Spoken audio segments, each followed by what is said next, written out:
Are you curious to play freestyle chess but don't know how to? No opening theory, no memorized moves, just pure strategic creativity. But how do you navigate 960 possible starting positions with confidence? That's exactly what I'll teach you in my Freestyle Chess Masterclass. You'll learn how to develop your pieces effectively, recognize key positional patterns, and avoid early disasters. I'll break down some of the best freestyle chess games ever played, featuring Magnus Carlsen, Alireza Firouzja, and Fabiano Caruana. Freestyle chess is still in its early days. This is your chance to get ahead of the competition. Sign up now and let's take your freestyle game to the next level. Join my Freestyle Chess Masterclass today and save 20% only during the Grand Slam.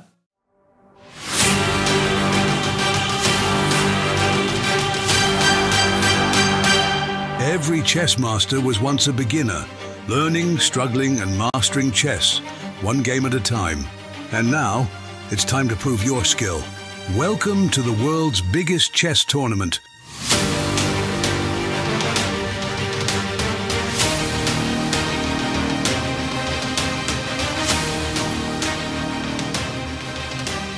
Compete in the Grenka Classical Chess Open for €70,000 prize pool. Or enter the Grenka Freestyle Chess Open with a massive €225,000 prize pool and the opportunity to qualify for the Freestyle Chess Grand Slam in New York. And the best part? You could face Magnus Carlsen, Vincent Keymer and other world-class players. This is your chance to play against the best.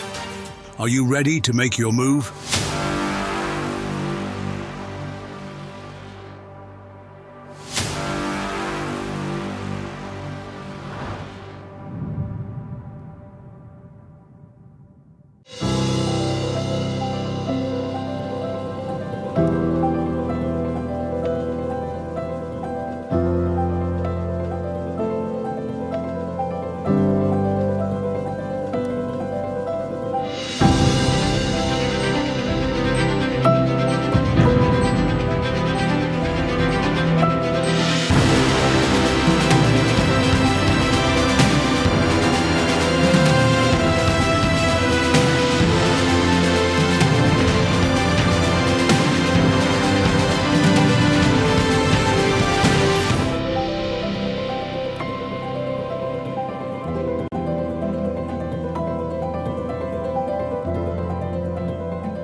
Hello, welcome to WEISSENHAUS, the Freestyle Grand Slam event. This is the first leg and we are actually entering to the last day of the event. It's heating up. It cannot be more exciting than that.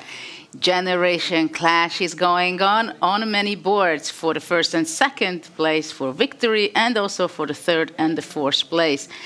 So I'm Judith Polgar and I'm very pleased that today again, but for the last time in this tournament, I'm together with the expert Super Grandmaster, coach, and trainer Peter Leko. What do you think? What are your expectations from today? Thank you, Judith. Welcome, everyone. A super exciting day. I'm expecting Fabiano to channel all his energy, everything that he has to strike back today. It will be a very tough game for Vincent, a fantastic challenge. We have already seen he has mastered it against Magnus, but today it's going to be a very tough day. I'm expecting that I don't know what to say. A very big battle. And of course, Magnus in a very comfortable situation, winning with the black and playing with the white piece against Sindarov. I don't see there the big chance of Sindarov coming back. And our other expert, Grandmaster Nicholas Huschenbert. Welcome. And we're so happy that you're always giving these great feedbacks of your own and the engine as well sometimes. So what do you think? What are you expecting from today's game? Is the opening going to be just as important as before, or the nerves will take over? Thank you, Judith. I think it will be both. Of course, the starting position will be really crucial because depending on the starting position, you can create more chances or less with white. And Caruana, with the white pieces against Keymer in the big final today, definitely needs to create these chances. But let's remember, Keymer was actually in the same situation already in the quarterfinals and the semifinals. He won both his first games there, and then he made a draw in the second game. So it's familiar to him. And I'm really, really curious how these games will develop. Also, of course, the place for the third, the final, the small final, let's say, for the third place. Judith, this will be a big, big day. I think it's going to be epic. For sure, maybe we can see the graphics of the brackets just to see who is still in competition, who is playing for which place, because of course everybody is still playing not only for money, but also the Grand Slam points. And this is what we see. So the first day of the finals, it was Vincent won a very convincing game versus Fabiano. It was very difficult for him. And then we see also Magnus Carlsen scored a full point against Sindarov. It was also, we can say that it was pretty good game and very convincing. And shortly we are going the word to the stage, but if we have the time... No, we don't, so let's go on the stage. We're very excited to watch the exciting games between our finalists, hoping for some amazing content, hoping for some exciting games, maybe some tie breaks, and I can't wait to see what will happen today. I'm wishing the best of luck to Vincent Keymer and Fabiano Caruana fighting for the first place today. And now we would just like to have a recap of yesterday to show you what was happening. Every move counts. Every second matters. Welcome to the finals of the Freestyle Chess Grand Slam Tour in WEISSENHAUS. Alireza Firouzja versus Gukesh Domarashu. Noterbek Abdusattorov versus Hikaru Nakamura. Javokir Sindarov versus Magnus Carlsen. And the game for the first place, Vincent Keymer versus Fabiano Caruana. This is definitely an event that's first of its kind. So you have almost all the top players here. And I think the players are being treated the way top athletes should be. Vincent Keymer's incredible success story continues.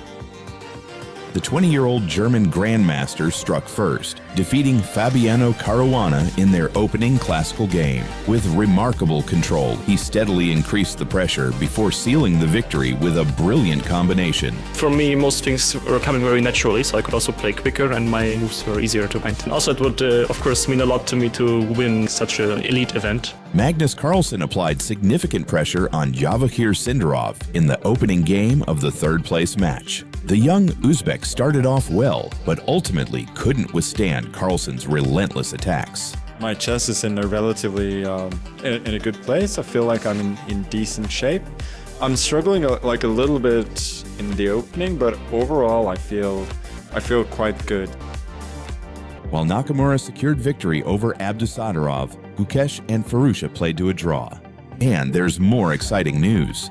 The traditional chess festival in Karlsruhe, Germany is evolving into a new format. This April, 2 major opens will take place. The Grenka Freestyle Chess Open and the Grenka Chess Open, featuring none other than Magnus Carlsen and Vincent Keymer. But first, all eyes are on WEISSENHAUS. One final step separates Vincent Keymer from the Freestyle Grand Slam title. The tension rises. Stay tuned. After this amazing tournament for the last days, I am very, very excited to continue this. And I would like to invite a special guest on stage to choose the final position for today. We have a celebrity guest, the most beautiful woman in this room. Ceremonies, could you please join me on stage? Thank you. Thank you so much. So I am going to...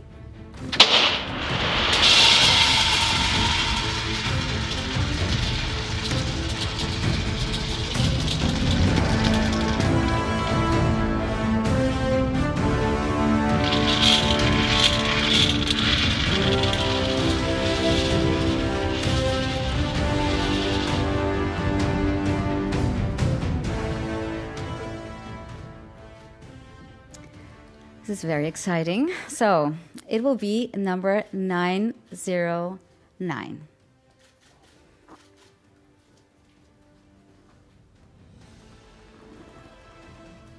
Thank you so much, Sylvie, for your help. You're very welcome. It is amazing to have you here. And thank you so much. And thank you to all the players. You have done such amazing things this week. And I am super, super happy that all of you had fun at this tournament, first and foremost, that we had such amazing viewership. Everyone was so excited that we learned so much over the last year about how to make the perfect tournament. And we will keep evolving and we will keep doing the best for freestyle chess. Can't wait and good luck to everyone. Good luck, everyone.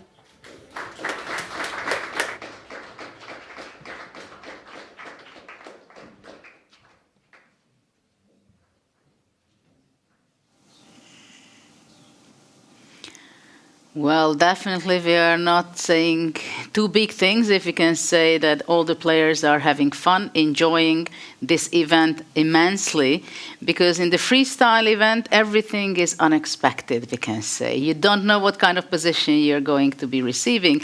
At the same time, by now, it is very clear who are playing for what kind of money prizes. So I want to pull that up, that graphic, so we see that one move, what kind of heavy cost it can be. So this is where you see the prize found, $660,000. First prize, so Vincent against Fabiano playing for the winner gets $200,000 versus $140,000. So there's a $60,000 difference. It is a tough and expensive match. The third place, Magnus Carlsen is playing with Sindarov for $100,000 versus $60,000. And you see all the rest. We've seen Fedosiev versus Aronyan, who were playing in the 9th and the 10th place, but all the rest are still fighting it out today. And this is the moment where nobody can spare, or they should not spare any energy until in the next few hours. They have to give in everything in order to get the most points in the Grand Slam and also the most money. And of course, for sports people, it's about pride. We want to win. We want to be better than the other one. And here we see the young generation teaming up and looking at it, what are their strategy going to be?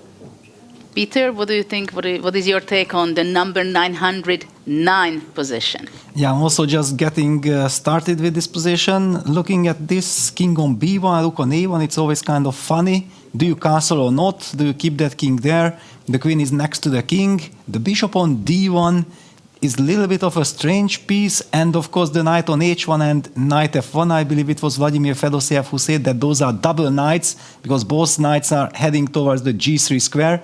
So it will be very interesting how the players will try to harmonize their setup. We already see some e4, e5, f3 kind of moves analyzed by Vincent and Sindarov. It's interesting. They're not laughing as much as they used to. There is tension in the room. Peter, you're the coach of Vincent. I have to ask this. Did you talk with Vincent? Did you give any advice to him what to do or what not to do and how to think and what mindset he should go out there? Well, I just told him that continue in the same spirit as you have done so far. Yeah, listen to your feelings, follow your intuition. Don't think about the result. Yeah, just enjoy the process, because I don't think that in freestyle chess you can somehow think about, let me be solid, let me try to shut the game down. It simply does not work. So you have to be ready to go with the flow. And so far he has mastered it beautifully, so I don't think that he needs to change anything. Well, we see on the other side, other part of the playing hall, the experience teaming up, right? Hikaru Nakamura and Fabiano. We see Magnus not being in the other group because he's playing with the white color. We have an analyzing board, so if there is anything catching your eye, Peter, we can also show it to our audience so it's understandable a little bit more. But we see on the board at f4, d5, knight, h1 to f3 is something that they're looking right now. Of course, yesterday also, this was one of the biggest issue for black. It was also that the knights were in the corner, h1 and h8. And this was a debate already in the very beginning. And should the knight come out very fast to g6 or not? And the big debate was, because actually now it's a little different because the white knight is on f1. But yesterday we had the knights on h1 and g1, I think. So knight f3, knight g5 made a very strong attack over the f7 pawn. But now we see that the bishop is defending all this. So actually you need a completely different strategy this time. This is why freestyle is so interesting and so creative, because you always have to adjust to the circumstances. Yeah, and it's very funny to see the two different type of positions the players are analyzing. Yeah, that the experienced team is looking at f4 move, and the youngsters are looking at the e4 move. I feel like thinking about, and we have seen this, that the experienced guys always preferred actually f4 often, opening up the bishop from g1.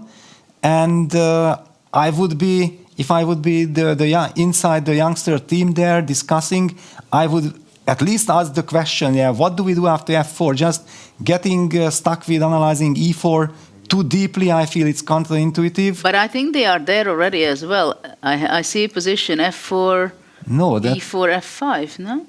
Aha, so the white pawn is already all the way to f5.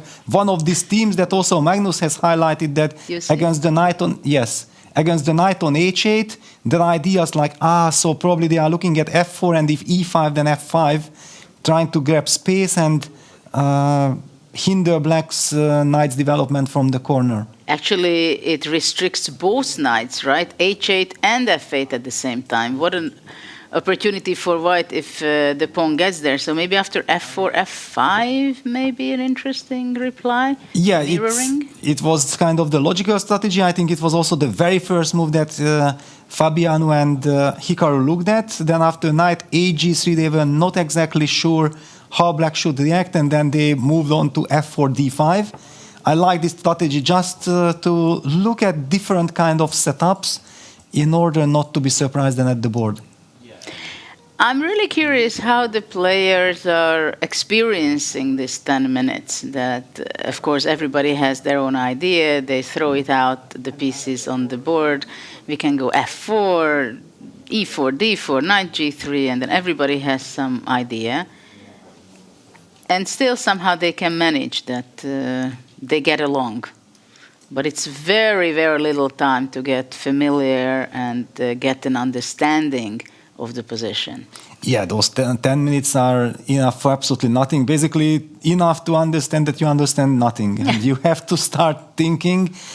However, I do believe that it's very nice to exchange a little bit the ideas, just to get a feeling that, how my compatriot thinks that we can play like this, we can play like that.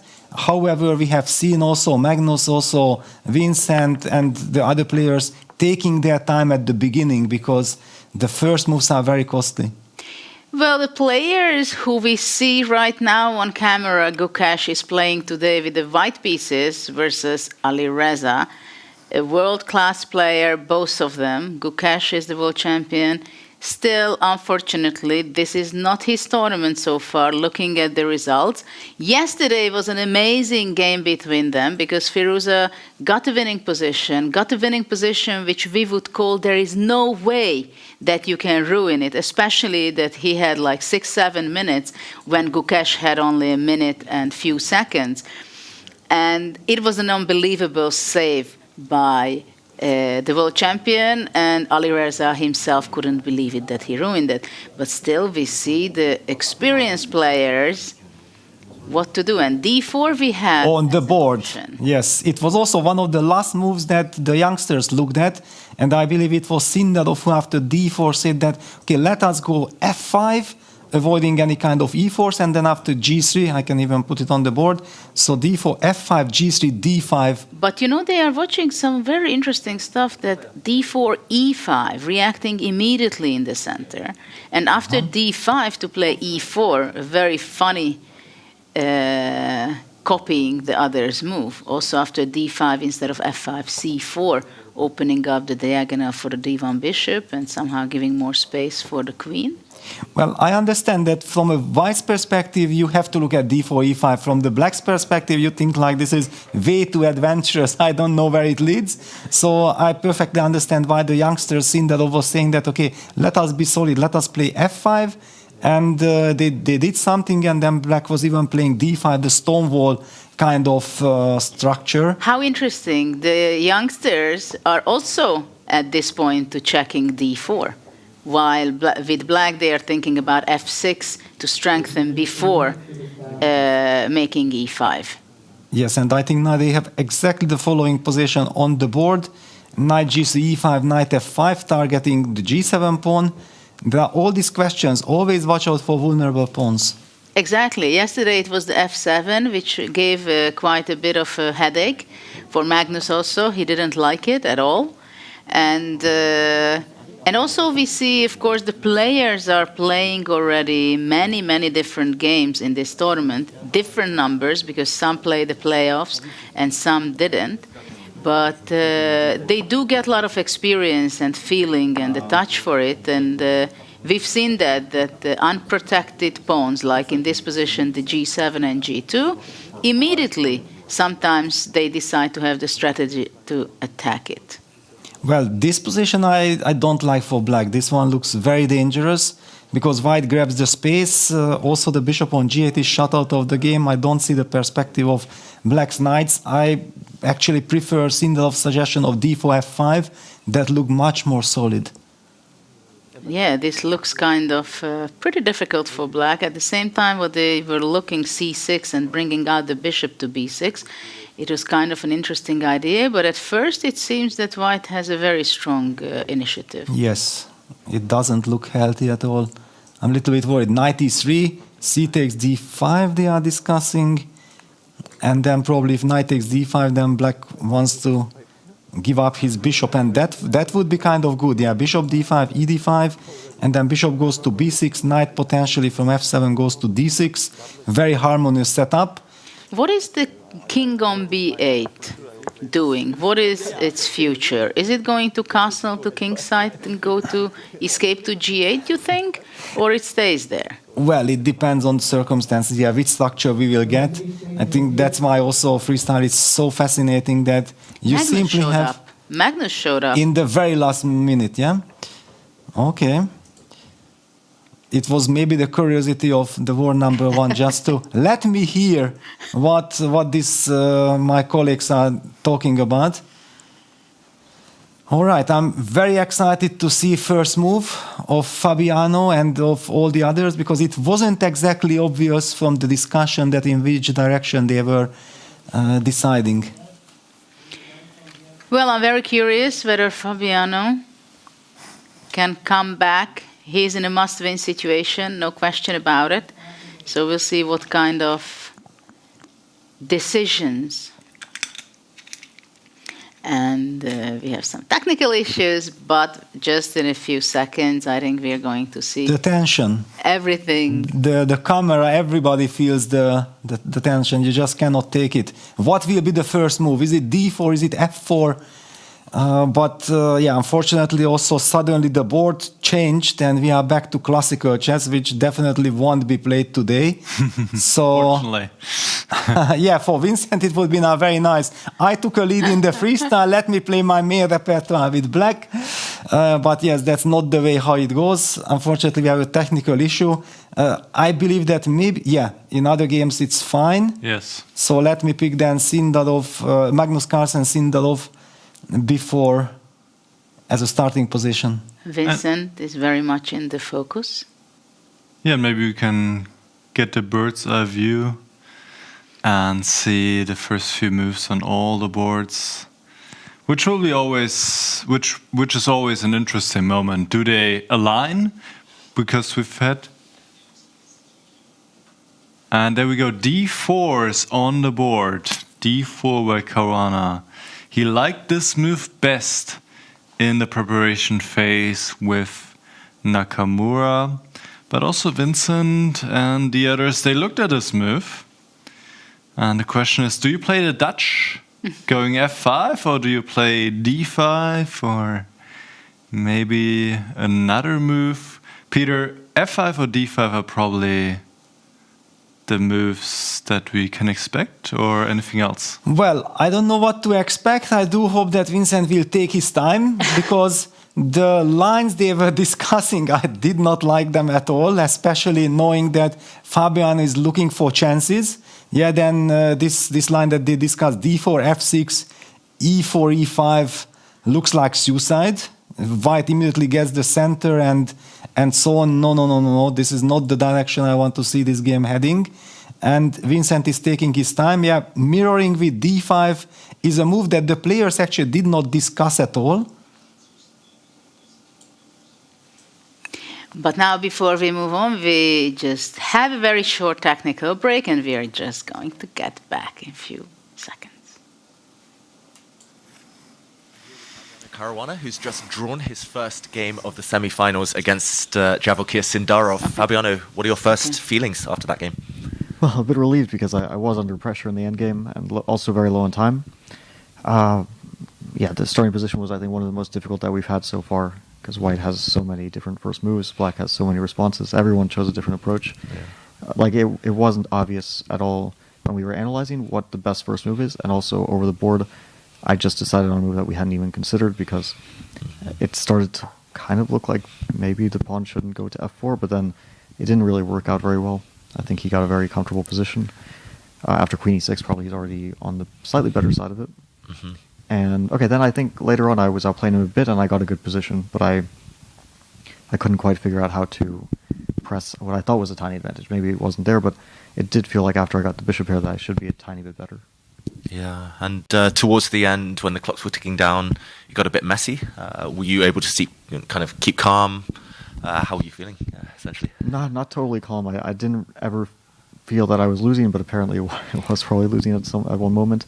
Although I did feel I was in extreme danger, so I definitely wasn't relaxed in that position, because my king is very weak, and he does have a potentially passed d pawn. So I thought, okay, I have this a pawn that's at least a very important trump, but I felt like Black never risks. So this is the nice thing about his position, that he when he played rook a5 to liquidate, he can do this any moment. So it was probably not a good moment for him to do it.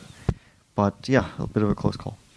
Yeah, and what are your impressions of Javokir from today, from this event? You do have to play him again tomorrow. Have you formed any conclusions about his style, his strengths, weaknesses? No, I think he's very good.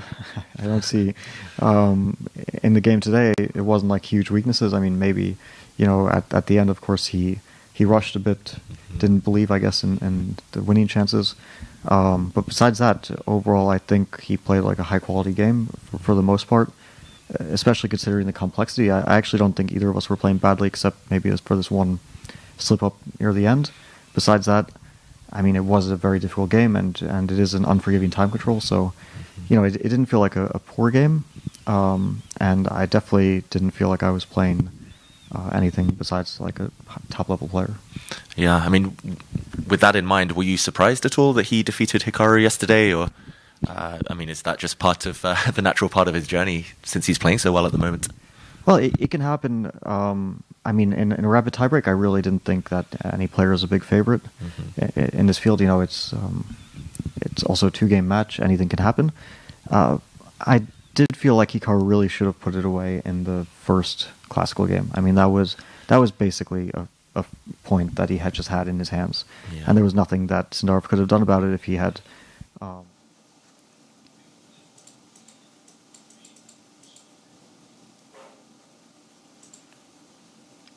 So we are here with the bird's eye view. We see everything, and in 3 games it was played d4, and only in 1 game between Gukesh and Firouzja something else happened. What can you tell us, Peter, about the opening start? Yes, we see 3d4 on all the top 3 boards, basically, and the game between Gukesh and Firouzja is taking a very similar turn like yesterday, when both youngsters who are fighting for the 7th, 8th place feel like, okay, they don't have the nerves or the patience anymore to be dealing with all the finesses, to think right from the beginning. They just want to get an interesting position. We do see that f4, f5 advance of the pawn that we have talked about.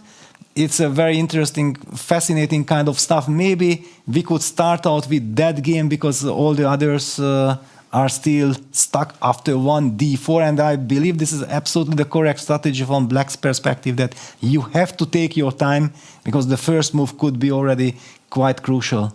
And also, when the players are thinking in the move 1, when in all other 2 boards it was d4, it is a little idea also just to look around a little bit, what other did, what's the decision of the other one. So kind of they are trying to figure out, fill the position in every way. So I would also suggest to go and pick Gukesh Firouzja for first, because it's a very interesting moment already, and it's only move 4.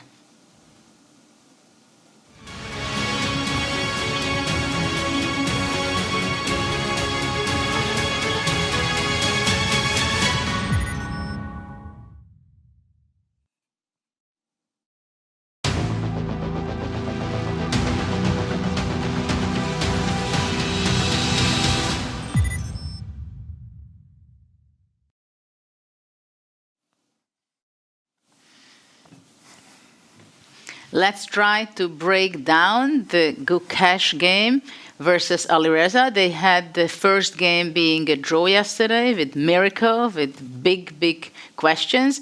So maybe I would ask Nicholas to tell us, what do you think? What are your first thoughts about this position? Only the pawns moved yet.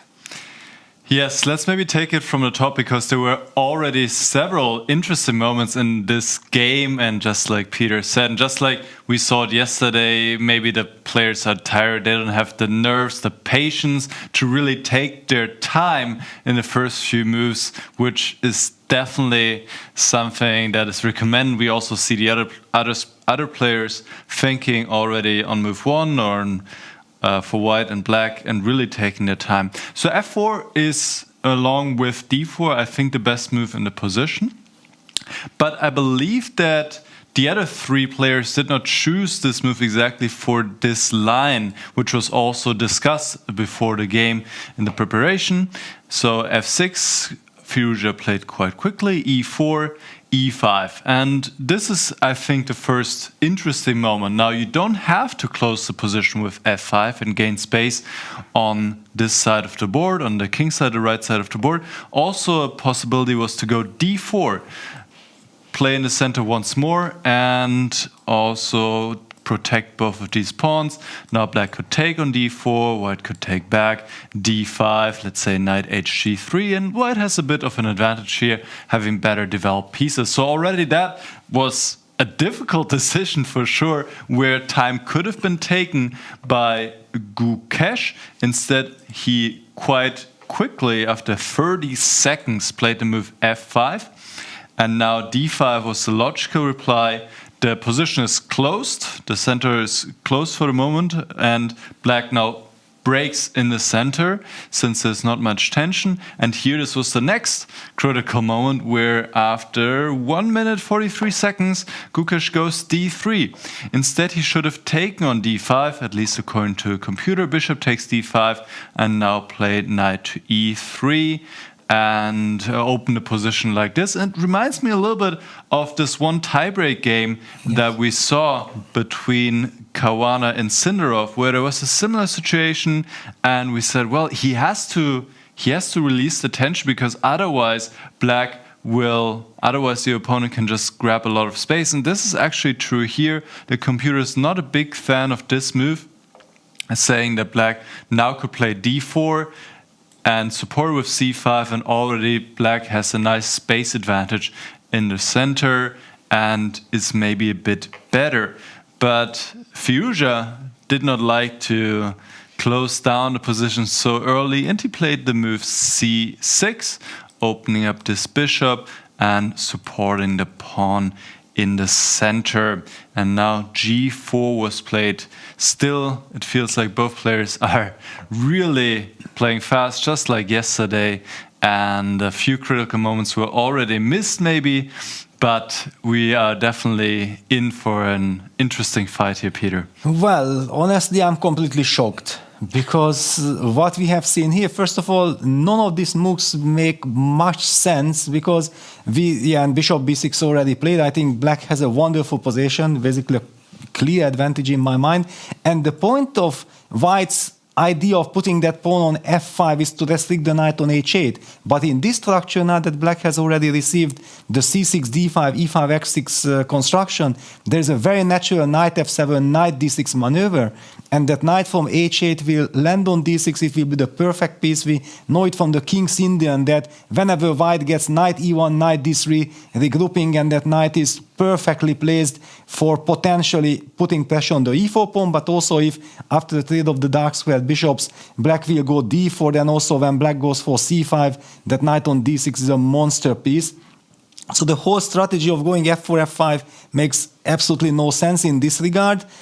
I just feel that probably Gukesh had kind of enough, and he doesn't get too much motivation for fighting for the 7th place.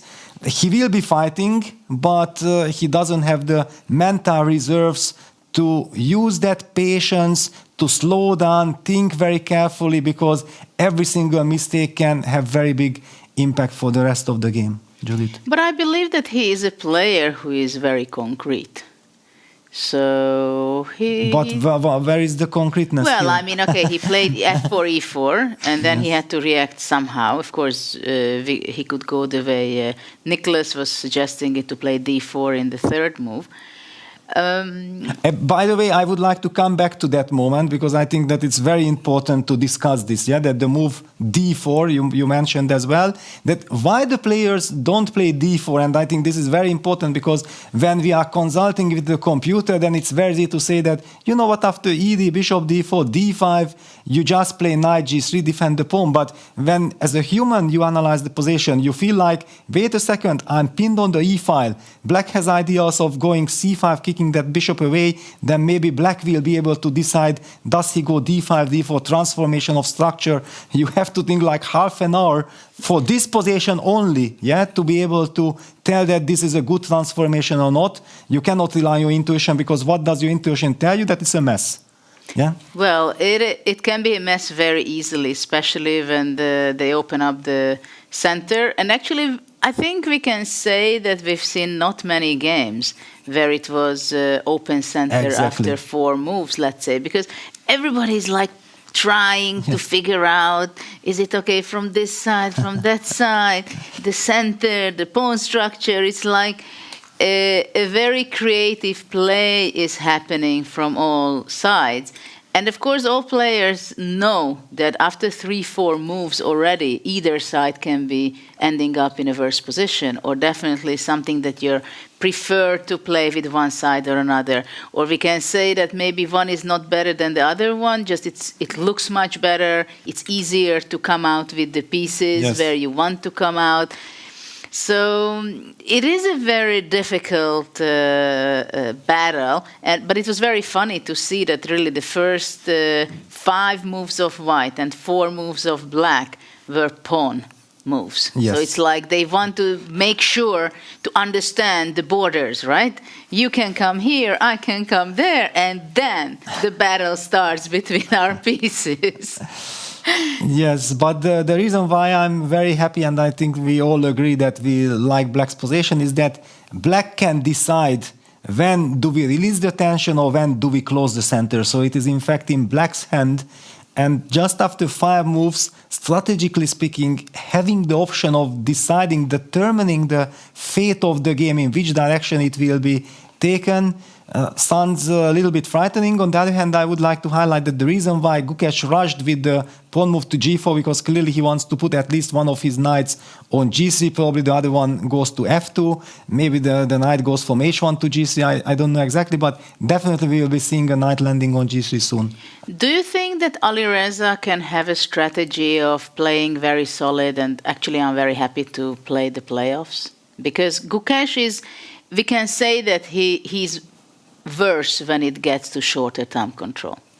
Yes, and that's why it is so frightening that he was blitzing his move so early. Yeah, I mean, so quickly. Yeah, that this is uncharacteristic of Gukesh, and that's why we immediately felt, like I believe also Nicholas, you were kind of shocked that why on earth is Gukesh rushing? He's not a blitz specialist. Yeah, his strength is to think, make deep decisions. Yeah, he opts for knight f1 to g3. Logical move. He certainly let just show that it would be kind of maybe for some amateur players natural to take on b6, then at least we double the pawns. But look at this transformation of structure. Suddenly Black's rook from a8 comes to life. Black will not even need to castle in the long run. The king on b8 feels very comfortable, and suddenly White's king in b1 feels already in danger. So clear this was not an option strategically speaking. So the move knight f1 to g3 is the logical follow-up.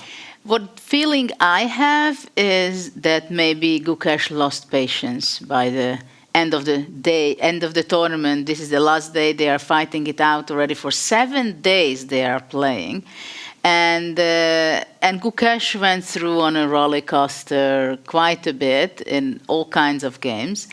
And maybe he said, okay, I just want to play intuitively. It's going to be good enough. Yeah, let me enjoy. Yeah, let me just enjoy without thinking too deep, too sophisticated. Maybe he also felt like he oversold in some games and he should just take it lighter. By the way, we have to highlight, because Nicholas very rightly mentioned that game between Fabiano and Sindarov in the playoff, and one very similar theme is that if Black develops the knight to f7, and we talked about this, that the knight is heading to d6, then suddenly there is the move knight h5 winning the game on the spot for White, maybe, or at least it looks like there is no good reaction because there is no good way of protecting the g7 pawn, and if the pawn advances, then all of a sudden the f6 pawn is hanging. So probably this is the reason why Gukesh is not worried, and he thinks like, wait a second, all right, I know exactly what Peter is talking about, that the knight from h8 wants to land on d6, but actually I'm making sure that he will not be in time due to the knight h5 threat. Okay, so this is what we have in this game. I think the best we can do is going back to the bird's eye view. Let's see who decided what after the first move d4 in the other 3 games. And in the other 3 games, it's not only interesting that they started out with the first same move in the first move, but in the other 3 games, the white side, actually one of the sides are in a must-win situation. So, for example, for Abdusattorov, he lost the first game, so he's in a must-win situation with the black pieces. While for Fabiana, it's a must-win situation, and also for Sindarov with the black pieces. Yes, fantastic. Yeah, very good that you highlight this, because it already explains why actually Sindarov and Abdusattorov are trying to get into some murky territory. Yeah, it's a very risky strategy. So anyone who thinks like, Vincent is not taking his time just to look or to copy or to see what happens in other games, they are completely wrong, because he's in a different situation. He needs stability. He doesn't need this adventure giving up the center. And we do see, for example, in the Carlsen-Sindarov game, very similar structure like Gukesh against Firouzja. But White is even a tempo up compared to that position. And even there, we were saying that we are happy with what Firouzja got. So it's a very risky strategy from Sindarov. This is indeed very funny what you just highlighted, that the Sindarov is playing similar strategy as Gukesh. But what is amazing, we see it for the first time in this event, out of the 8 days, that someone in move 1 thinks about 20 minutes. But isn't it because of the situation that the first move has a much bigger value, not only the fact that is it going to be good, bad, risky, whatever, but Vincent feels and knows if he makes the first 5 moves good, then he increases his chances significantly not to lose today, which means a victory in the tournament for him.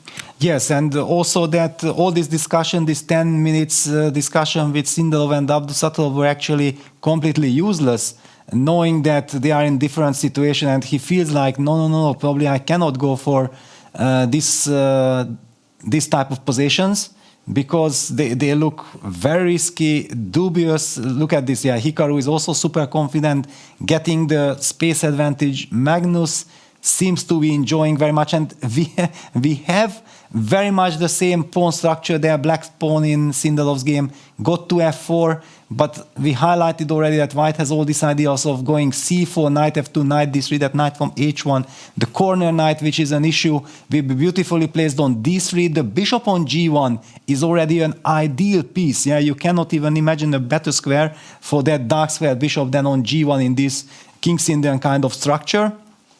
And black will have to open up all the pieces on the back rank so that he will be able to evacuate his king from b8, because that king cannot stay on the queen side for too long. However, you need to develop the queen, the bishop from d8, the knight from f8, and the bishop from g8 in order to be able to castle to the king side.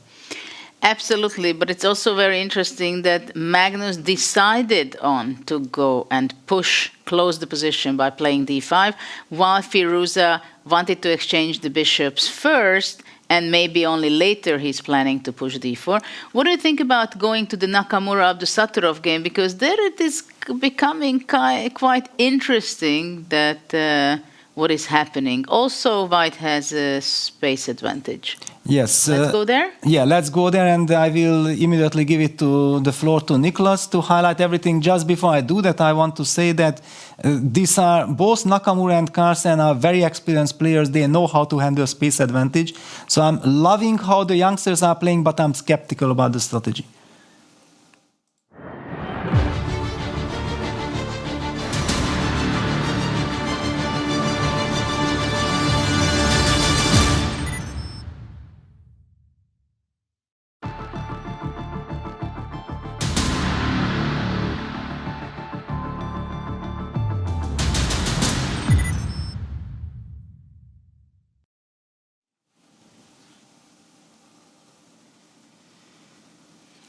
Let's see what Hikaru is up to versus Nodirbek, but Nodirbek is the one who is in a must-win situation. What can you tell us, Nicholas? Is he in the right path?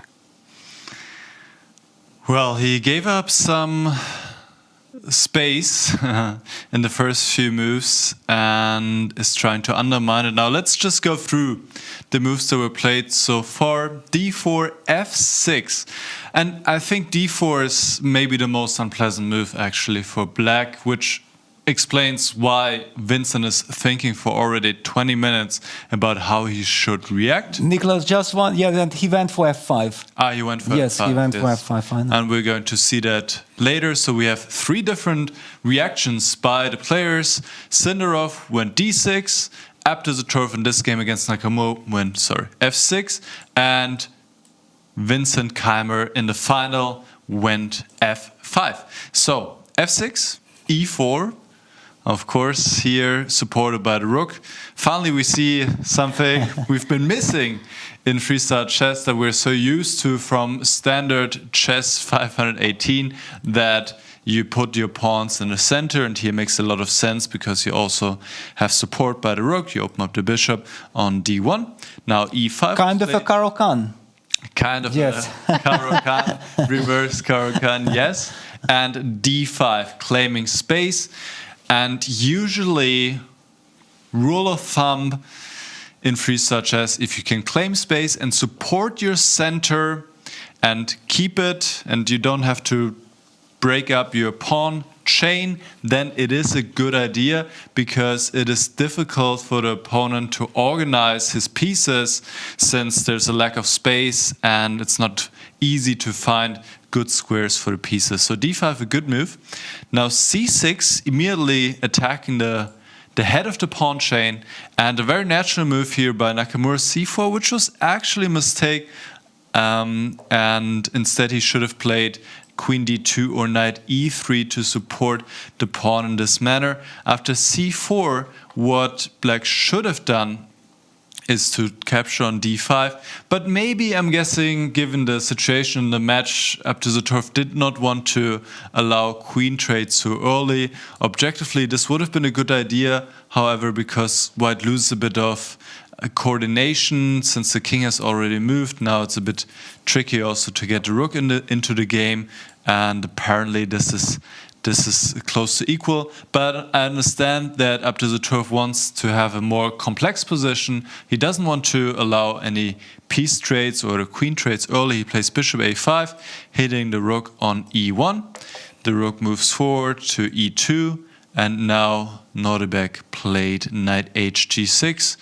There's already a little threat here of going knight f4, hitting the rook on e2 and the pawn on g2, and White has different options. I think f3 makes a lot of sense to protect this pawn. You can also move the rook away prophylactically, and White should be a bit better here with the nice space advantage. So I'm guessing both sides will be happy. Nakamura, he has a better position, he knows it. Abdusattorov will be maybe happy that he gets a rich game, which maybe in some ways can resemble a King's Indian, and he just hopes to strike in the right moment, Jude. Absolutely, and it was great that you highlighted the point in move 4, that c takes d5 probably was objectively the best continuation for Black. At the same time, already here it's very clear that Nordebek cannot think of releasing the tension, even if he has to make moves which are not the best, and maybe he wouldn't like to make it.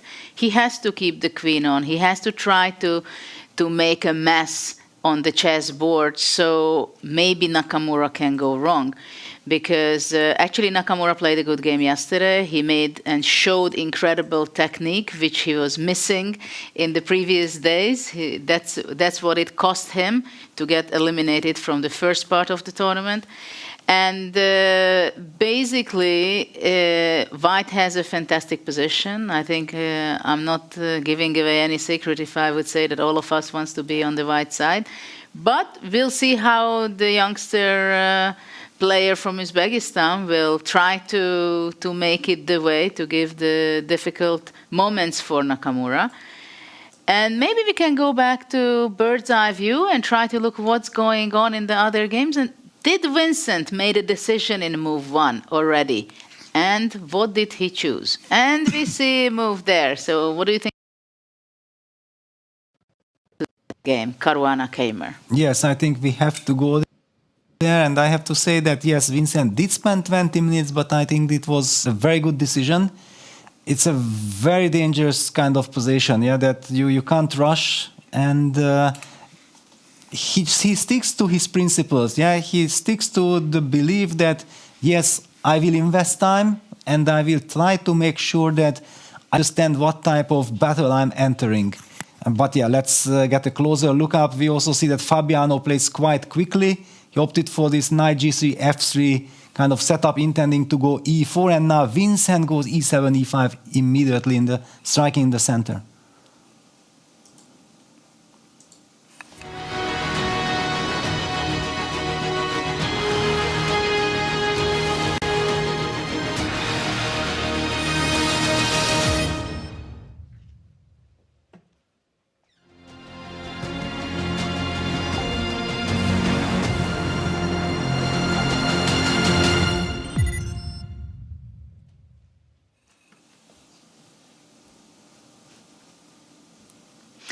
Very interesting position, and interesting that somehow players are so eager to move with their pawns so much today. What has happened with them?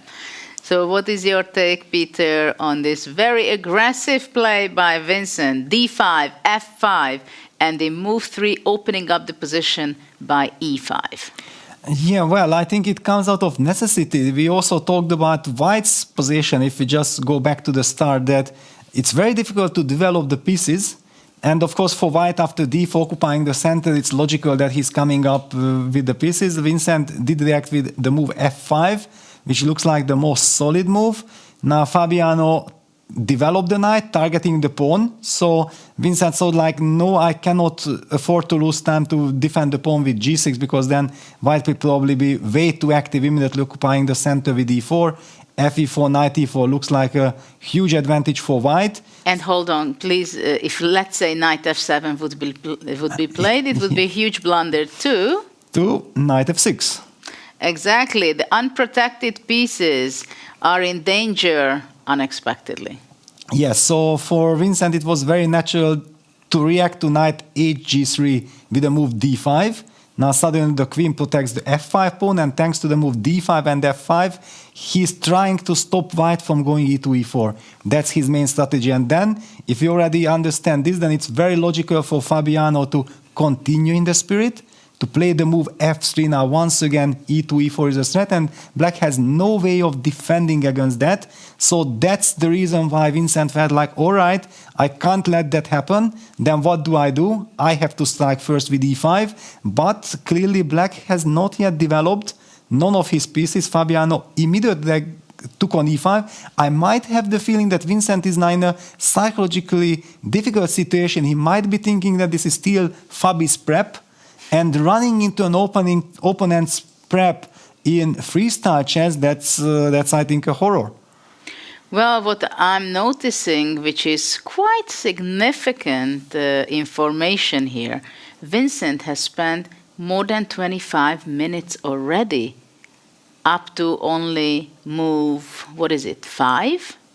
4, yeah, he played only 3. Yeah, he played 3 moves. Exactly. He's thinking about his next move, which is quite surprising, because at first you would think that he has to capture back on e5.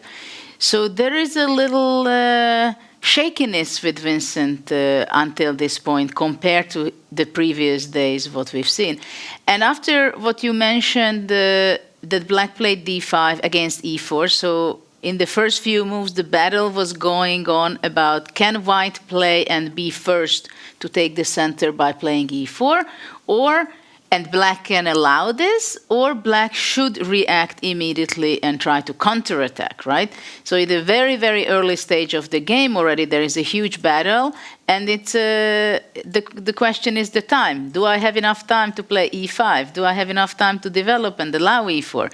So what is now? Why Vincent is thinking, is there something that he missed, that rook e5, bishop d4 comes with a tempo, and he has to go back rook e7, and then he blocks the d8 bishop's power, or what is it that he's thinking? Yeah, well, certainly there is something that he does not like, and he plays the move knight h8 to g6, targeting that pawn, a very ambitious move. Now the very first question is what happens if white simply protects the pawn with f3, f4, because the queen from c1 protects that pawn. Is there some knight h4 idea going after the g2 pawn? I don't know. I think it's such a crazy position that we have seen Vincent also investing 25 minutes. We cannot solve these issues in 5 seconds. Nicholas, let me ask you, what on earth is going on here? Well, Vincent spent a lot of time, but I think it was time well spent, because he has played so far, I think, the best moves.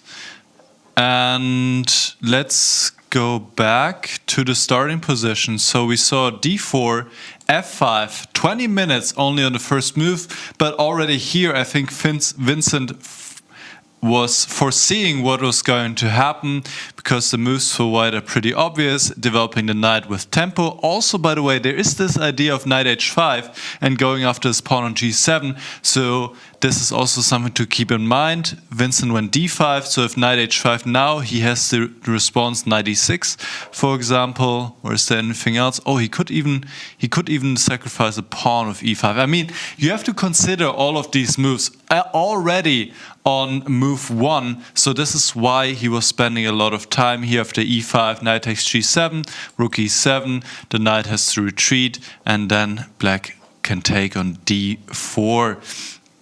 And black is completely fine, and if white takes on e5 first, then black would be able to go g6, hit the knight, knight f6, bishop takes f6, pawn takes, and queen e6, winning back the pawn, and it's also about fine for black. So Caruana is putting on pressure on the clock. He pretty much almost immediately after 2 minutes went f3. And here again, a critical moment, because if you just allow white to play e4, white is just going to be better. So again, the strongest move by Vincent here going e5. Now, d takes e5, and just when Julie was saying, what is going on? Why is he not taking back already? Vincent played knight hg6. Taking back was actually also possible, but knight hg6, very interesting. I'm not quite sure yet what the ultimate verdict is, if this is a better or worse move than taking back immediately, but the idea is clear. Black wants to take on e5 with the knight, and there are pretty much two moves to consider for white here, f4 or e4, but I think f4 is the first move that you would look at. Also Peter highlighted it. The pawn is protected. Now white has a protected pass pawn right in the center, very strong pawn, and I think the idea must be to play this idea, go knight h4, go after the unprotected pawn on g2, trying to regain the pawn, also trap the rook, and here, well, white should probably make some space. Knight takes g2, rook f1, and I think this is maybe what Vincent saw, that he maybe can play a move like g5, and this could be a direction we're heading in, where it seems white is better, but it is quite a complex position. So Vincent, yes, spending a lot of time in the opening, but I think Judith, he did it right, because it seems to me that it's a difficult starting position, and this move d4 put immediate pressure on black, as we also saw in the other positions where already white is also enjoying a quite pleasant game. Absolutely, but still it is really interesting that what is the reason for his spending time? Is it really only because there is so much at stake? Is it because he considered that it's a much more critical position than any other he played before? Is it something that he wants to get into the zone and the focus to really try to sense every bit of Fabiano's play, feelings, the atmosphere there, what the strategy can be for Fabiano? Because even in classical games, we've seen, Peter, right, in some big events like Linares or Vaikanze, that some of the players, even in the move one, they are thinking, for example, Ivanchuk, I think he was spending at some point in some tournaments, maybe 10, 20 minutes or something. So there are some situations when you want to get your mind in the proper zone, and also you feel what is going on. But I just got the information that Vincent was so nice to us that he went to the confessional booth. Wow. And he shared his thoughts. So let's hear him. The queen side, another option was maybe to push c6. Then I was going to play like knight f2, bishop b6, knight d2. Looked incredibly dangerous for black. At first I thought it's kind of fine because there are no immediate targets. But this pawn on g7 is so hard to defend long term, and after d4 it really wasn't easy to find the first move. What we discussed was, I think what Nodirbek played with f6, e5, the way it has turned out for him, it's quite okay. But if Hikaru had played knight e3 instead of c4, I didn't really like the position at all. And what I did also seems very dangerous. After f3 I played e5, de, and now I decided to go knight g6, the idea being that after f4 I will have knight h4, taking g2. Knight e3, there's d4, and if he includes, let's say, knight h5, queen d7, still he can't play g3 because knight g2 traps the rook, so that's kind of my idea. I'm not entirely sure whether this is so great, but I think it's kind of okay for now. But just in general, it's possible that what I did is not so great because it doesn't really feel good. I just don't see an immediate problem. But I also didn't really know what else to do. So that's why I also spent so much time on move one, because I felt that if we make the wrong choice here, we might get into a seriously bad position. There are so many weak squares and spots, and it's really difficult to find any kind of setup which doesn't allow huge explosion of these weaknesses. This knight e3, I think d4 also was a very good first move, of course, but it's kind of obvious in the sense that you'll just play d4, e4, bring the knight either g3, f5 or e3, f5, and you're always right in time. The symmetry first move d5 would have been countered by e4, I think, and then again Also didn't really like that. Maybe it was still the best option, but yeah, I'm not incredibly unhappy with the way my opening has went, but I also don't have a really good feeling.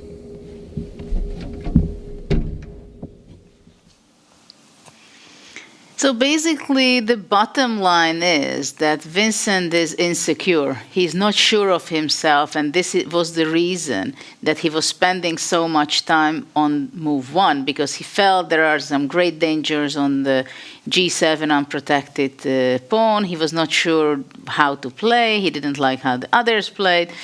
So it's a little imbalanced, Vincent, right now. So he thinks that, well, I don't know if it was so good, but I also don't see what's going wrong. So it's like he's and he feels that at least I got Fabio out of his book, right? Because after knight h8 to g6, this is certainly a move, knight 8 g6, that during a 10 minutes preparation before the game, you just don't come to this position. Yeah, you just think like, all right, all these things had been logical. And then you think like, okay, if black has to take rook e5, I have bishop d4 with a tempo. I can open up the position with d4. This looks very promising. If it comes to that, I will play it happily. Those were probably Fabiano's thoughts. And Vincent, yeah, insecure, but actually one has to highlight that the way how he thought like the Nakamura Nodiebek Abdusattorov game was progressing, he actually find the computer's move. The move that he highlighted there, let me put it on the board, in the analyzing board, yeah, so d4, f6, e4, e5, d5, c6, and here Vincent said that he was very afraid of the move knight e3, which the computer says it's a very strong move with a clear advantage for white. So that was the reason why Vincent actually decided that no, I'm not going to follow this game at all. I'm not a big believer in this, and had to then work out everything at the board without any preparation.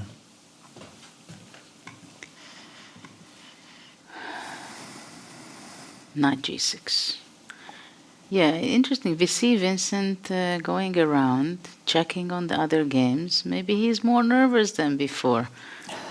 Like he's definitely is nervous. Yes, kind of stressful walking around. What is really happening? He's unsure of himself, like which direction we are going here, right? Yeah, but he did highlight also that he is not happy, but also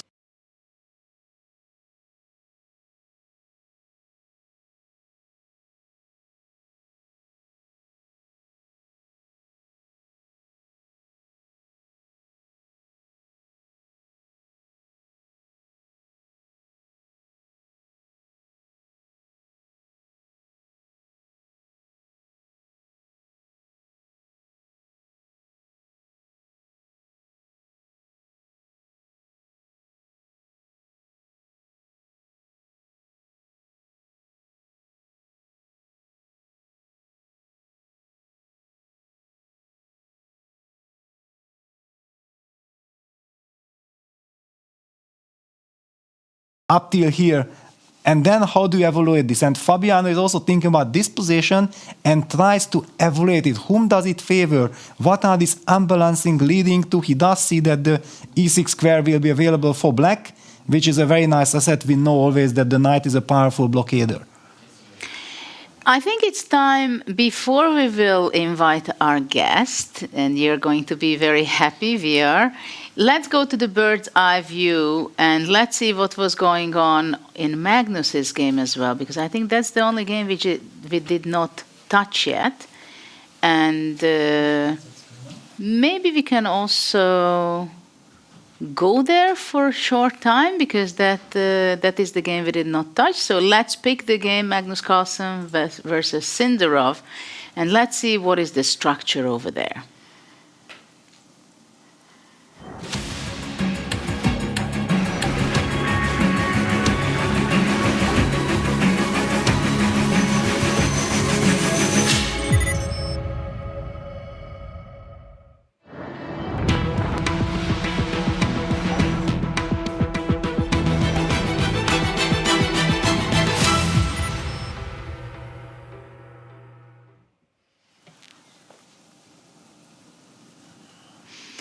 We are back, and let's see what Magnus is up to in this position. At first sight, it looks very good what's happening, but we are very glad that we have someone special who is going to break it down for us and join us.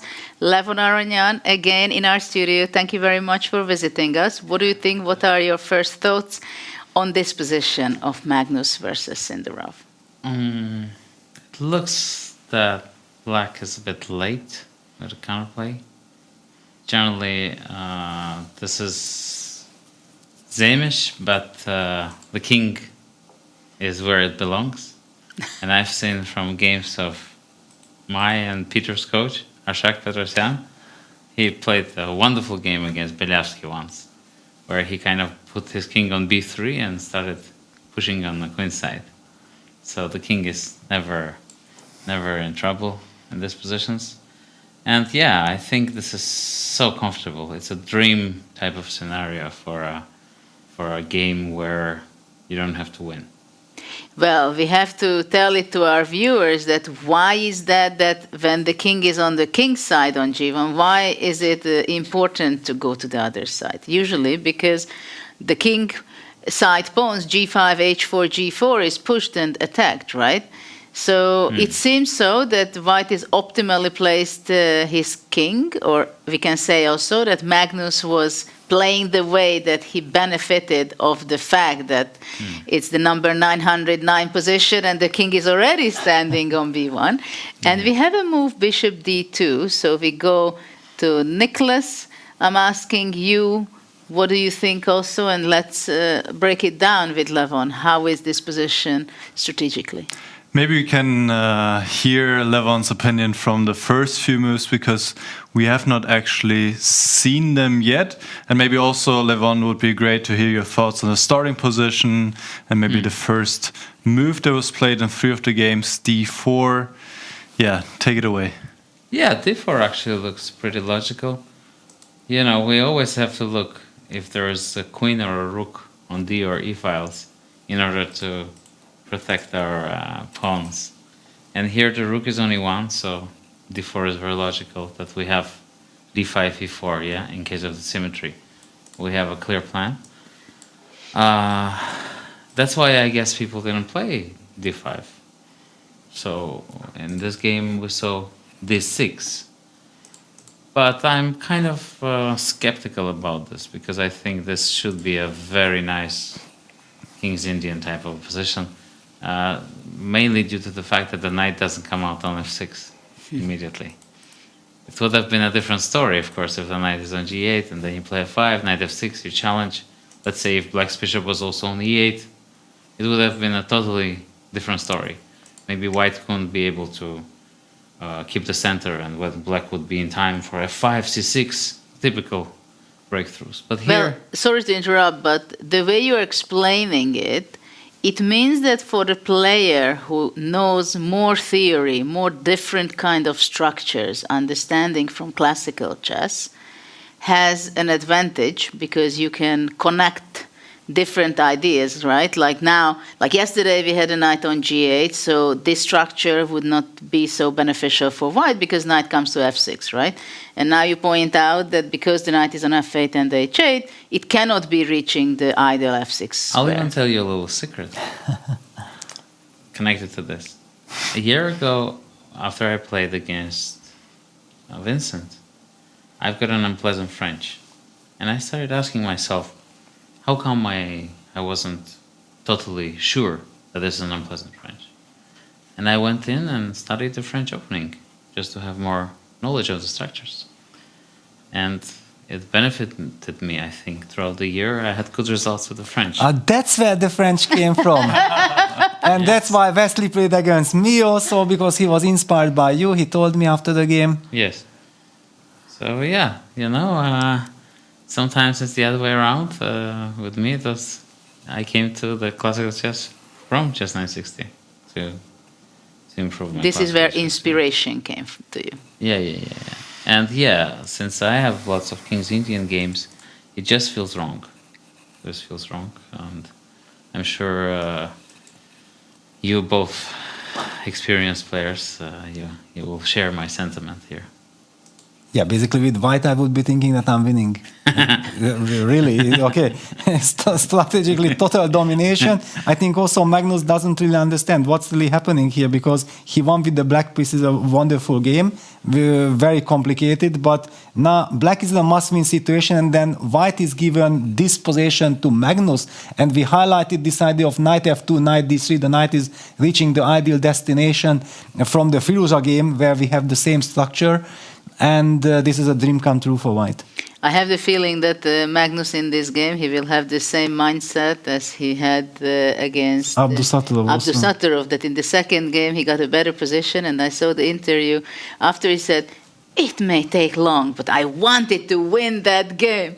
So this is what the feeling I might have soon, that this is the game. He doesn't want to make just a draw in this game. He thinks that this game has to be won.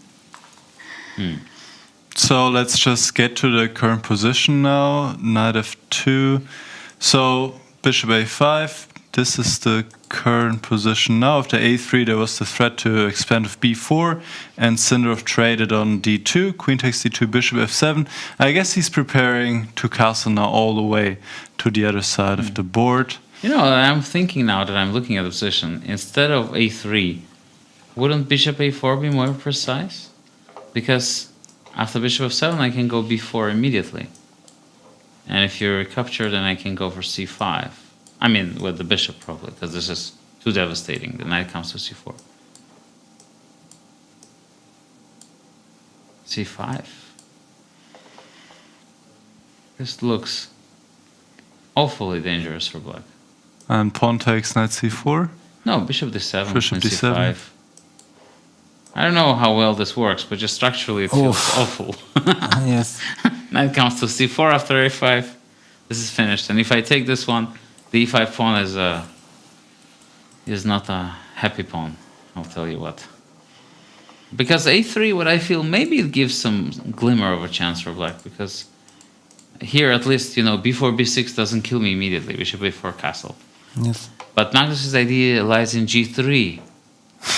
Playing on both sides of the board. Position is so pleasant. It's such a dream come true that you can play anything. I think Magnus is just salivating there over the position. Yeah. So if black tries to keep the structure intact, let's say g5, then it's finished. Yeah. That's what happened in the game, right? Yes, it's finished now. Okay, he has to play g5, and then white plays h4, or? But if I take gf and then go before... you mean you will still make a short castle, yes. Okay. Yeah, but let's play h4 first. That's why I wanted to include h4 as well. Yeah, let's open up the h and g5 so that we discourage the short castle. God. Yeah, this looks terrible, yeah. I mean, now you have to go h6, what else? You have to, yes. Then I can recapture twice. Well, I can also wait, yes. But or okay. play b4. You just want to... Are you going to capture with e-pawn?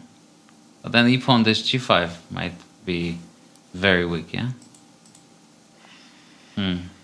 But Magnus is also spoiled with choice, that he's even given the chance to lock everything down, yeah, if he wants, right? Because actually there is enough another thing that, as we highlighted, we believe that he wants to win this game after getting this lovely opening.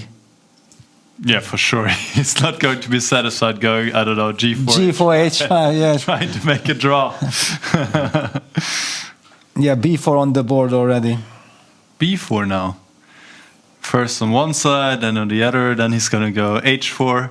I guess he's saying, well, you can castle, I can still play h4 later. Yes. And he's absolutely right. Yeah. He can also just plant his bishop on c6 if he wants to, yeah?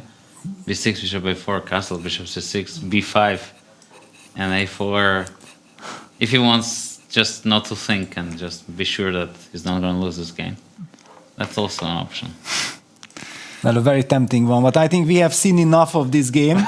Peter can't see it anymore. Yeah, I feel very sorry for black. Yeah, okay, this is not a position you really want to, but yeah, poor Sindarov was in a must-win situation, also facing a lot of problems in the opening, and he decided to go into this position, but... And he played b6. Yeah, he played b6, inviting now bishop a4. What about my boy Fabi? Is he fighting back? He is fighting back, and it's a very interesting position. Let's go there, yeah? Yes. Oh my God! What the? Exactly. Wait, what just happened? He gives the exchange? Okay, we have to see this. Let's see bird's eye view what's going on, just to observe it, what's going on the other boards. Ooh, there are a lot of action between Gukesh and Firouzja, which... Yeah, well, it's the similar structure to the one that we discussed in the Magnus's game, slightly different, but... yeah, but the position opens up, so it's a little different, of course. Does not seem to be... Though I'm not sure who is... Yeah, but all the tension and all the pressure is on the big final between He's Fabiano. embracing the role of a joker, huh? I may be destroyed, but I will destroy everything around me. This move C4 looks totally crazy. Yeah, let's dive in. Let's dive into Caruana Keymer game. Also, I think Vincent broke new record that he spent 20 minutes for his first move. I don't think that this happened yet in the tournament. After D4, he opted for F5. He also revealed in the confessional booth his way of thinking. It was very interesting, and he finds this d-takes if I knight H6 idea. I'm very curious to hear your opinion on this. Let's give a little time to Levon to digest what is really happening. This is such a weird pattern. I don't think I've seen this in any other game, which is a common occurrence with chess 960 so far. Every day you can have a position that you've never seen. Oh, wow, so F4, knight H4, knight D2. Well, Vincent was highlighting that he didn't know how to deal with the weakness on G7 but what was wrong and decided to go against the G2 pawn. Peter, was there anything wrong about rook e5? I just don't see it immediately. Takes rook e5. Well, White had different options. I think Nicholas was already analyzing it, yeah, with bishop D4, okay. E4. But D4, bishop H4, I'm thinking, no? Should be kind of comfortable. I create the pin, develop. How? After E4, bishop D4. No, bishop D4 immediately. Yes, bishop D4. You have to go rook E7, or? Well, yes. You can also sacrifice the pawn, but rook E7 would be the natural move for sure, yes. And then E4. Maybe this is something he didn't like. Okay, I see this. I see this not being too comfortable. Because immediately E4, I thought bishop H4. Wow, bishop H4. Little pin, no? Queen F4 does not do anything. Then knight Knight G6. G6, just protecting all the pieces. And what about bishop D4? Oh, rook E7, knight Knight F5. F5. Oh. No, you have to go rook. But rook E8, then G7 pawn is hanging. GG7, yeah? Like a good game. GG7. I'm not sure if Peter knows that phrase. GG. No, well, okay, GG, but GG7 was already a little bit too much for my knowledge. But maybe bishop G7, knight G6. But okay, this is of course very hard to understand. Yeah. All right, so let's see the game. Yeah, but the knight G6 is very interesting. I want to understand. So if I go F4, knight H4, what are my options? E3 is possible, yeah? But then it's a bit too passive. Knight G2, rook E2, knight H4, yeah? Yes. And nothing has transpired. Rook D2, maybe it's too slow. This bishop D2, knight H5 idea. Probably too slow, yeah? Because, okay, black has the E6 square for the knight, yeah? So. Yeah. But knight D2 if I go? Knight D2 is best, yeah. So, okay. We analyzed this little. We already saw this. Yeah. Yes. Like this. And computers said that white is better, but we said that it's unclear. It's very difficult to evaluate. A5 is not a move that ever would cross my mind. Wow. Well, A5 was one of the computer moves, I think. I would think about G6, you know. And then to get the knight to E6, no? But Fabi, I mean, this was maybe a tiny bit better for white, but Fabi goes C4. What is happening here? I really don't understand what's going on. So let's take this pawn. Levon, that's why we have you here. You were our hope. Oh, you want to fool finally me, yeah? you come and you break it down to us. You want to see me what struggle. What is going on? What is this C4? But okay, bishop A4 is the idea, yeah? That you attack the rook on E8, or what exactly? Must be something like this, but... and then? Yeah, good question. If I go, let's say, C6, Takes in d6. No, but this is not enough. Why not rook d1? dc. But in these freestyle games, you throw out pawns like if it would be not important anyway. And now suddenly it's important. Bishop c5, yeah, and okay, the fun continues, right? It's just the beginning. Bishop c5, then we can play e3, the bishop is already in the game, d6 square is there. If this is not a mutual time trouble, guys, I will be very surprised. This is type of a game that is... but this definitely favors Fabiano. In a must-win situation, Yes. you want to burn all the bridges. Well, you can't dream of any better than that, eh? Yeah. But let's see what else Black has in mind, because this position is fascinating. c4, my God. Well, you could also take immediately, I suppose. But then maybe knight e3. Knight g2 looks like the move. Yes, it looks like the move. But one even gets the feeling that it's not a chess game, it's a creative contest, yeah? That who is more creative here? Okay, let me try. Let me try to have my input. Bishop a4, let me go b5. Of course. We're waiting for it. Yes. I'm sorry. But this is bad. CB, knight, CB. queen. What did you eat, Levon, today for breakfast no, to play is, b5? No, this is bad. Yeah, I ate something poisonous. No, no, I don't know. I was just trying to be too creative. Yeah. Creative. No, that's great. All ideas are allowed. What about knight d7? This is a safe space, yeah? This is a safe space, yes. What stays here, what's said here stays here, yes. Knight d7, Judith's probably suggestion. it's, Rook d1, you did? Very bad idea. Rook d1. f5 is also possibly gonna be... No. No. Don't do this.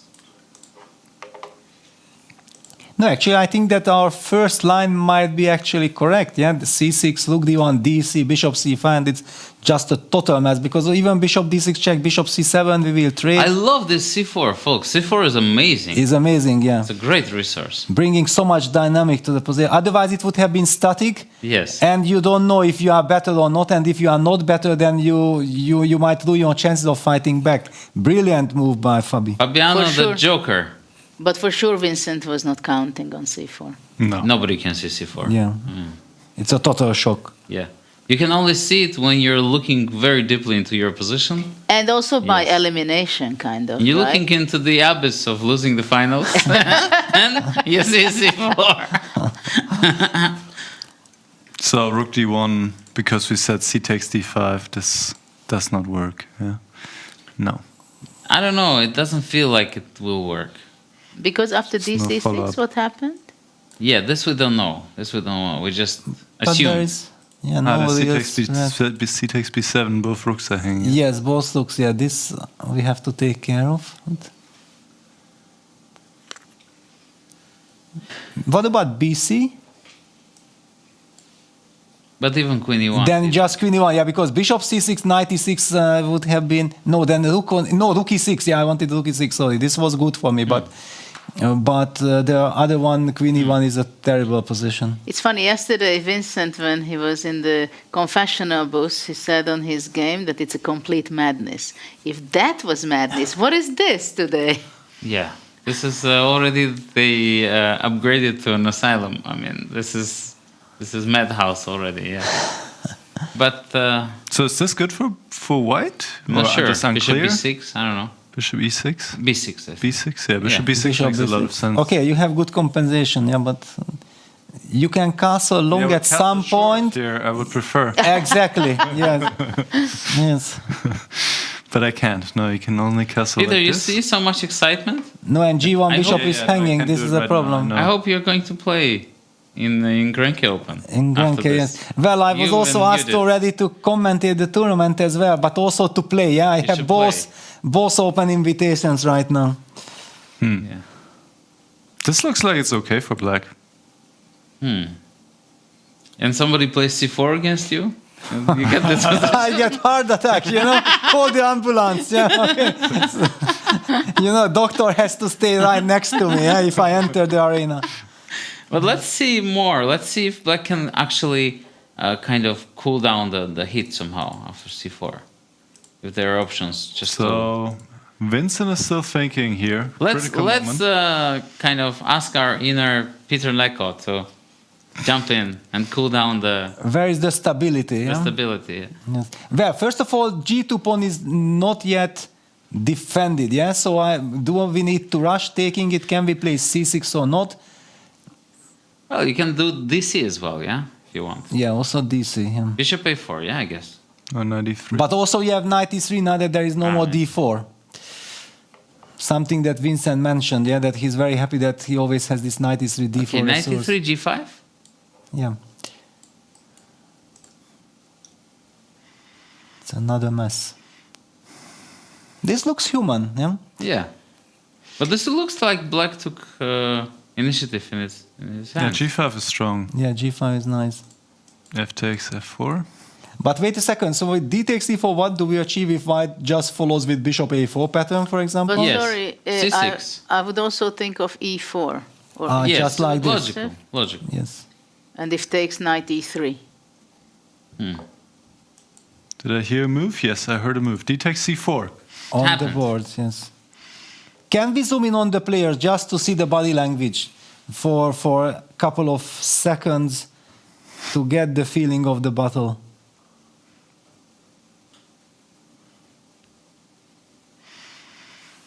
Yeah, and Vincent took DC and still he's not walking at all. He feels the heat, he's working, he's using every second.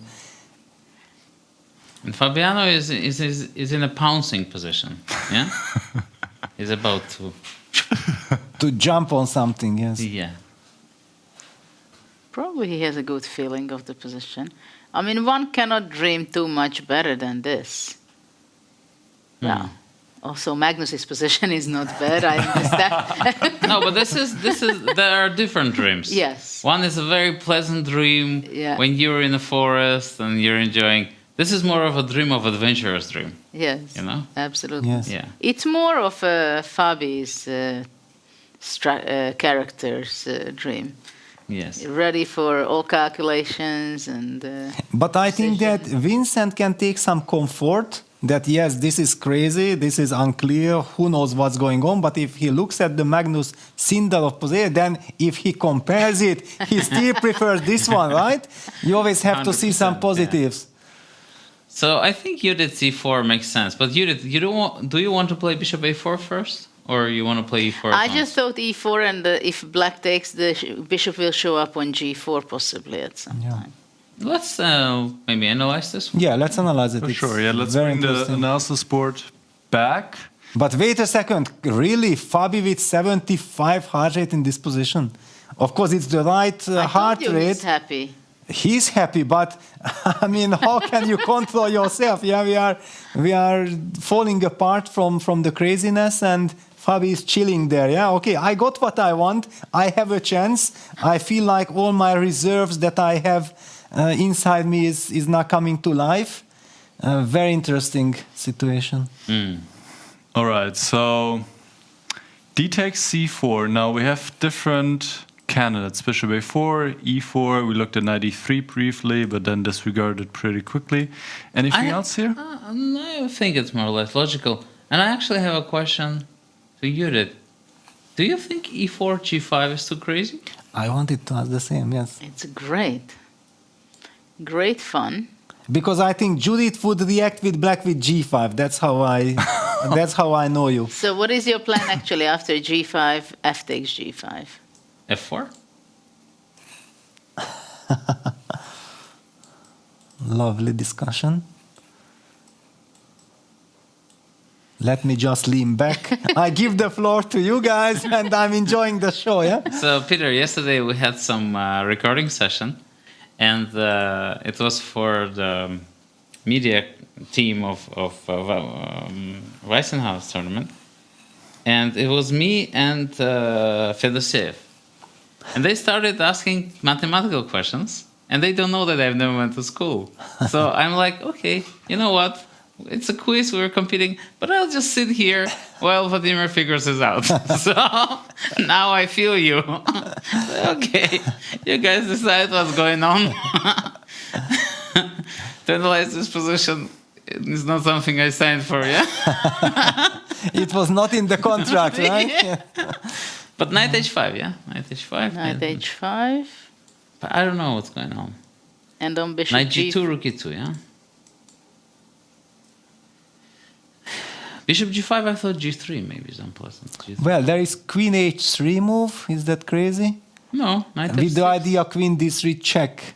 Ah, At you somewhere. find some normalcy, yeah? Well, I don't know. Probably it does not work, but I just wanted to highlight. It's so funny from C8 I'm going to D3, but I'm not liking it anyway. By the way, however, after bishop takes F6, we might be able to castle long immediately, and then we get the rook to D8. And you have fantastic pieces. Fantastic pieces. No, this is bad for white. Yes. This is clear. Crazy. Wow. Okay. Let's come back to Earth. Yes. So this is the current position. D takes C4, E4, very sharp. And Bishop A4, what is the difference to what we're looking at before? Well, once you expose with C6, white will get all kinds of different ideas. It's a huge difference because the queen from F4 is always hitting the queen somehow, yeah? Can we sack the exchange, bishop E7, and get E7. ready for long castle, I mean queenside castle? I don't believe. No? this. Okay, I thought that you will love it. No. Knight E3. Knight is You- really long castle. Don't underestimate the fact that I spent more time with the other Petrosian. And Knight D5, F5. And Arshak? Just Arshak is collecting. not the guy to sacrifice the... Bagdatic, yeah? Yes, the equality. Okay, but takes bishop b4, I wouldn't be, and queen g6 is coming also somewhere. Rook d1. Judith, I want support from you. This is your type of position. Well, it seems it might be not enough. Probably not Because there are enough. some tricky lines I'm looking. For example, Queen G6 takes Queen C2 and castle. Yes. Yes. Exactly. My plan. This is the problem. And then castle. And then it's goodbye. And after all, the F8 knight and G8 bishop can't get activated No, at the the same time. sacrifices are good, but not great. I actually remembered one story about this. So, when I was 16, I started working with Arshak Petrosyan, who taught me not to sacrifice too much stuff. And then we went to a tournament where Peter also played, European Team Championship. And Arshak prepared me for one game against Murray Chandler, the only game that I lost in this tournament. And in the game, I got, from opening, I had a nice position, and I said, oh, I remember. Arshak showed me, here I have to sacrifice the exchange. I remember the game, yes. He said, here I have to sacrifice the exchange, and my position is better. Suddenly, position was not good at all.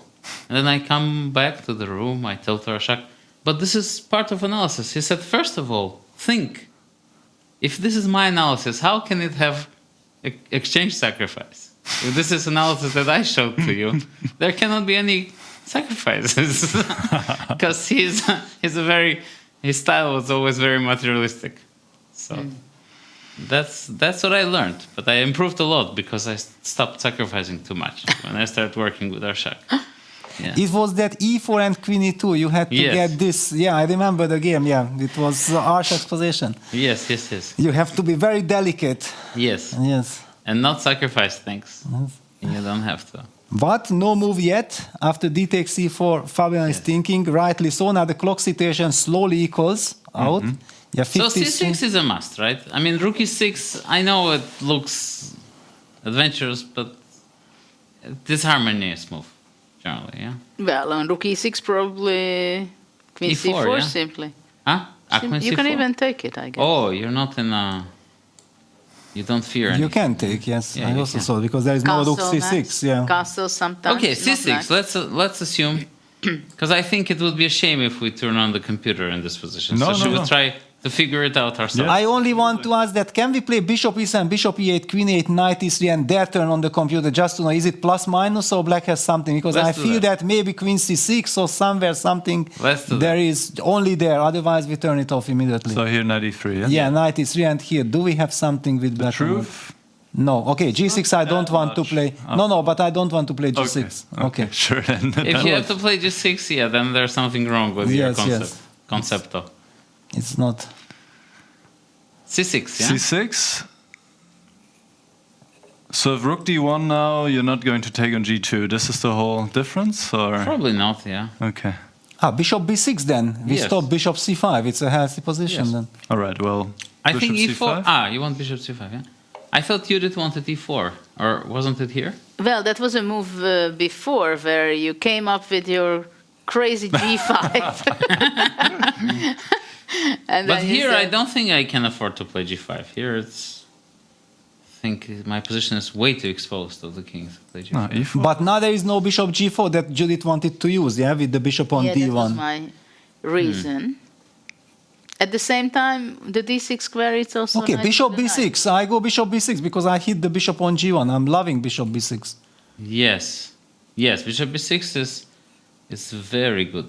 Okay, knight d3. But then this guy is kind of stuck there, no? Okay, let's see. Knight e6 is an option. Yeah, many possibilities. Knight, but then knight c4. Knight f g6 is another option. If it works, of course. Knight f5, I don't know what happens. What other options we have here? The d6 square is quite juicy. Yes. White. That is a problem.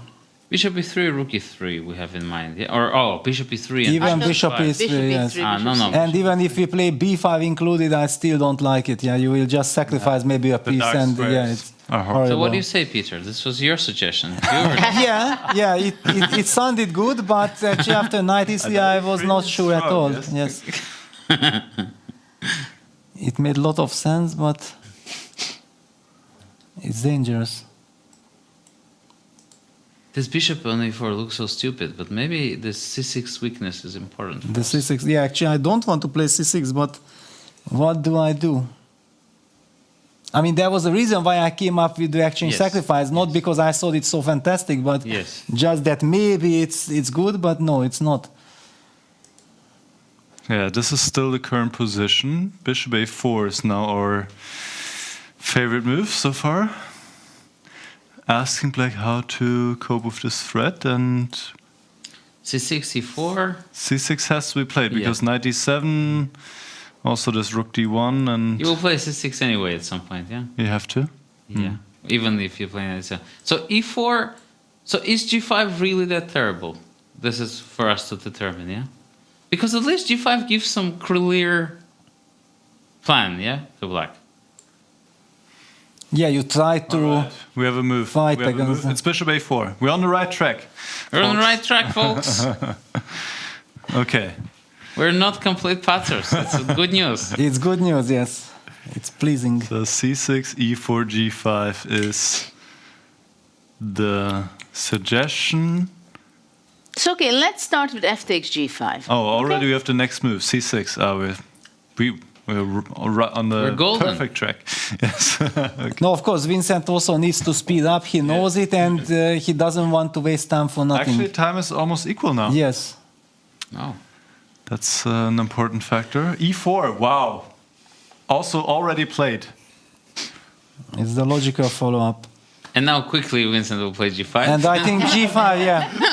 No, Then but we can analyze. No, guys, we have to be fast because they are going to get ahead of us. We need to figure out the next move for Vincent. yes.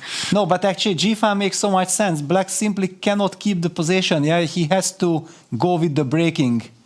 You cannot keep this structure. Just But knight tell e3. me, And, what do you do if I take it? well, then at least I destroy your pawn structure. I'm not worried of knight e3 anymore. Yeah, f4 was a problem with f4? I don't remember. And knight No, we didn't h5? analyze this one. Yeah, it was with bishop d1, c7 pawn. And Yeah. even then, Yeah, it's a f4 different was one, yeah. possible. So f4, you did? Knight h5. Bishop g5, let's say. And then knight f6 at some point will show up. Also, bishop c5 seems to be not a bad idea here. No, I don't like that. No, wait.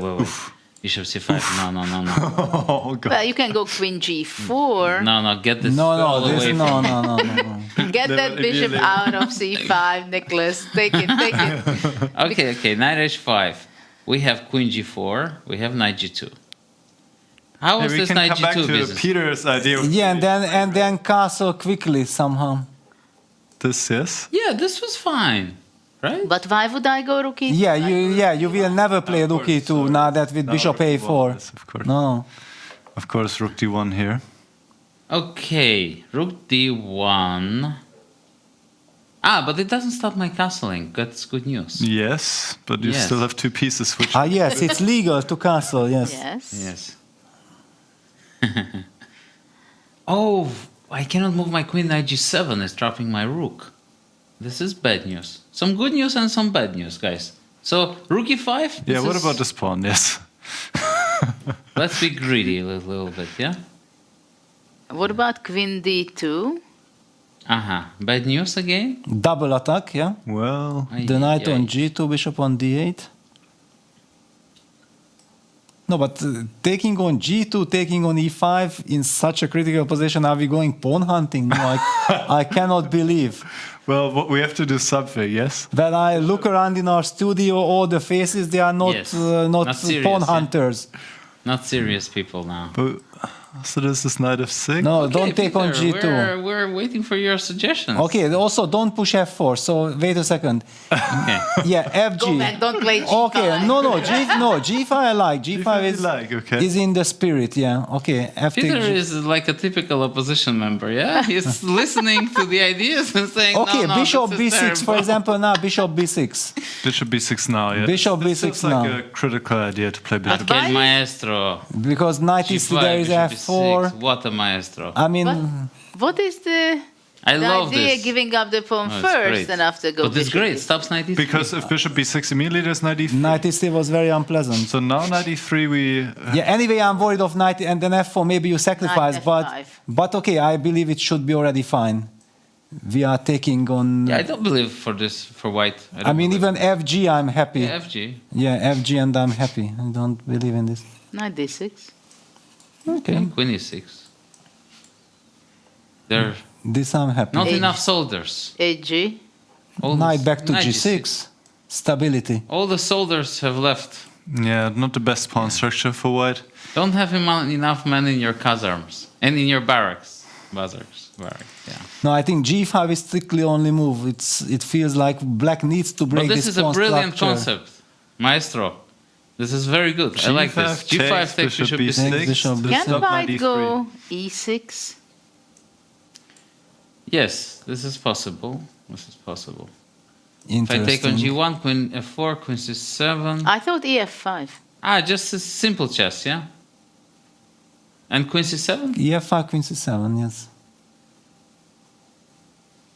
Queen c4. So E5. e5 now, queen f4. Okay. Yeah, If queen c7. queen c4, Then now we take on G2. or on f5. I Or think on both should F5, be yeah, fine. something, yeah. We destroy Bishop this pawn E6. structure. This looks good. Pair of bishops. And castle is ready. Yes. White has to castle here. White yeah? castle. And I can castle too. Yeah, we castle as well. You almost scared me there. I thought we cannot castle. Yeah, I know, right?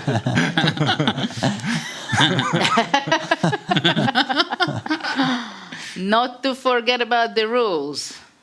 All right. G5 on the board. On the board. G5 played by Vincent. What a game. What a game it is. We understand chess pretty well, guys. Well, let's see what a computer says about No, it. but it doesn't matter. It doesn't matter. Yeah. Basically also Vincent is playing the tournament of his lifetime. Yes. Fabiano is, for me, Fighting number like 2 hell, player yes. in the world. So Yes, yes. this is a good level. We represent the human. Yes. All right, so Brain. f g5, maybe not the only move. And also, For you know, white. when I think about it, we are now like with the classical chess, there was romantic era, yeah?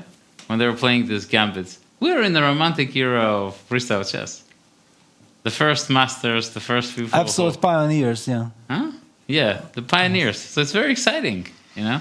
Let's say in 20 years' time, people will be, oh, look at these guys. They had this, they thought that King's Gambit was a fantastic opening. They thought the Muzio Gambit was good for white. Yeah. Look at the body language, yeah. Both players are giving their all, they are focusing, they cannot relax for a single second, yeah? Yeah, we're witnessing history. We're witnessing one of the most exciting games. Exactly. It's amazing. In Chess 960. especially that Vincent won yesterday, and for him, draw is enough. So he wouldn't have to burn all bridges from the very beginning. And he didn't do it because he wanted it so much. But he felt that this is the best he can do in this position. And of course, it made Fabiano happy. And Fabiano's play is incredible. C4. What a move. Unbelievable. Yeah. Yeah, very beautiful play. Very unexpected pawn structure and pawns on the board. Look at this beautiful setup. E4, E5, F4. Yeah, amazing. Bunch of white pawns. Amazing. And at some point, even B5 can show up. Actually, if black can go B5 at some point, and after that bishop B6, king B7, that would be amazing. I think it's type of position that you can, if we stay here for 3 more hours, the less and less we'll start understanding it. So actually, after f takes g5, b5 is also an idea, yes? Yes. It's type of position that is impossible to understand, yeah? But it's very exciting. I'm sure Jude already considering how to sacrifice a piece again. Of course. Like he takes f5. I like Peter's bishop b6. Bishop b6 is It was a solid, it's a solid move, yeah. I'm trying to solve my problems. I don't want to win or anything. I just want to stabilize. Okay, so what's going on if I take on B6, takes and bishop C2? Ah, very trivial. Simple chess. Okay, but now I say that my rook is breathing, my king's position is saved, I have rook a5 ideas. I only have to find the right way. F4, no, Levon, your F4? Knight F5. Or then knight F5, yes. No, Everything is good except the material, yeah? Why? Are we done? Down. 1 pawn down. 1 pawn down. Okay. C3 is, I don't know, C3 is not a move yet. It's like this joke, yeah. It says, oh, our daughter she studied very well when they wanted the guy to marry the girl. She studied very well, she knows all these languages, she knows everything is fantastic. She's just a little bit pregnant. So, everything is fine except the pawn, yeah? Small detail. Yeah. What if we take on d4, guys? Yes. Though it was a long time that we cared about the pawn in freestyle chess. F take E, come on, Yeah, regain. knight takes. E4. Knight takes. E4. Rook e5. Am I blundering anything? Knight d6. I don't believe in knight d6. Yeah, then takes on e1, queen e6, and the knight on d6. Or queen is e6 hanging. immediately. Yeah, no, this is fine. Let's just play simple chess. You did play simple chess, I play simple chess. F take E. Give Queen me D2, Queen D2. Give me the worst. Queen D2. She wants to... No, she doesn't want to castle, yeah? Yeah, because now all these rook a2s are coming. If I go knight FG6...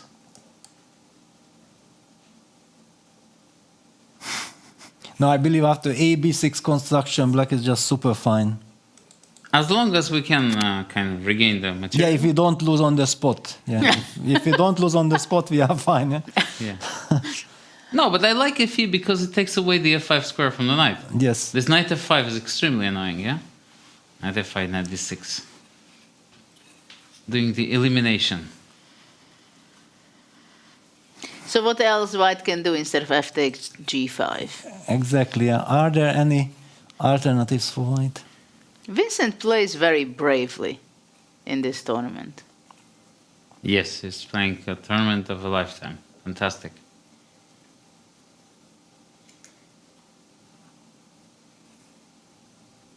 G5, what a picturesque position. Also, we should take a picture, no? After G5, I feel, okay, this pawn structure. But coming up with this knight h8 to G6 concept, that was insane. Yeah, both players are playing really nicely, yeah. So what happens if white takes on f5? And if I take on f4? You want to play knight e4 or taking on f4? Say again now. GF? GF, I want to play... Oh no, I cannot play... But even just knight takes f5 was possible as well, no? After EF. Why can't I just take think back? I immediately you are... get ahead. Knight e4, knight f5. I like this. If you cannot punish me with g4, then probably not. So queen takes f4, knight takes g2, we just showed us.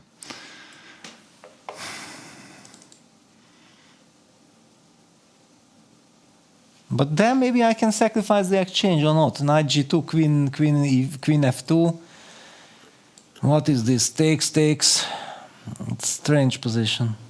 This can only be winning Bishop for black. B6? Bishop c7. For black, yeah? Yeah, I think it should be winning. Bishop But I'm C7. one move away from castles. I don't care. I will take only 6. Uh-huh. Yeah, looks, yeah, this hanging bishop on g1. If I could castle a knight, would be good, but yeah, I cannot afford to lose a tempo.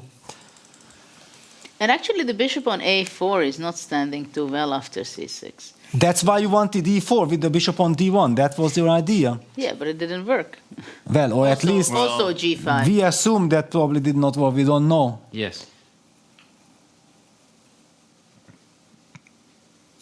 By the Okay. way, sorry to say, but I have the evil bar running. I don't see it engine lines, and evil bar says that black is better. Wow.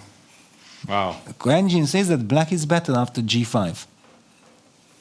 Amazing play by Keymer, but also, of course, very creative play by Fabi. So, f takes g5. Do we have anything else? But then we were happy with bishop b6, and even Judith was suggesting b5. Yeah, we already black had alternatives. Yeah? What about e6? Yeah, I thought about this. Bishop e6. I didn't understand where I'm going. And now take fg? No, let's say bishop c7. Actually, I'm not happy with my king on b1. Yeah, exactly. I Yeah, this developed diagonal. so Yeah. quickly, yeah? I'm too fast. Beautiful move, g5. Yeah, one needed to destroy this pawn structure. Knight takes f5 played by Fabiano. I'm happy I spotted it. I'm happy I spotted this move early, this g5 G5. stuff. Yeah, it was your spirit right from the beginning. Yeah. So, But okay, what is this exactly? I mean, knight takes f5, ef, queen takes f5, check, bishop c2. Yes. Can't you take on f4? Yes, I should probably. And then bishop e3. This is the idea, yeah? Yes. Okay. And if queen takes e5? Then bishop a7 check. Thank you very much. Even, yeah? I thought bishop. Or who knows? Maybe we can sacrifice the queen. No matter what. Who knows? Maybe this is good. f4? But you can go bishop f2 only. Ah, bishop f2. This is You can play bishop f2. Bishop f2. Party killer. Judy, don't do this. Oh, this hurts. But bishop f4 is also very strong, yeah? But who is crazy Yeah. enough to take on e5? Yeah, we are having this position, so takes on f5, queen Okay, takes I can play f5, queen bishop g4, c2. let's say. Queen g4. Bring back the queen to the... Just before, let's just finalize that the position is now after queen takes f5, check, bishop c2. Oh, it is the position. Yes, it is the position, and Vincent Wow. is thinking about now. Well, he has to take this pawn, yeah? Yeah, he has to, but he's still thinking. And white cannot allow a queen trade. He just sacrificed the pawn. So bishop e3 is also very clear. It's straightforward play from Fabiano and something that is very logical. Now black can play queen f7 and try to bring the queen closer to the king. White probably has to play knight g3, knight g4. Yeah, only knight g3, knight e4, the only danger. Yeah? Yeah. Or queen g4. I don't know. This is a...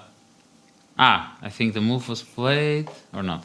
Well, Yeah, he queen has takes taken f4, yeah. I mean, no surprises there. Okay, bishop e3 will be followed in a second, I think. Yes, it already was played. Bishop e3, yes. Yeah, wow, look at this. Both players with 49 minutes. So queen g4, queen f7.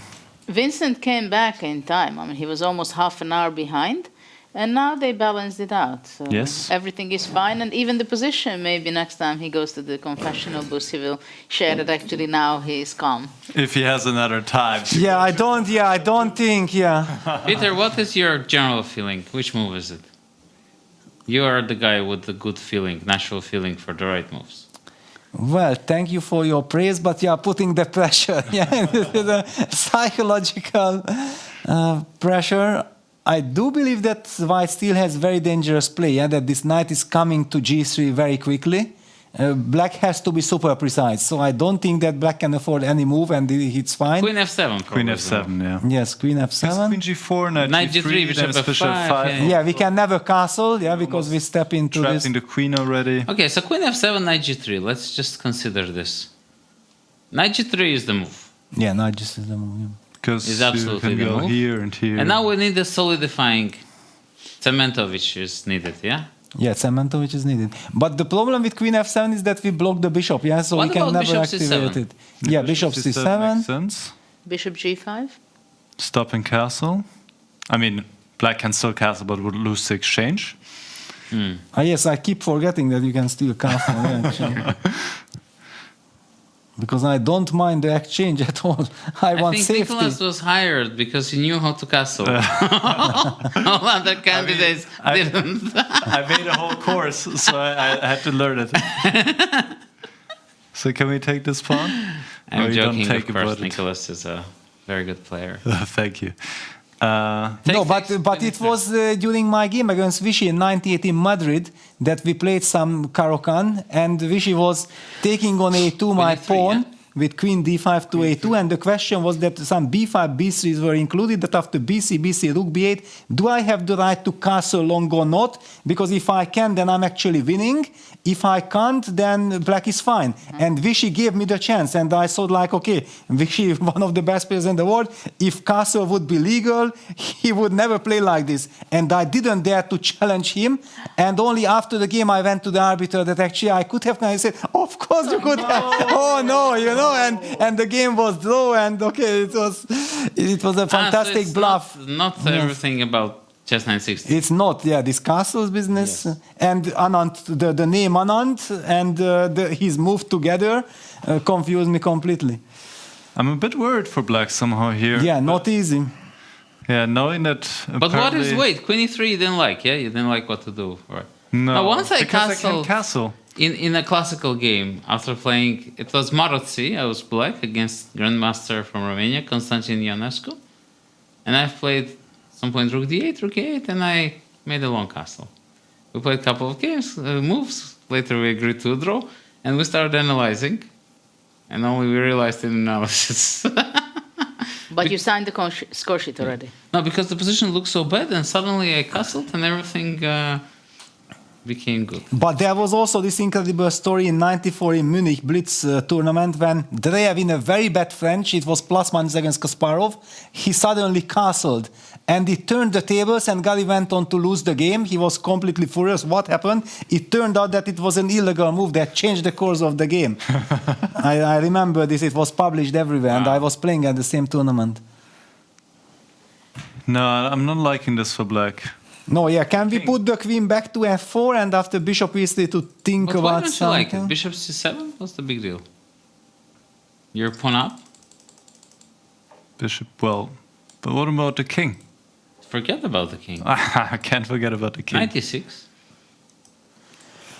Bishop f4. Or, no, this also doesn't work. Huh?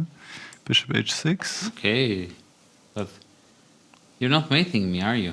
Then you can castle if you go bishop h6. Oh no, you can castle. But even if you yes. don't, I'm already threatening to castle. Because Of bishop f4. But okay, it's so difficult to evaluate this over the board. Can you imagine your clock is ticking and you are not in the studio discussing, enjoying, having a good time? How do you evaluate this? So you're saying basically after knight f5 you're gonna go castle, yeah? No, this doesn't work now, no? Because bishop Rook f4, queen takes. f4. Ah. Bishop d8, yeah. So always some issue here. Knight takes f4, knight e6. But what do you do after knight f5 then? And if I capture on g5? Takes. Now I have to prepare the castle. But- Queen f8 maybe? Okay, we're very deep in the. Preparing the castle. I could go knight e7. Check is Bishop there. f4. There's bishop f4. I don't know. It feels very scary for black. All right, let's go to. Well, Levon is not scared. You could No. see that Yeah, he was he's just not scared, but I'm If you scared. check my blood pressure, it's 50s. as Well, you're also comfortable. not playing, so. All right. No, actually, I feel that it's a very risky position for black. Yes. This bishop e3, because we are not able to take queen e5. Yeah, if any queen sacrifice would have been possible, I would take it. But yeah, bishop f2 just wins on the spot. Maybe also your bishop f4 is very strong. Yeah. So after all, what about queen g4?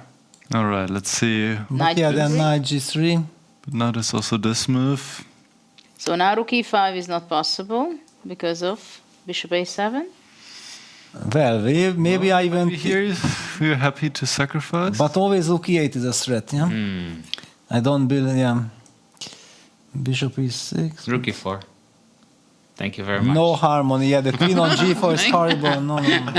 Okay, I've No, queen d7 is the move. Queen f7 needs to be played, Yes, yeah. queen f7 is the move. I think Vincent should play queen f7 and then start thinking there. Because this... Yeah, queen on g4 is horrible. It steps into too many things. No, queen f7 needs to be played, yeah. And bishop c7 was my suggestion, yeah? Yeah, it's very logical because Yeah, I like you it. need to do something about this threat, and you also need to. And prepare this is the castle. principle of Tarash. They had this argument with Nimzovich. Nimzovich said that isolated pawns should be blocked. And Tarash said isolated pawns should be captured. So I'm with Tarash, Dr. Tarash with this one. One of the And- greats of German chess, together with Laska. What about it? What about this try here?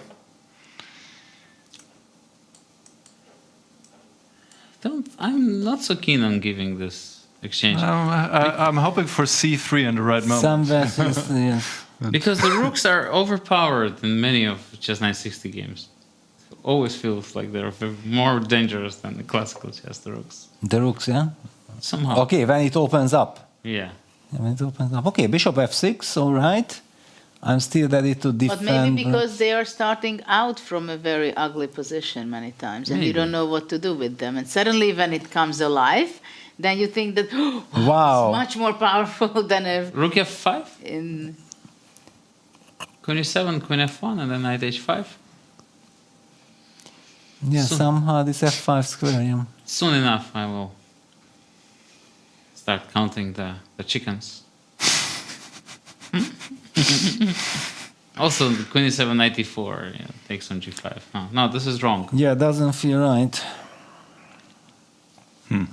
So now we think that after queen f7, knight g3, it is Bishop difficult. c7, I think it's a good move. Queen No, I f7 don't see a played. problem. It just happened in this very moment. Now Fabi will blitz out knight g3. Yes, only move. So let's come back to this. Yeah, bishop c7, yeah, the natural bishop c7.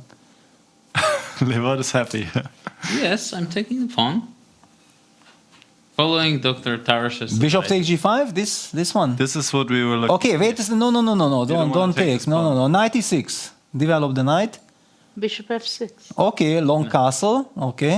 Now with the knight on e6, I want to sacrifice the exchange, and I'm gonna go knight c5, knight d3. I will play for But compensation. last time I checked, just was not checkers. Okay, no problem. Wait, bishop f5? What is this? Okay, bishop f5. Rook d5. Queen c4? Okay, and what is this? Castle is coming, my friend. Castle is come, and you can castle. But then you have rook c5 if king b8, yeah? Yeah, rook c5 is there. Ay. I mean, the position is very complex. King b8. But why do you want to play knight e6? Wait, I thought knight d4 was your intention when you played knight e6.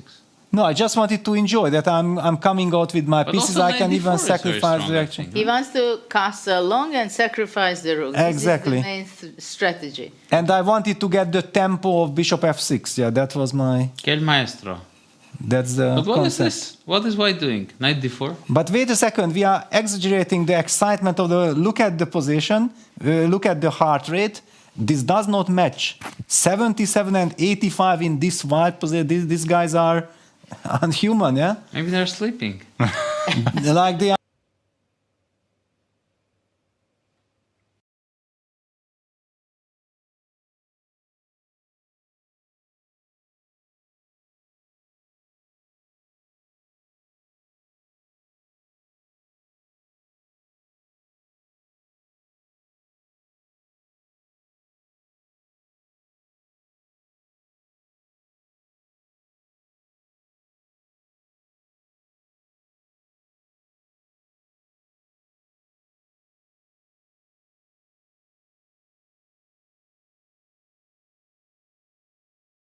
Fuego. Contra fuego. Yes. Exactly. Years of analyzing with Peter, we have developed our own language. Yes. Yeah, because when you are working like for 2-3 weeks, 8 hours a day on openings or whatever, then you have to get some, excitement, fun element and so on. What about rook f1? You have to go queen d7? Or queen, queen d, yes. Queen g7, bishop f6. Rook f1. Yeah, queen d7? No, black is clearly better. Black is ahead. I'm offering repetition of moves. Rook d. Okay, I can play knight d4 already, or what? Or queen f7 just because knight d4. Bishop I have f4. a feeling that Vincent would not object the repetition of moves somehow.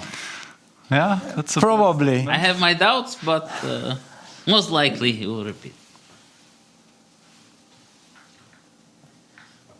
What do you think, guys, having a bird's eye view? Yes. Take a look what's going on with Yes. the other boards, because there Yes. are some interesting stuff probably in the others. And maybe we will see some thinking by Fabiano here, which direction to go, because it's kind of a junction for him. So we go to the bird's eye view to let's check the other 3 games, what is going on here at WEISSENHAUS at the Grand Slam. So what are we up to? What is Magnus doing against Sindarov? Oh, the position's equal. That is surprising. The king is already on h8 On from h8. b8. It got relocated on the fast route. Actually, the knight reached the f6 square that Levon highlighted from the beginning. That's an ideal square, putting pressure now on the f3 pawn with the bishop on h5. Who said position is equal? Looks dreadfully terrible for black. The computer says it. Wow. I don't believe this. No. Mr. Computer. Yeah, at the same time, it looks better than it was. Yes, much better than But it still was bad. before. At Still bad least for there black. is some counterplay. Well, the problem is that knight f7 runs into knight takes f4 all the time on the log diagonal. This we have to watch out for. You cannot go queen g7 because I take twice on c5. The bishop enters the game. The crazy bishop. Fabiano opted for knight g3, and so the heat is on in the grand final between Fabiano Caruana and What Vincent is that Keymer. game? Yeah, white can just take on h7. What happened? Nakamura is completely crushing, it seems. Let's go to check that. What do you think? Well, just briefly. Yes. Briefly. Yes. And then I think it makes sense if we come back to a craziness in the final. What on earth had happened here? No, it's just interesting to see here that it's white to move. And it's clearly queen h7 is a logical continuation. Now I want to see that when this short castle happened, or kingside castle.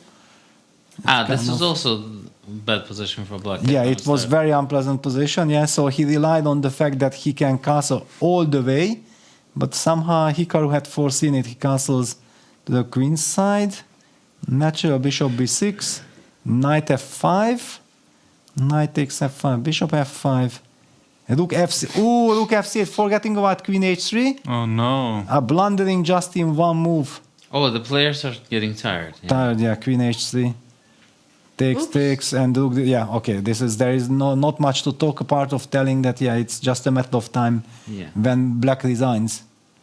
I think a lot of people don't realize how tiring just Yes. 960 can be. They say, oh, you don't work before the game. Okay, I don't work before the game so much, but compare how much I work during the game. I think everybody is already, by round 3, is already like, oh, we cannot do this. Okay, so we can go back to the bird's eye view from here because Nakamura needs only a draw anyway to win the match. And anyway, he has a huge advantage there. What's going on in the Gukesh game? That was also kind of... These are the fast-playing folks, yeah? Yes, they have no nerves already left. But it looks like black is just enjoying so much. This is what we talked about, yeah? That there is no attack on the king side. Black is the one who is deciding when to release the tension. And look at that king on b1. it's in a horrible situation. I think Gukesh didn't get the memo that the king is not on g8, yeah? Everything is designed to attack the king, but the king is nowhere to be found. Well, the kings are going to stay in that area already for the rest of the game, I believe. King on b1 does not look good. Yeah, black has very harmonious pieces. Okay, white is putting pressure on the f6 pawn. It's white to move, but if he takes twice, there's... Well, there is the gf, knight e4, knight c3 checkmate idea pattern as well, yeah? Just to highlight that. I forgot about this. I don't know if it's possible or not, but let's just highlight that takes. You can take with even the other knight, maybe stronger. Yeah, I just want to highlight for our audience that there is a checkmate like this. Watch out, be careful. Probably this is the idea that Alireza has just set up with the move knight c5. Don't do this at home, yeah? Yeah, don't try this at home. Okay, so here Alireza is having a great attack. Yeah, because then actually the whole white's concept is falling apart. He was probably basing his play that the knight cannot move from d7 because the pawn on f6 is under attack, and then black cannot untangle, and then slowly I'm going to activate my pieces, but the move knight c5 is kind of a game changer, a cold shower for Gukesh.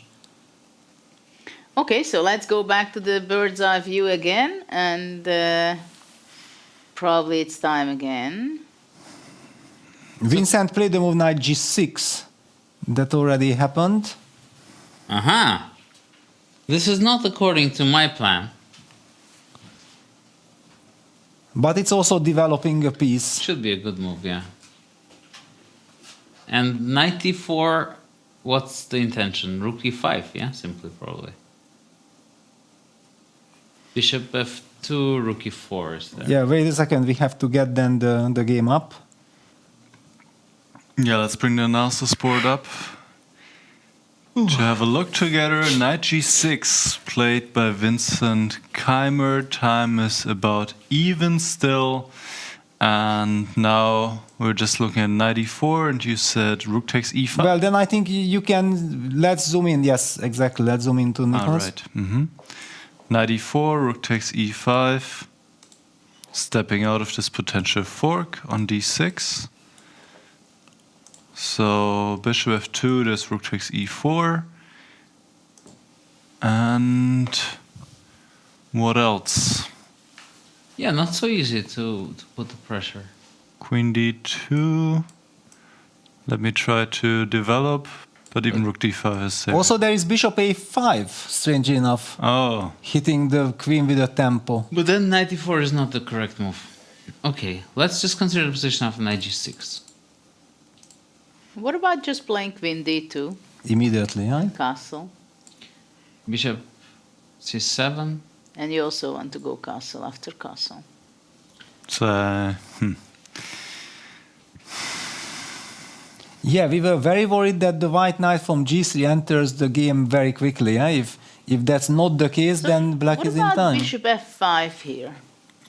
Stopping castle. Desperate measures, yeah? Desperate times. Bishop e5? Castle. c3 you're not worried about, huh? You're very brave, Judith. This is something I always liked in you. And why not c3? Yeah, let's play. I guess nothing better than takes. Just like that? I thought also bishop g3. You're kidding. Ah, bishop g3. Wow. Why? We are forcing the trade of queens. Yeah. It's much less fun for white believe without the queens. Can't believe it. What about takes on a2? Takes on g6, Takes on And then bishop d4, and No, bishop there's f4, check. king b2, Ah. but bishop f7 just in time to go Just back. in time. But bishop g5 here. But then I can win an exchange. Bishop e5, king c8. King c7, yeah? King c7, yeah. Takes e5, doesn't Yeah. work. Bishop f4, rook e8, then king d6, knight d4 No, but I check. wanted to go bishop d4 instead of bishop g5. Of course you wanted. But then bishop f4 and bishop f7, that's what King we b2. discussed. King b2, bishop f7, just in time, maybe, no? We got lucky. Just in time before my time was running low, Yes. as the song goes. Crazy, so much to calculate. Okay, this was also But very far again. wait a second, guys. Let's go back to the position of knight g6, and let's just understand. Knight f5, knight h6 is stupid, right? I mean, taking this bishop doesn't add anything. Then we got rid of the knight. Yes. Which was so powerful. What other motives there are in the position? Actually, maybe knight g6 was a nice stabilizing move. Yes, yes. Well, it's basically similar. Yes, similar idea, but also touching the e5 pawn, being flexible. So if I take on g5, then bishop c7. That's what I thought, yeah. Improved bishop c7 move. Now the touchy-patchy is more forceful, yeah? It's inevitable. Forceful, yes.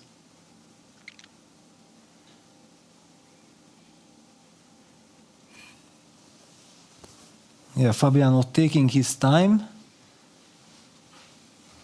Actually, he's behind in time for the first time. He's in the behind. game. After all, there is also now much more pressure on him, yeah, because Vincent is playing good, yeah, so-called putting the pressure. White has to find some very strong idea in the next couple of moves. If Black gets out and knowing that actually though is enough for Black, then the pressure is on White.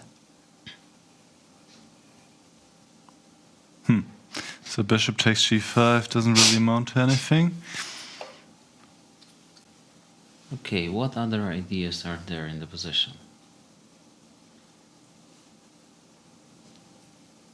Another move White can try, but I don't know, I'm not a fan of this. Bishop d4, but no. Yeah, slow. that is... No. No, White needs something more substantially logical. Yeah, you have to go with initiative, but how to... How to proceed. Proceed, yes. Knight e4 looks like the move, yeah? Yeah, Somehow. knight e4 feels, yeah. And then we just do bishop c7 or rook e5? Rook e5 was the problem. Even a rook e5, yeah. Bishop c7, I wasn't sure about knight d6. Yes, this knight d6 I can never evaluate. Yeah. Yeah. Now, this is the position. Of course, we want to attack the rook somehow, but where?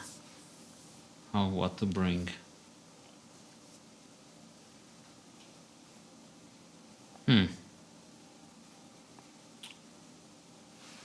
It's a tough one, folks. Actually, maybe White is in some trouble. Yeah. Maybe White is in some... I mean, especially in the sense that we know that he's in a must-win situation. He wants to go for the initiative. Any kind of simplifications are not interesting for him. And it's not visible, yeah? If even our creative studio is running out of creative ideas, then... Well, for Fabi, it's the 20th game he's playing in this tournament. Crazy. And he also came from Vaikanze. And also he's playing every morning. Yes, many games, yeah. What do you think, how much it affected him, the huge match in the semifinals to win against Sindarov? If, let's say, he would have won the match out of 2 games as he won against Gukesh, would he play differently and he would have more chances today? Because he lost so much energy on that day? I'm not so sure. You know, and with Fabiano, the way it works, he doesn't care about, you know, playing too much. He wants to play a lot, and he's always excelled in playing a lot. And, you know, while some people have the self-pity coming from a tournament like Vaikanze, especially scoring -1 for a player of Fabiano's caliber, it can affect their confidence. Me, being his friend and somebody who works with him, I know that he doesn't care. I mean, he knows he's a great player, and he knows that if he works hard, the good results will come. And this is the evidence. The other thing is, of course, Vincent is hitting above his weight, yeah? He's playing a fantastic tournament. And honestly, I was asked today by a journalist, he said, what about Vincent and his play? I said, I maybe not have respected him so much as a chess player before, but after this tournament with such play, you know, the results speak for itself, you know, you have to have to respect this. No, actually, I remember the Vikings. Yeah, we were suffering. Vincent was very ambitious heading to the tournament, and he was over pushing, and then suddenly was on -2. And I remember that for the very last game, because he had the white pieces against Pragnananda, and Pragnananda was fighting for the first place. We thought like the idea is not about trying to ruin Pragnananda's tournament. That's not the main idea. The main idea is to play a game from which he can get confidence for WEISSENHAUS already. Because it was the last tournament, I told him that I just want to see you play a normal game without this crazy amount of pressure that you are putting yourself on, that I need to win. Forget about all this. You need to play a good game. And he won that fantastic game against Pragnananda in 7 hours. And I told him, now you are ready. Of course, we couldn't have imagined what happens here, and we even don't know how the tournament will finish. But basically, I remember the feeling how we left Vaikanze, that, that was not a successful tournament, but you are now in shape. Yes. And in the preliminary part, he made 4 out of 9. He was number 6 in the lineup. So he was the one who, can he make it or he can't, right? So it was very clear that he should be fighting to stay in the quarterfinals, to qualify there, and he did it. And after that, he became so stable that he was never tested how he performs in a must-win situation, for example, because he scored the first game already in the first match against Ali Reza, and then he showed different strength of his chess. Yes. But what I wanted to ask you, Levon, what can you say when you're in a must-win situation? What kind of mindset you have to have? Like, for example, Fabi, how could he come to this game, and what is the best you can do in such cases? Well, a must-win situation is quite often, you know that there's going to be a chance, but it's not given, yeah? So you try to create your chances, try to complicate things. It's a different game, I think, than just a regular chess. It always feels like it, yeah? And the way I always kind of worked on it, and actually my psychologist told me the same. He said, those games that you play for a win, it's not the chess that is going to do the thing, your desire is going to play the role. And fighting till the end, yeah? It's really not about the chess at some point, I think. And Fabiano, I think the strongest side of his character is that he's willing to push, he's willing to persevere, and he doesn't care if he has a losing position or not. And those are the qualities of a champion, not caring about the past and focusing on the goal. Yeah. But this is a tough one, yeah. I want to see what happens. Well, Yeah, and we are looking at Fabi's face now also.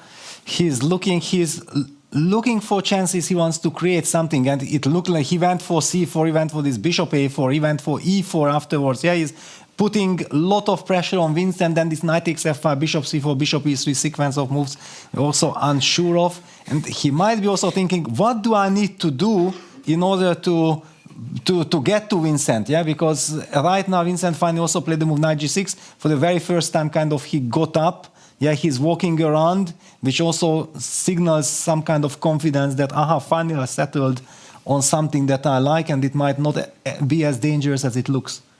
Yeah, but maybe it also has in connection that actually he has significant time advantage by now, 11 minutes ahead, which means that things are turning around, and finally Vincent stabilized his position, right? He's really 1-2 moves away from stabilizing it completely, moving the bishop and castling. And the e5 pawn is in big danger for white. So I believe for Fabi it is the right moment to think, because it's kind of a critical moment. If he cannot come up with something very powerful, then it can be the moment when everything goes away. You might not get another chance. This is the moment. Yes. You have to find some playable idea. And you can see it on his face. Yeah, he's searching, he's desperately searching for ideas, but at the same time, he's also confused. Yeah, that why am I not finding those ideas that actually I want? Yeah, because I need to win this game. And I feel some disappointment there. Yes, for sure. He seems frustrated. Yes. Yeah, because there is this fantastic pawn majority for black, having the pawn on c4, c6. So, for example, if the queens are off, I don't even see a scenario where it can go well for white. Of course. So if, let's say, white can dream and play 3 moves, what would you be doing? Okay, queen d2, long castle. Yeah? And then deliver something. Yeah? Okay, but even then you're not winning. It's not that you make 2-3 moves and actually you're winning, unless you put your knight on these. Yes, yeah, knight e4 is or a little bit too much, yeah, the 3 moves. But yeah, I perfectly get your point. And also, I kind of feel that white doesn't have too many options here. Let's say rook f1 doesn't look to make any sense because queen c7 will follow. You know, And what about if we just take on g5, for example? Yeah. Because we haven't touched on this move yet. We have actually a move. Briefly, bishop c7. Ah, that we But you show. know, even if I take on g5 And then some queen f and some f4. endgame also. Yeah, I also believe that it's a good structure. I wanted to highlight, echo what you were saying. Yeah, that in endgames, even like this with a double pawn and this lovely grip on the e6 square, knight d3 options are always possible. But even bishop g5 takes and castle. Yes, castles, and then queen. But also castle you can take and then e5. Yeah, I is think hanging. Fabiano his body language shows Yes. that he's very disappointed and a bit withdrawn. I mean, you see, he's not sitting like this. Exactly. But he's already kind of back. And the position, yeah, maybe is Not happy with his position. Maybe we can turn on the engine now just to see that does the engine, for example, give white some hope that there is something to look forward to, because right now we are running out of ideas. Actually, the g6 knight is the key piece in this position, isn't it? It is a very important piece, yeah. Bishop g5, I believe he doesn't play because of bishop g5 and queen f4. It's so incredibly annoying to face this. There are zero chances that white is going to win. So he's not bishop d5 or anything. There's no way he's going to play this.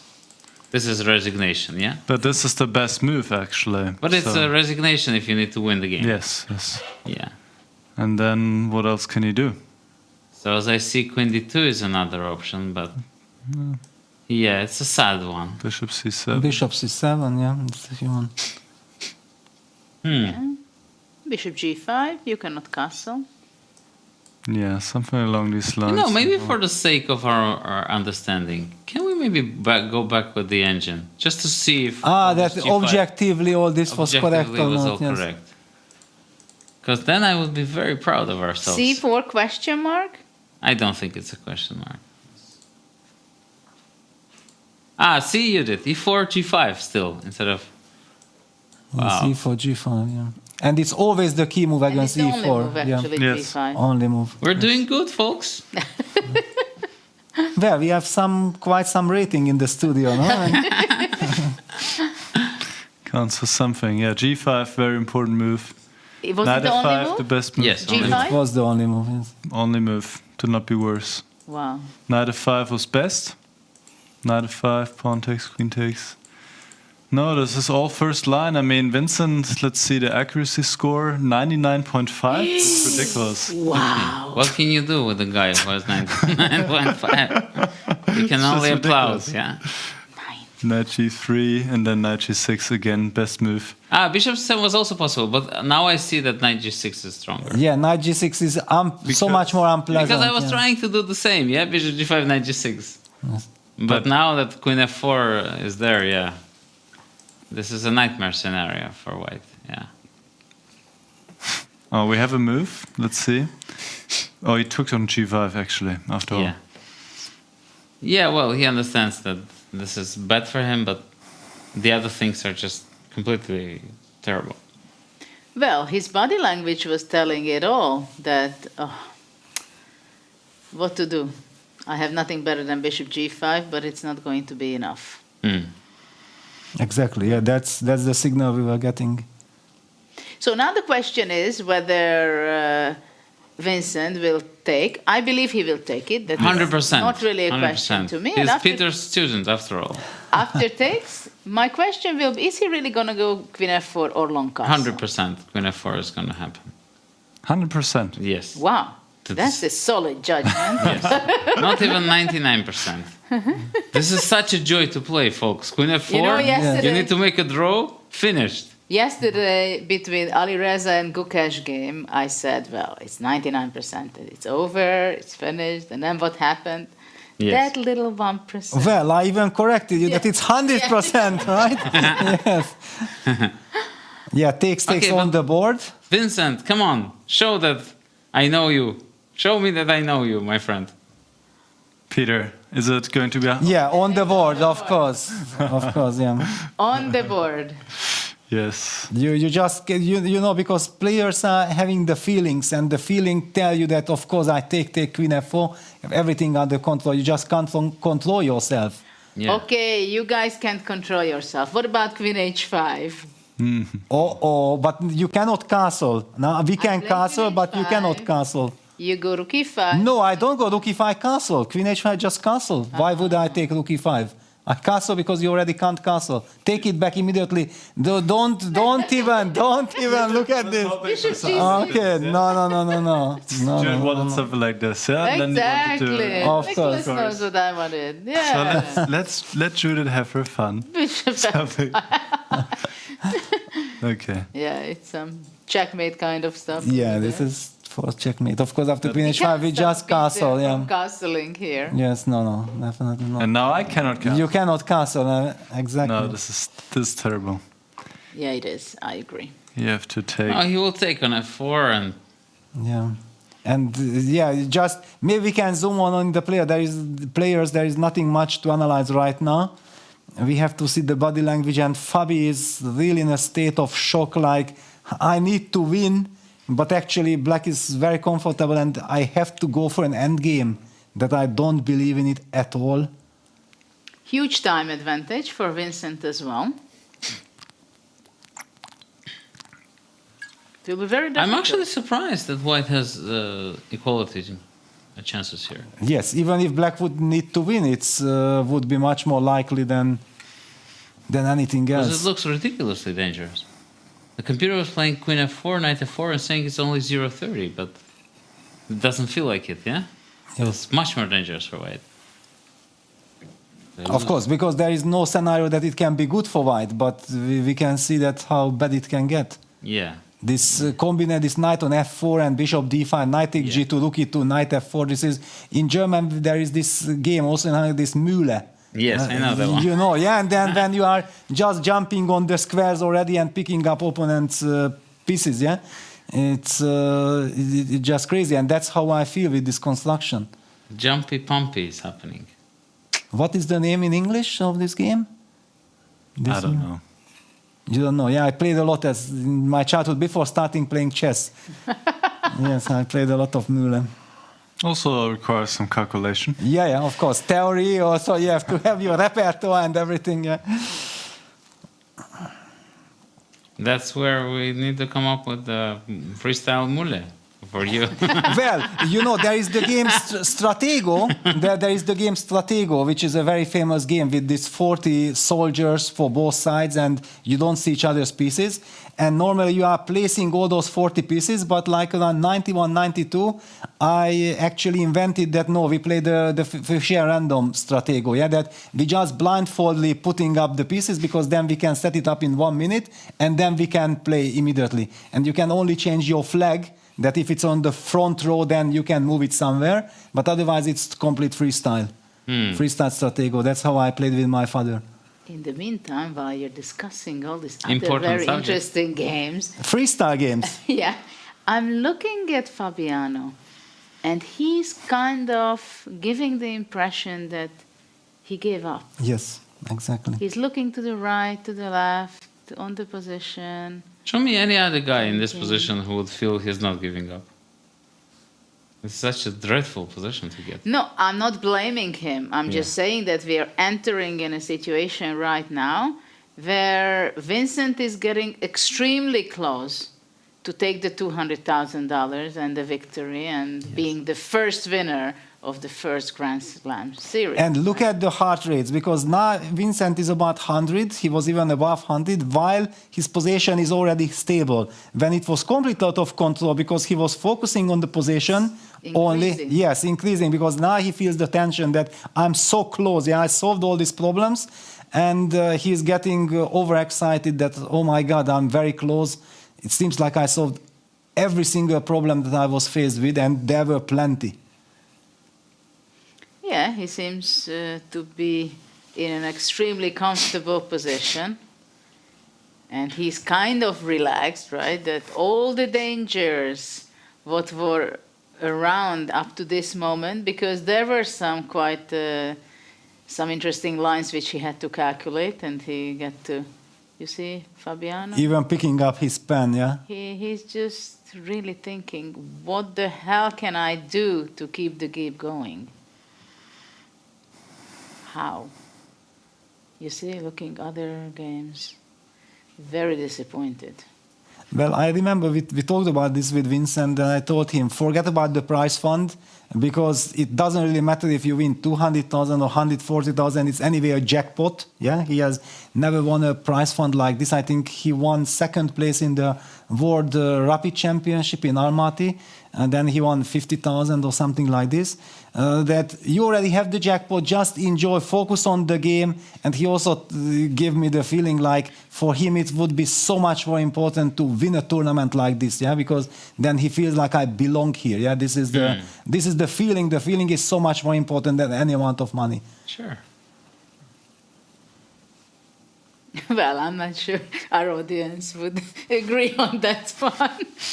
Any feeling is better than a $200,000. Well, you already have 140 guaranteed. It's not like 0 or 200. Yeah, it's a different situation. Yeah.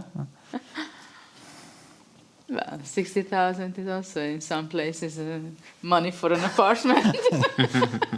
Yeah, and the what Queen... about 12,500 that I've got?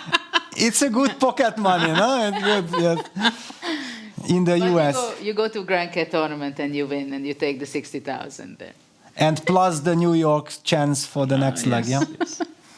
Yes. Have to focus on the blitz and rapid time to strike back.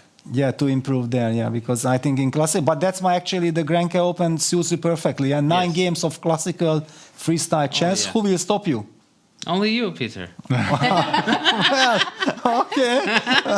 I'm not sure about it, but I get your point. Yeah, you are trying to lure me into the competition. Yes. Yeah, so the queen trade happened, long castle on the board. There was nothing bad. Now black is pulled with a choice. Bishop d5, king c7. Everything looks good, but yeah, bishop d5. Even long castle looks good. Even long castle looks good, yeah. But somehow king c7 maybe is even more harmonious. Could be. But also, the more I exchange, the less I will blunder. But are we afraid to blunder anything? Everything is protected. Yes. Everything is cemento. But still, now we get to a point where Vincent's biggest danger is himself. Yes. On him, right? That he can think, okay, everything is good, as you just said it, right? Nothing to blunder. Bishop d5, knight g2, castle, king c7, whatever. And this kind of attitude may lead to something that you make some inaccuracies, it's still okay, still everything. And you find the only move which makes things more difficult, more complicated, then you get nervous. Yeah, we have all been there. I mean, it's clear that black has to make quite a few of inaccuracies and bad moves to ruin this to loss, right? And Vincent understands it. He's a fantastic player. But the pressure is there, and he has to make a choice. And sometimes just one step in the wrong direction can actually cause a chain of events, yeah? So that's why one should never go on the wrong track, because then there is a big danger that you get more and more nervous and then mistakes born each other. We have lived in this rabbit hole of blunders, so we know this. The stronger you are, of course, the more you are experienced with this, and the more you know that you cannot take anything for granted. Yeah. I believe now Vincent will take quite some time to think, because he understands that, okay, now in the last few moves, there were all these changes and the position is completely different without queens. And he tries to figure out what is the best and the most straightforward simplification into a draw, or just keep the better position, we can say. Yeah, absolutely. I'm rooting for long castle, yeah.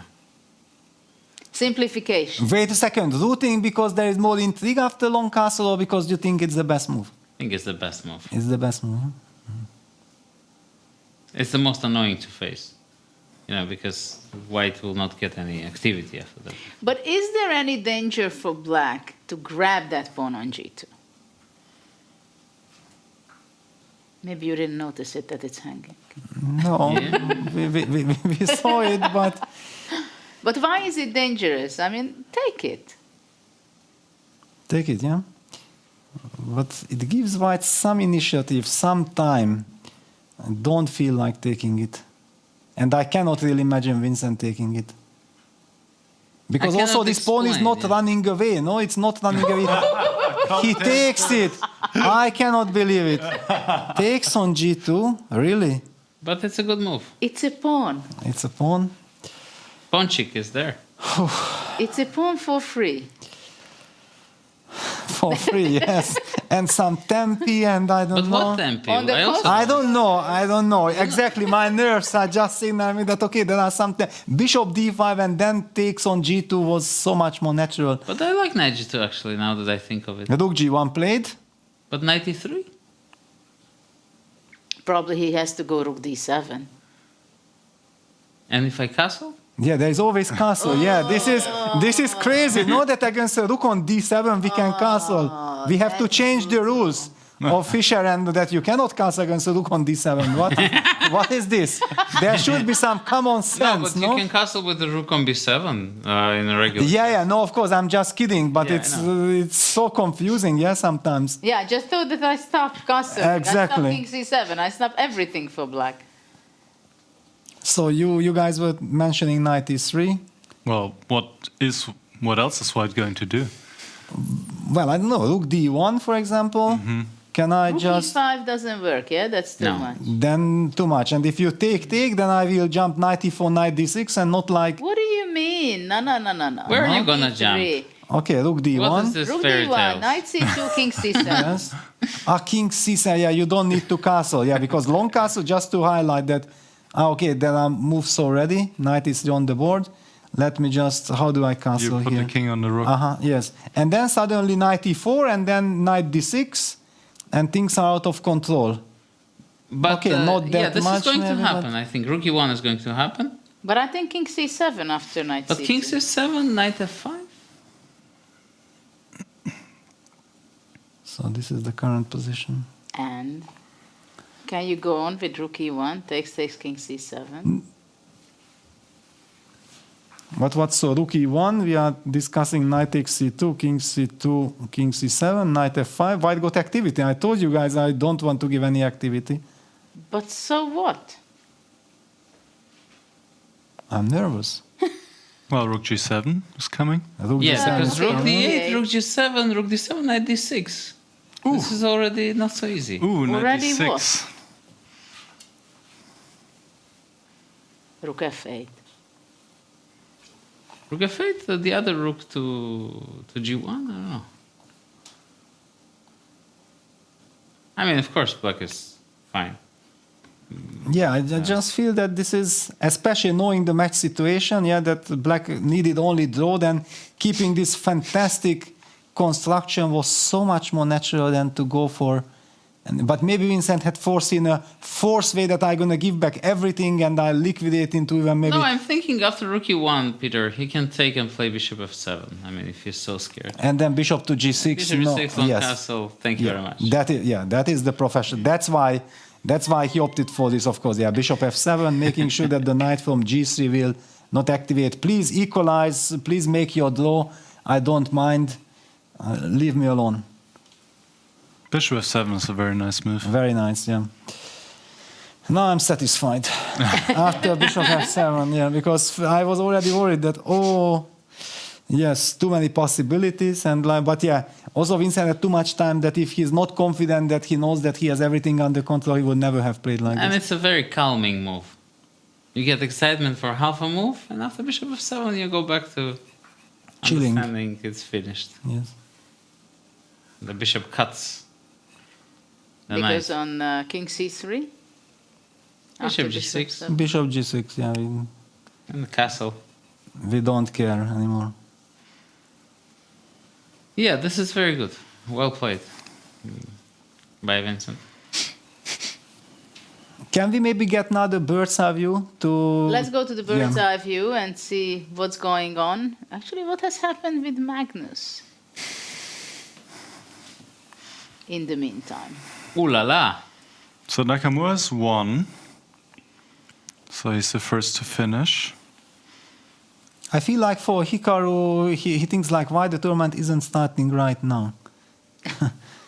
I feel that with Nakamura every won? game, yeah, he won. Yes, it's 2-0. Okay, there with queen takes h7 check, there was nothing to discuss. Gukesh in a lot of trouble, just as we expected that White's king on b1 will run into all kinds of mating ideas. The computer says it's lost. Well, I believe there is more intrigue to it, but it should be bad. And Magnus, he's breaking. Yeah, he has sacrificed the pawn. He has sacrificed basically his queen side with c takes b4, b takes a3, but he's relying on the dark squares and breaking through in the center. Magnus's expression shows that he's very relaxed. You know, and probably he knows that everything is under control. Yes. He's actually maybe setting up the idea of FED, knight d4, yeah? Activating like this. Yeah. I think it's kind of a dream for him to get this when he just needs to draw, yeah? Even if he plays many inaccurate moves, it's still... Well, for sure he's enjoying it quite a bit, his game. Hard not to. But Peter, he doesn't really want to take only 5 even, Because yeah? then knight takes. But he just can play You knight need d4. Knight d4. But knight d4, rook takes f4. Knight e6? Knight takes e6. The knight is there. Yeah, knight is still on d8. Yeah, exactly. I was also confused that his last move was f3, f4. Clearly he doesn't want to take on e5, but... We can go there. We can go there, yes. Check it out. Because right now, Fabiano is dealing with all the emotions. He goes for knight Look f5. at that, knight f5 by Fabiano. Well, what to do? What to do, yes. Knight d1. I don't know what to do. Knight d6 or... That's what he wants? Yeah. It's a total desperation, but understandable, yeah, that he wants to... And then rook g7, rook takes b7, checkmate. Let's just show, yeah, that there are some ideas like knight takes d1. Will he play knight d6? He must. Yeah, he must. Stop the castle. Yeah, so it's a real rook sacrifice. The whole point is to avoid black castling. The black king is not stuck. The knight controls the c8 square. And he's setting up the rook g7 idea, threatening rook takes b7 checkmate, which black would not even be able to parry. So be careful. Such a devilish resource. Incredible. So resourceful. So, can you put us on the board if knight e3, for example? Yes. Rook knight- g7. Yeah, that's... Yeah, let's just show yes. that it's simply impossible to protect against a mate. This is crazy, yeah? Absolutely insane. What a giant, yeah, coming up with this knight idea. f5. Okay, why is it not working? Now we have to determine, yeah?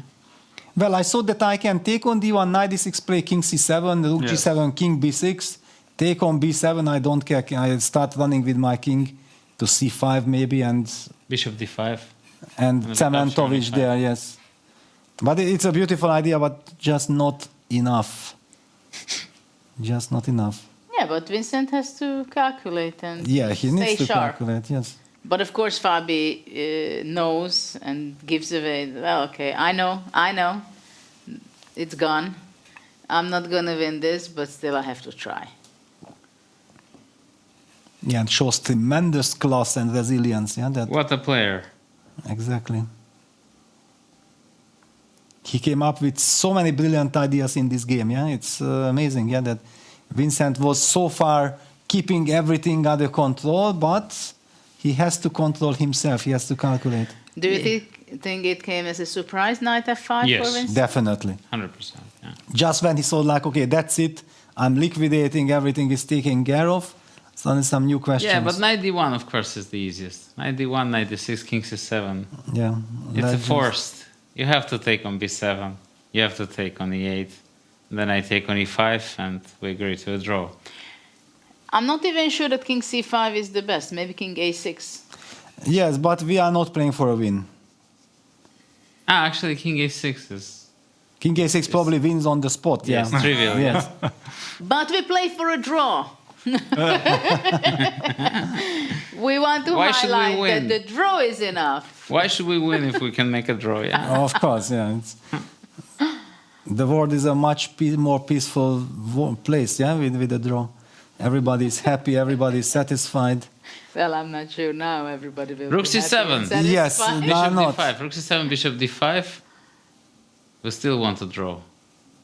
Because if you want to win too much, then you already allow me some checks. And sometimes, you know, you give enough checks, it can be a mate. You know? You never know.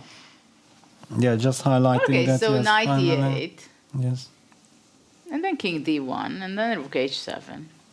That's why king on c5 is better. That's what So we're saying. after all, king c5 is the best. No, actually, have it after on rook d4. c7, after rook c7, Take on e5. we'll probably take on e5. Rook c6, king a5. Wow, sorry, rook h7 exactly is not possible because bishop f3, rook e2, and Check, rook takes c2.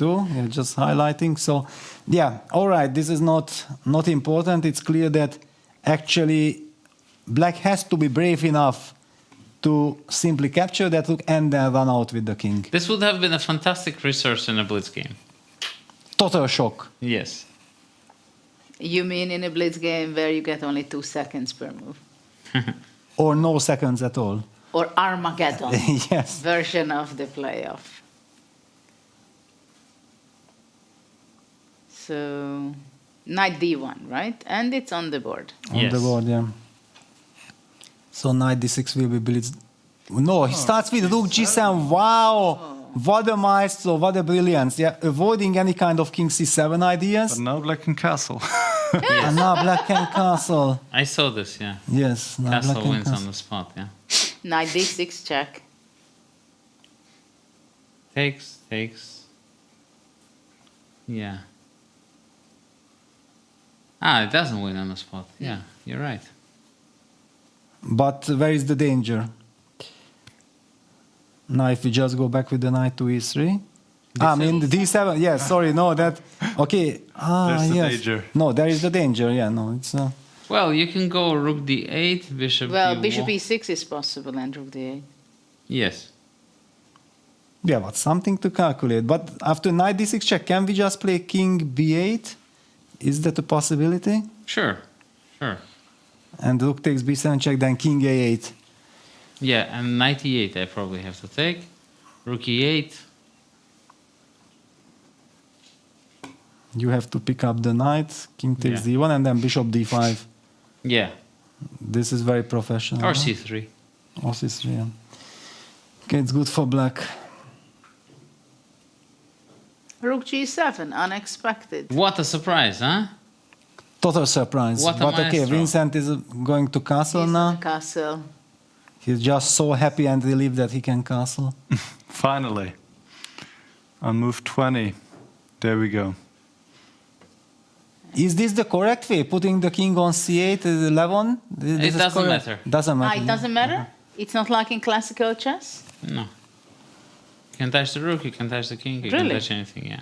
Yeah, because I think during the players' meeting it was also said that you can remove the king from the 8th rank, No, then they were put the saying rook, that but you this is have too to. childish. Yes. Yeah, this doesn't feel right. Yeah. No. But I also think in regular chess, this is totally crazy that you have to castle starting with the king. It's a move of a king and a rook. You can castle starting with the rook, starting with the king. It shouldn't matter. You have a point there. But okay, here also moving with the king is so much more natural, yeah, that okay, you want to place it first and then you move the rook. Why? I don't know, it just feels like it's the more powerful piece, yeah? So you move the king, it's the essence of the game, no? So castle is to make the king more safe. So you are placing it in safety first, and then you accompany it with a defender, yeah? To me, it's logical. More of a custom that we have. That Yeah, I think that's it's how more we of a grew custom. up. That we have to touch the king first, because otherwise we have to make a move. Yeah, and then the king is stuck in the center. Yeah. Yeah. No, lots of old rules actually for me don't make much sense. Like touch move rule, I think is totally stupid. Why? Well, because it becomes so petty. Was there a touch move or not?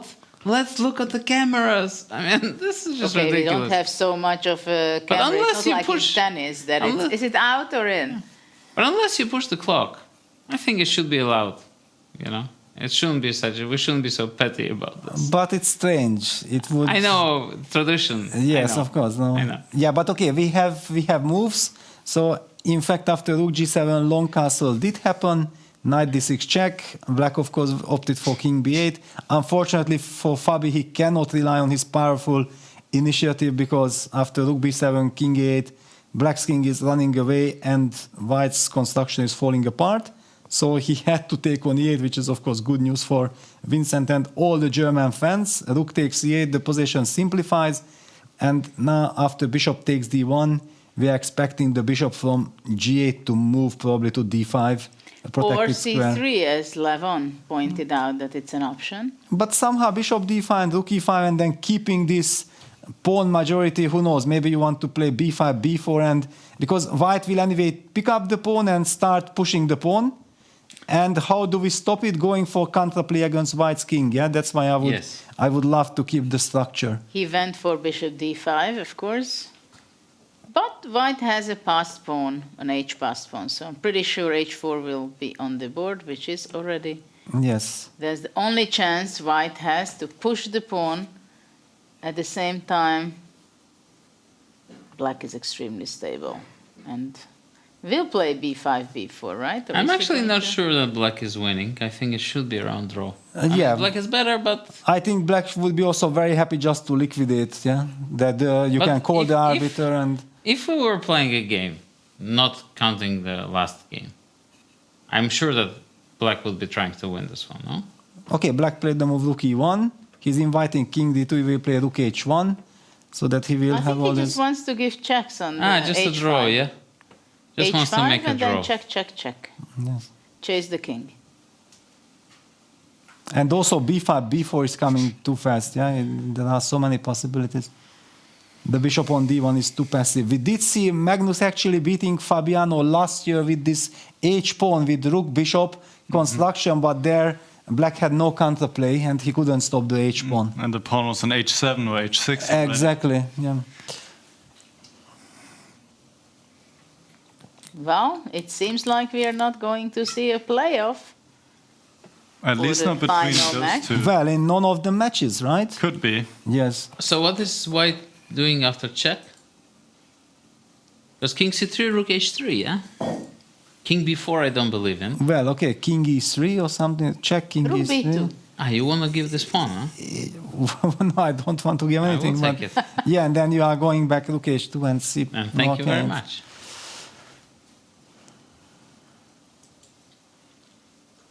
Yeah, I think this check kind of settles the game. But also you are not going anywhere. I can just push now B5. Why not B5, B4 at all? I like the check because it's forcing. Yeah, it's forcing. Forcing. Yes. No? What can you do? No, but I also feel that with B5, B5 I'm forcing because the bishop on D1 has nowhere to go.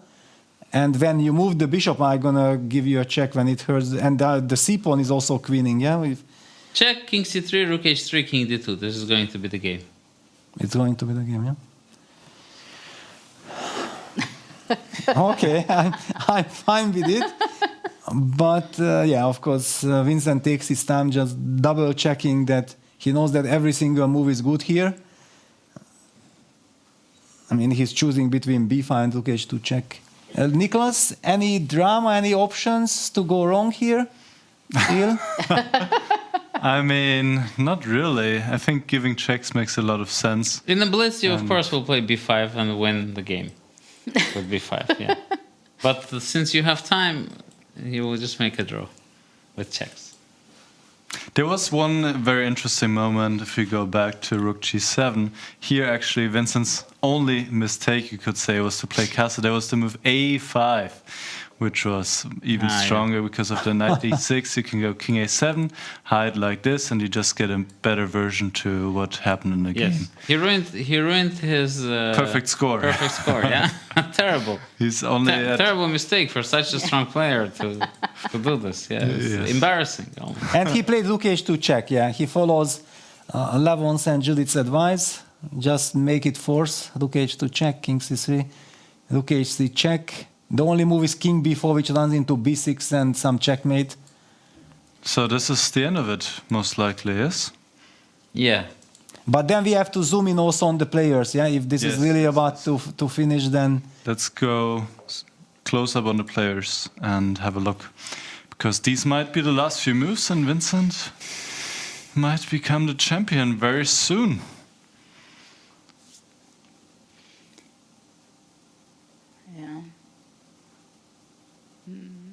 Fabiano is thinking. Should I lose it and burn all bridges with king e3? There are no realistic chances. Yeah, no realistic chances. Yeah. Also, I feel like you somehow respect your opponent that he played such a good game, and then where are you running into a total loss? I understand if it's a few seconds left for the opponent, you try, but against 30 minutes, it just... also, it doesn't do justice to Fabi's tournament, yeah? That why would you throw away just like that?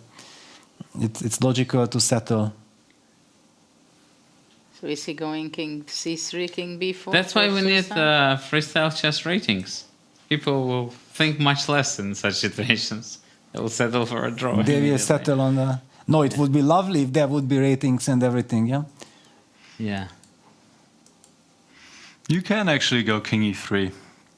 You're not risking to lose, at least, or with perfect play you shouldn't, but...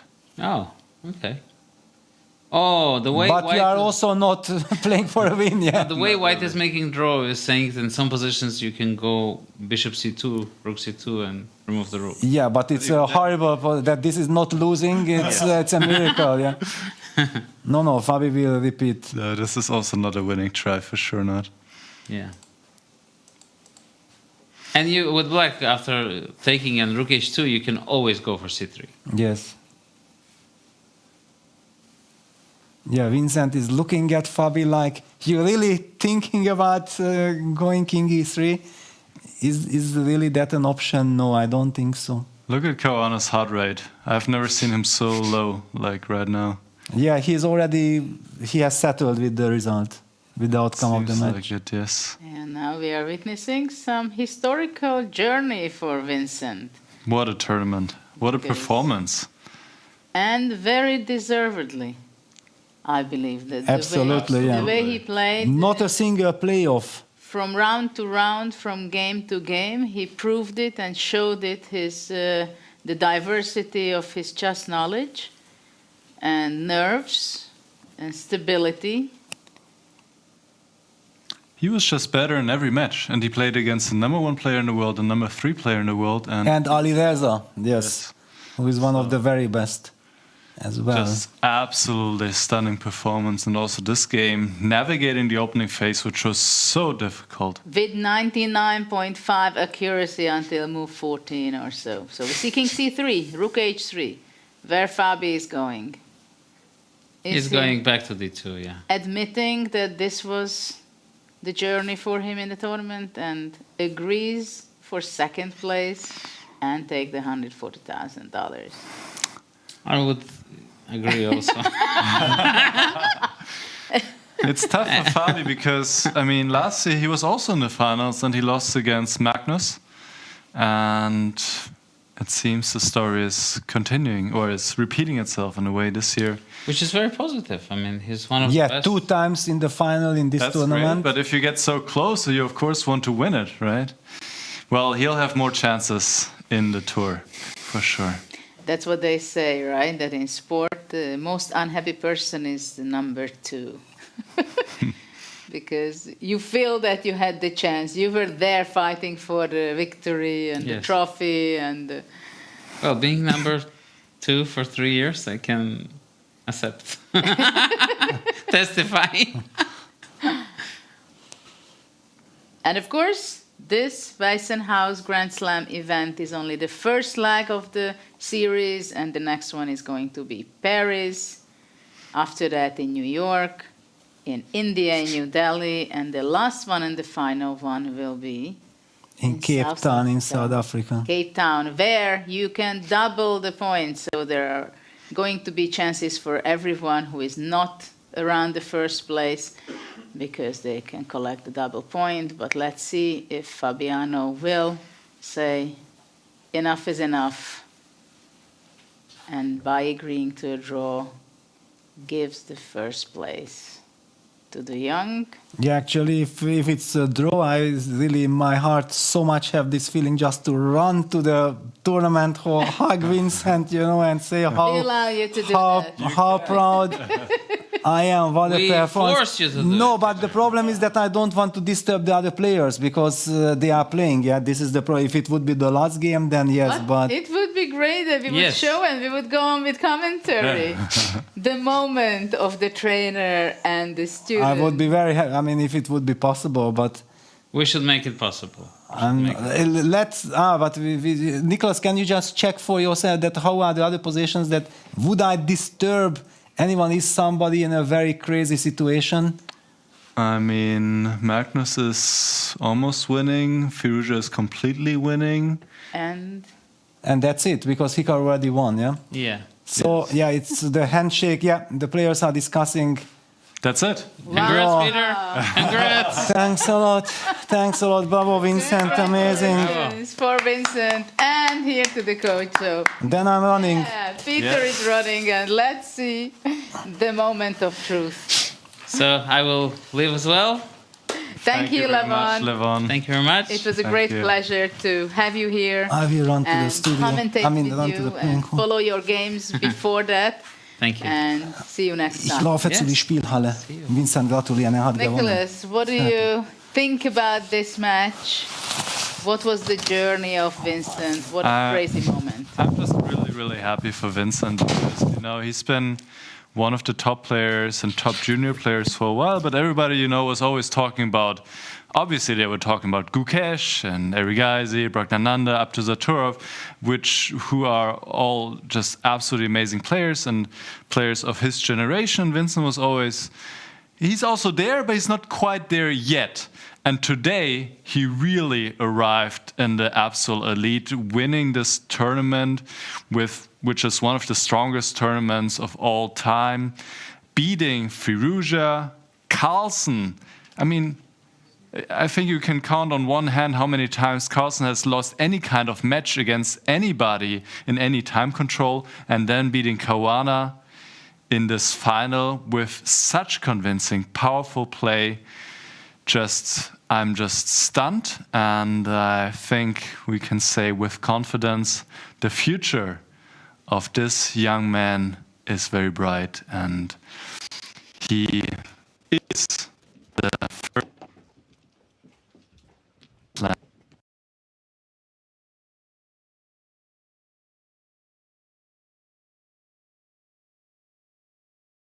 Grand Slam chess. And he's smiling, he's happy, deservedly.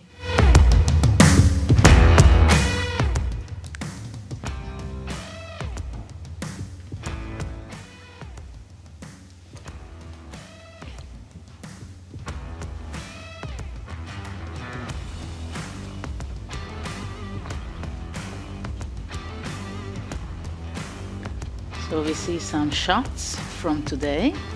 Well, the only shot I want to see is Peter hugging Vincent. Yeah, we'll go back hopefully to the location. After the game, we see Vincent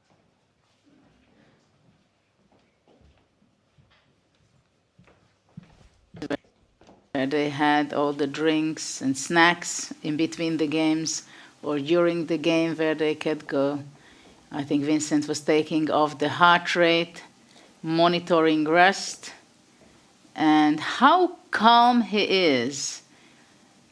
He's just 19 years old, I believe, and he's taking the victory in a calm manner.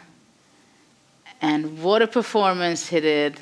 He warmed up in the qualifiers portion. He played 5 games in the first day. The challenge for the 4 games was next day. And then he qualified. Of course, the players had to go to the media day. There are a lot of interviews before the event. They had to cooperate with the media, with the filmmakers, with everybody here in WEISSENHAUS, always being ready to cooperate, disconnect from the focus, then reconnect and play the best they can. And we see Vincent giving his first interview, I believe, for the Norwegian TV. I still hope that we can get back and see Vincent there and sharing with us the first moments after becoming the champion of the first Grand Slam event here in WEISSENHAUS. What a performance, what a play, what kind of victories, and he did it so convincingly that he won his matches out of the 2 classical portion of the games in a calm, very convincing, very focused, concentrated manner. I was fortunate to be some of the nights together with him having dinner. He was just so calm, take it easy, focusing, being concentrated, and take one by one all the challenges.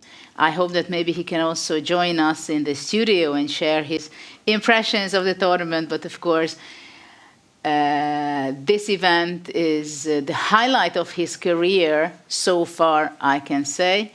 But I'm pretty sure we are going to see him in a much more classical portion of events in freestyle, and so that he can show his great qualities as a sport person, as a person who plays in fair play manners, who is very well prepared, who is extremely passionate about the game, and show his best he can. And indeed, what Nicholas was highlighting, that he was really doing it in such a convincing way. And indeed, to beat Magnus Carlsen out of 2 games the way he did here, it shows his skills, his understanding, his being so much prepared for such an event and to play very interesting and tough matches and pose problems to the best players in the world. And of course, the match what he performed now in the finals, it was also amazing to watch, and extremely amazing to watch the way he played today, because he played energetically in crucial moments. He made exceptionally interesting and sharp moves, which is not easy to make when basically the draw is enough for you. So, and it was also amazing to see that after move 14, his accuracy of play was 99.5, which was quite amazing. So, Peter, you're back. I'm back. Could you hug Vincent? Say congratulations to him. Well, in his eyes. There was so much surrounding there, but yeah, I ran to the stage. They were still discussing with Fabi the game. Actually, I had more chance afterwards than out of the playing hall to talk with Fabi.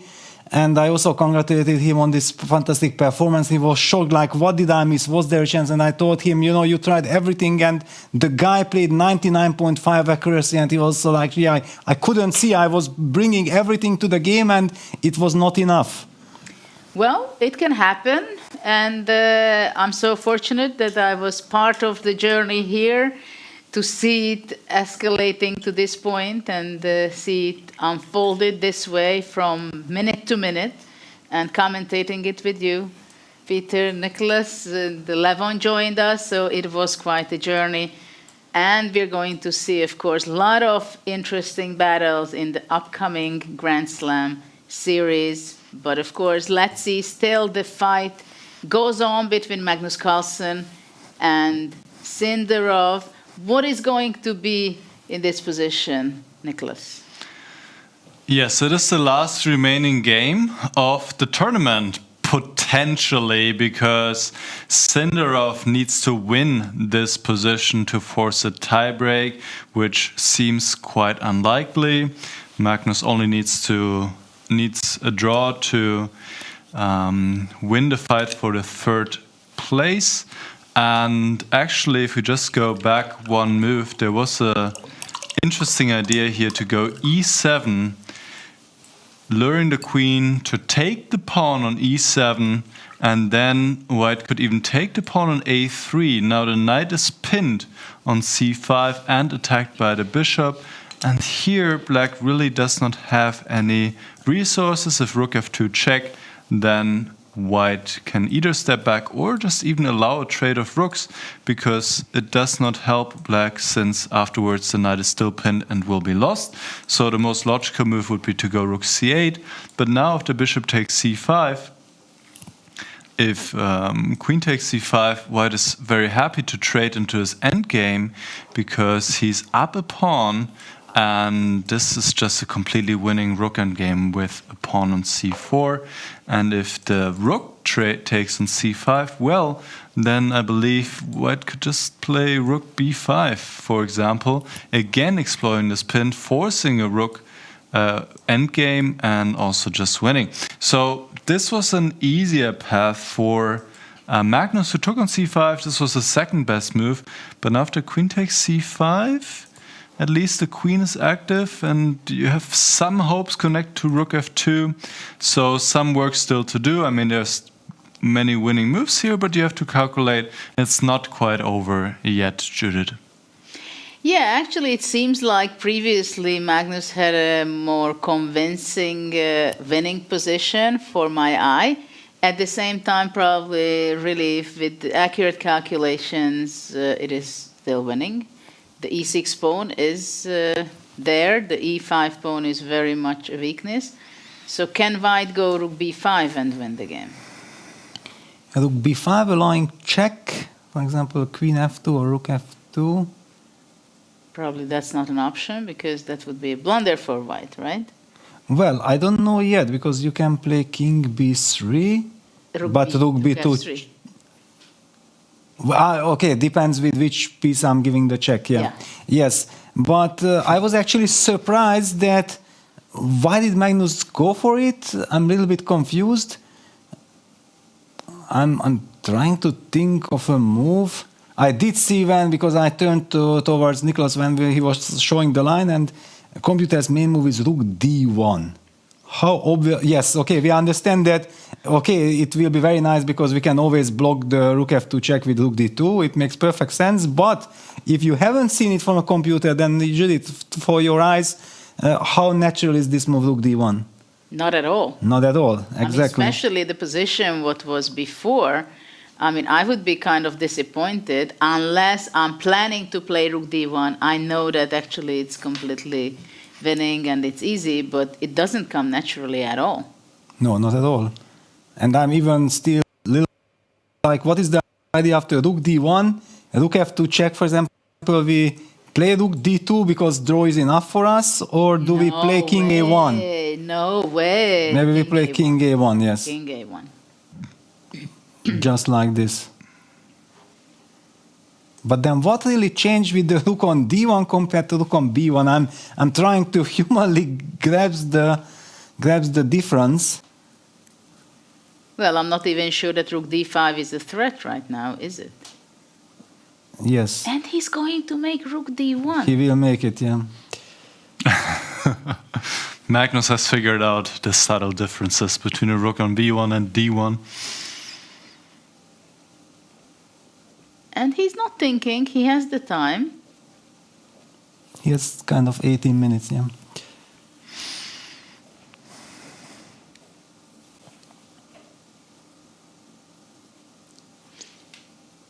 Looking away from the board, and he plays rook b5. Okay. b5. It's the most natural human move. You highlighted rook b5. Before, when I looked at the position, also I thought like, okay, rook b5 is the first move that you calculate, yeah? So what happens on queen f2, king a1?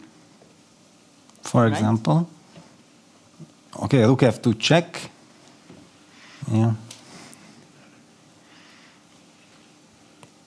He's smiling. He's smiling, and the arbiter steps in. Maybe the arbiter will say, wait a second, but it was rook on f1 first. But this is very unfortunate. Come on, Magnus says, no, leave him. What? What a sportsman. Because he threw the rook, and the arbiter says that I saw that it was on f1 first. Oh, he threw too far? Yeah, he threw too far. And he already let it go? And Magnus is fighting with the arbiter for Sindarov to be, and he plays rook king a1. What a sportsmanship! Rook on f2, yes. I'm loving this. Okay, rook f1 check. I did not see. Did you see it? Yes, it was on the camera. Yes, exactly. Yeah, it was on f1 first. Yes, it was on the f1. Yeah. Because he just too energetically made the move, or yeah. Oh my God. Yes. Imagine this would be decisive in the final. The game, yes. Or change something here. But actually, now Magnus is bringing back the rook to b1. Really? Yeah, he was moving towards the rook. Well, he could also play king a2, I suppose, but he doesn't want to draw. He doesn't want to draw. He was a gentleman fighting for Sindarov, but he wants to continue the game. He doesn't just want to seal the match. What a sportsman. He's not sure now, because actually after king a2, it's a forced draw. Of course. Queen f2 is impossible because of king a3. Yes. No further talks. So king a2, rook f2. King a2 is a draw, right? If rook b1, of course it's white who is playing for a win, but... Well, if... Takes, king g7. And Magnus is Magnus. He goes rook b1. Signaling to his opponent that, yes, I'm fighting for you, but I'm also ready to... Yes, I still want to fight this game. And I guess you bring the rook back to f8, because otherwise rook b8 is there, and you don't want to trade rooks, I suppose. Actually, it's very funny. It seems like, okay, Sindarov goes back rook f8. It means that I'm fighting for a draw, even though I'm losing the match. But I know that Magnus will fight for a win. He makes the job for me that the game is going on.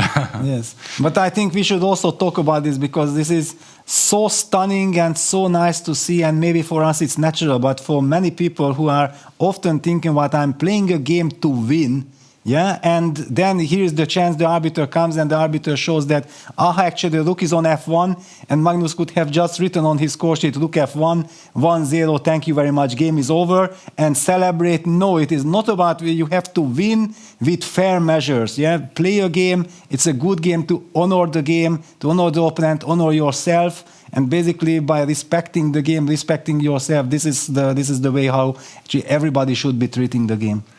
You know, I fully agree with you, but in the meantime, I'm calculating, and I just realized if the black king would be on g8, black is winning.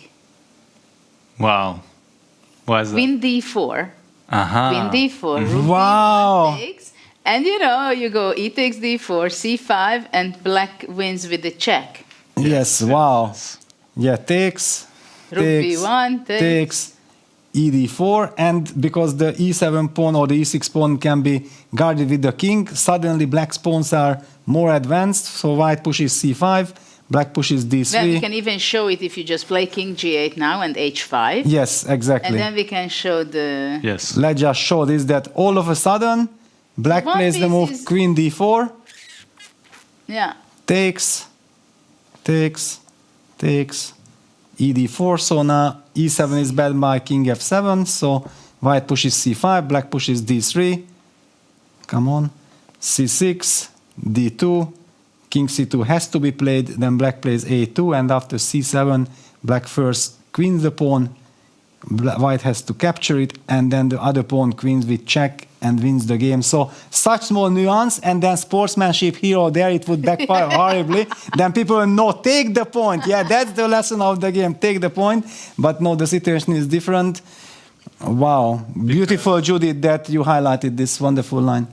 Just to show in the current position it doesn't work because the e-pawn would just queen. Exactly, and just put this on the board. Yeah, small details. Small, minor details, yes. e7, and now there is no way to stop the white pawn from queening.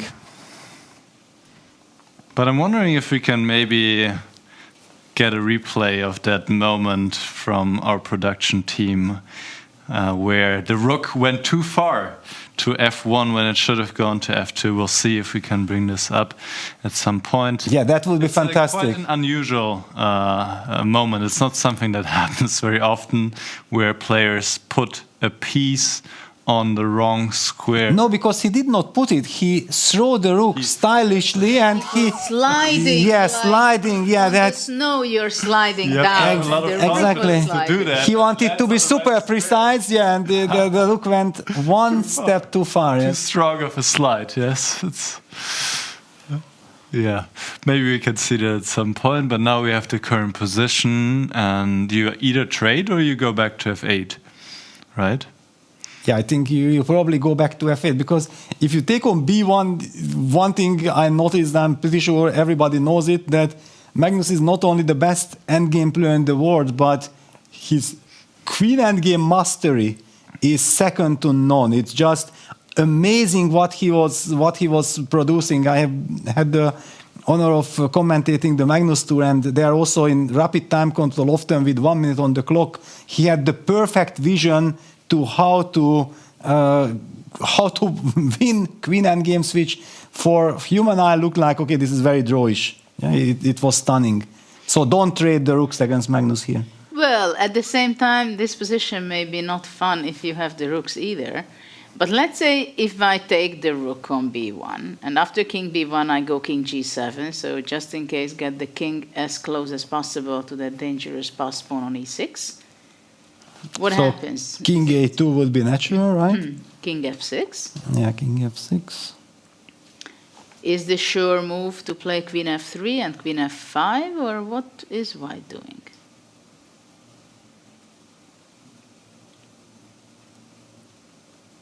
Is it really winning, or it's a draw which Magnus will win? Yes. Well, maybe queen d3 is a good move. I can play queen d3 here. This is nice. So it's a nice prophylactical idea. So king e6 is not possible to queen d5 check. Yes. And queen f2, king a3, queen h4 is not possible to queen d8, winning the queen. Queen d3 is a very powerful move, but what about queen d4? Again, the same motive. Then I can take already. You take and take the a3 pawn, and just in time to... somehow you have too much pawns. What about queen b4? Then maybe I can already go for this queen f3, queen f5, queen f6, queen. Can I collect it with a check or not? If well, not, then I can not. give you the pawn h7 as long as I checkmate you on... No, I wanted to take on e5 with a check, yes, but yes. This probably I will not get, yeah. I cannot get this. No, you can. Do. Because I cannot go to d6. Yeah, you cannot. Okay, let's put it on the board, yeah. So what we are discussing that here, maybe I can play the move queen f3 check and king e6, queen f5 check. The good news is that, yeah, king d6 runs into queen f8, winning the queen. And if black has to fall back to e7, then queen takes e5 check. Not only we collect the pawn, but we are also protecting back on b2. Then we'll be able to play queen d4 and start pushing the e-pawn. It looks very promising. Even queen b5 can be considered also a nice square for the queen. Okay, so let's go back and see what happens if black is not capturing the b1. But what should black do? Yeah, then rook f8. Go back all the way.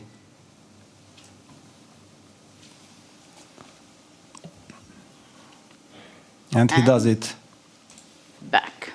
Never go for a queen endgame against Magnus unless you are sure it's perpetual on the spot. Also, with the rook still on the board, you keep like this very slim chance that somehow, somewhere you can get some ideas against the white king and maybe still win. So it makes sense. Can white decide to go rook d1 now?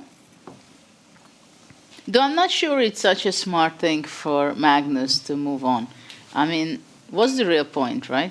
I understand that he loves playing chess, but at this point, Maybe it's also an idea to make a draw and after that analyze it, whether it was winning or not. But Gary was the same, right? Yeah. That he also was maximalist when he was leading the tournament with +4, +5 in Linares in 2001. You remember when all of us shared second place on -1? Gary ran away with the tournament and kept on winning I think he tortured Grandan Grishchuk in some endgame in 60 or 70 moves in the last round. In this B45 Sicilian anti-Sveshnikov. I somehow have it in my mind. Yeah, Gary was merciless. When we were 6 players. Exactly. Right? Yeah, 6 players. Yeah, second to 6th place. We shared.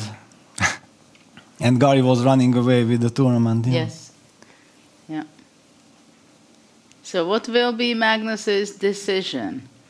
Should he go to b5 and decide on making a draw, collecting the winning in this match and being third? Let me update the board. Yeah, so... And of course, in the tour, there are Grand Slam points. Exactly. Let's talk about the points. Judith, you know everything. Please share with us. Vincent, by winning this event, collects the maximum of 25 points. Fabiano will have 18 points.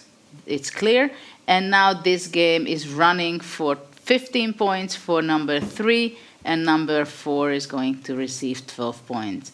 And then number 5 gets 10, and then it goes all the way down. So basically this is Hikaru, yeah? So Hikaru got 10 points. 10. Then Abdusattorov has 8 points. And Alireza, by winning against Gukesh, then he got the 7th place. He got 6 points, and 4 points goes to Gukesh, and 2 points for Levon, and 1 point for Fedosiev. Exactly. Okay. Now we have the overview. Judith knows everything, guys. Well, the Grand Slam points are very important. There are 4 more to come. Exciting series. Well, in fact, now that they added the Open tournament, there are also points that can be won there. And I think it's the same count as in these Grand Slams as well. Maybe we can show just this small appetizer for the Grand Cat tournament for our viewers, because maybe some other players, amateurs, have also an idea to go and try out the freestyle chess, and you can collect the $60,000 first prize. Or 60,000 euro first prize, probably. Plus, the first 10 players will get Grand Slam points as well. Yeah. And the first player qualifies for the New York leg. Let's see if we can get that video so we can invite people to go and join the Grand K Open. And already 450 people signed up, I heard. Yeah, just in 24 hours. And I also told to Sven, the main organizer, that I believe that none of the 2,700 plus guys will miss that event, because this is a golden opportunity for everyone. It might be the strongest open tournament ever. Let's see. Let's see on a video. We get back to this afterwards. H5, what is behind Magnus's move. But let's see the video about the Grand K Open.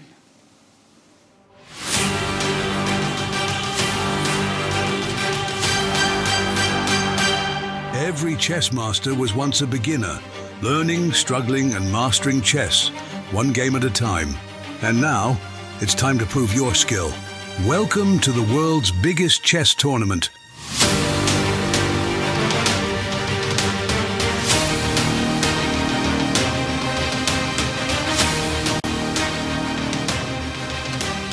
Compete in the Grenka Classical Chess Open for €70,000 prize pool, or enter the Grenka Freestyle Chess Open with a massive €225,000 prize pool and the opportunity to qualify for the Freestyle Chess Grand Slam in New York. And the best part? You could face Magnus Carlsen, Vincent Keymer, and other world-class players. This is your chance to play against the best. Are you ready to make your move?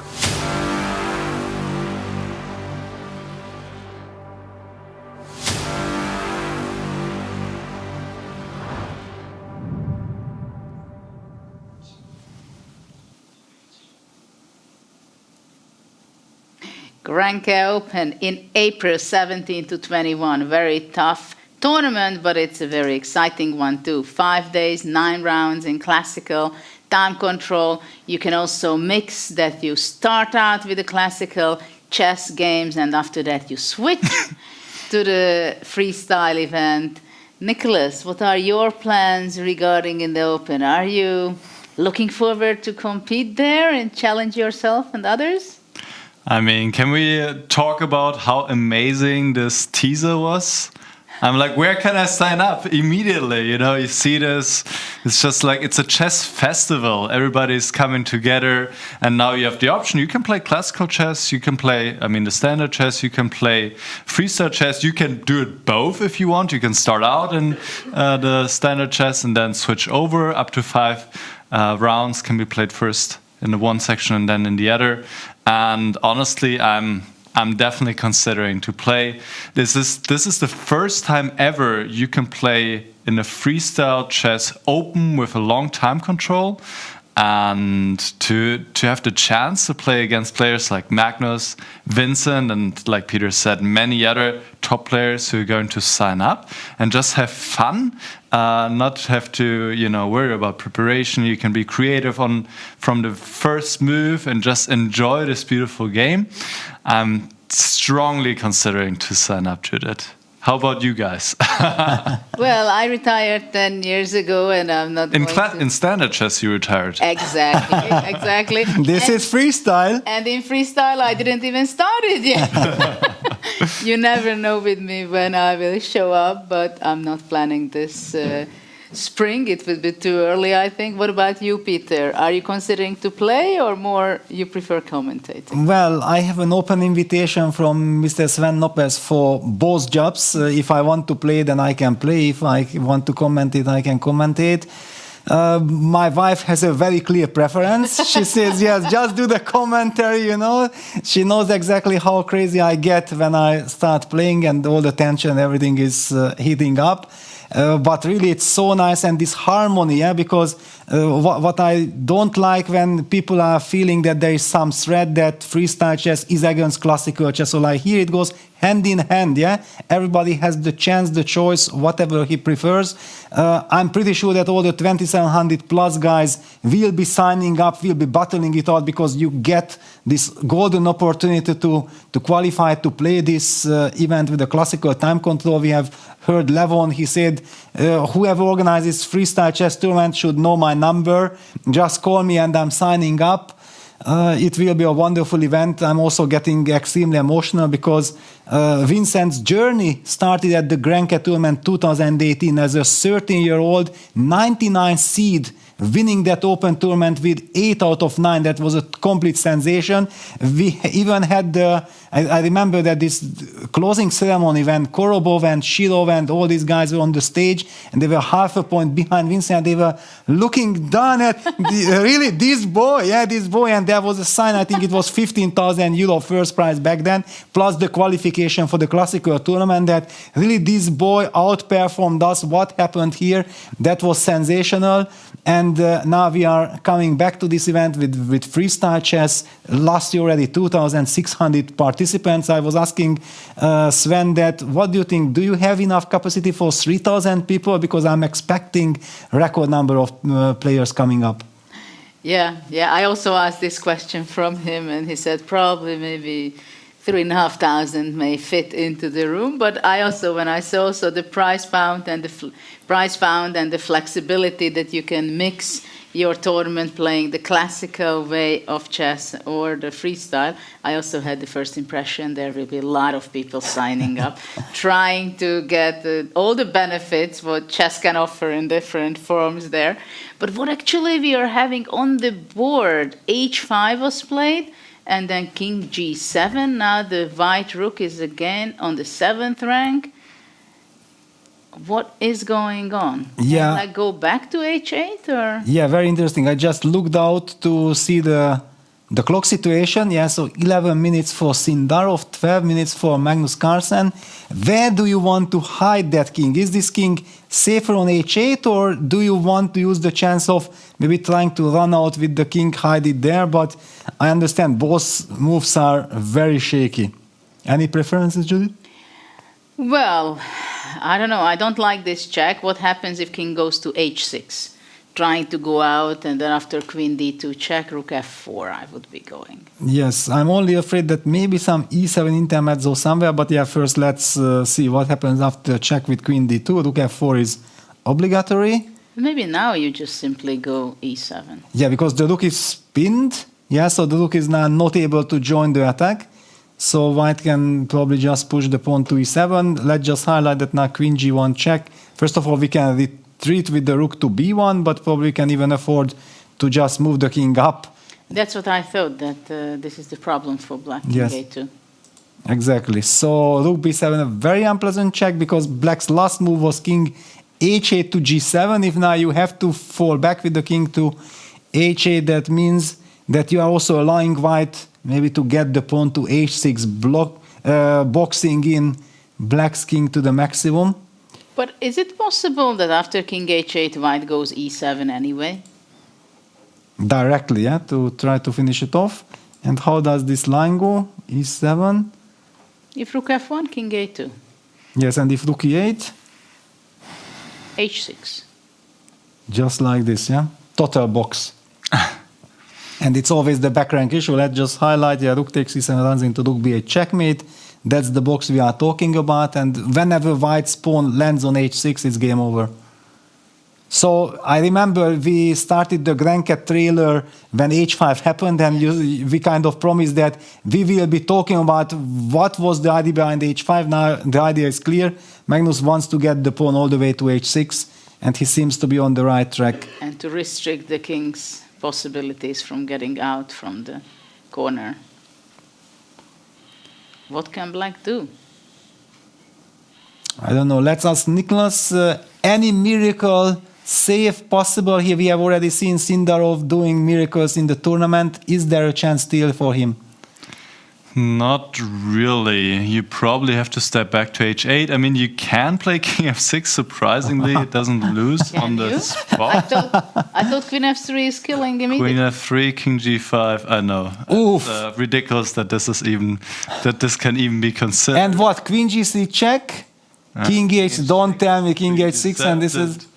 The king is running. The king is on the run. Nicholas joking with us. Absolutely. Well, white is still winning here, but I don't think you want to calculate something like this necessarily, because if you run out of checks somehow and black maybe starts attacking, this could go wrong. But I think after king f6, I mean, I don't expect king f6 to happen anyway, but also e7 makes a good impression again, e7. Maybe this is actually somehow black's best try to confuse a little bit. Yeah, definitely I will be confused that why is this not checkmate? It's only, am I incapable of delivering checkmate, or what's happening? Yes, so because if you go back, I mean, you can go h6, you can go e7. This is, where's your play? You just don't have any hopes of this king. I was just wondering if this queen trade helps. No, it does not help at all. E5, E6, and then rook D7, rook D8 is very I was painful. just about thinking about having the pawn. That is very sad. Ooh. Yeah, total box. Total box now. Even before it was total box, but now even more total box, yes. Yeah. So, yeah, I guess king f6 would be the best chance, but it's not a very human move to play that you can even, that you don't get checkmated right away. And even then, Magnus, I think, will find a way to win this game. So, no, I think we are in the last few moves here before this game king concludes. f6 will be on the board. Out of Peter? desperation. Already for the sake of the fun sake, yeah? Yeah, I mean, it's so unbelievable what Nicholas showed us about not getting checkmated so easily after queen f3, king g5, queen g3, king h6. Yeah, that is a total shocker. I mean, what is that? That it's not winning. I mean, It feels like they changed the rules of chess, yeah? yeah, That, they did, but not on this degree. yes. What do we have there? And there is the handshake. Yeah, enough is enough. A wonderful win by Magnus, winning the match 2-0. Showing incredible sportsmanship there, taking back taking back the move for Sindarov, and then mercilessly, with extreme precision, goes on to win. This is so typical by Magnus. He has to make only a draw to win the match, but he plays the game, and if he sees and experiences and feels that the position is much better and he should be winning, he's not compromising to make a draw, but he goes all the way and he wants to win the game until the very last moment. Even at the very end, probably he got already a little bit tired and he could say that, okay, let's go perpetuate check and move on, and I take my score, but he did not. Maybe he knows something that we don't, that there will be some freestyle chess rating soon. And then all the games will be calculated, so he wants to cash in. No, he just likes to win, I think. Of course. And that's it. That was the last game. That was the last game. And that...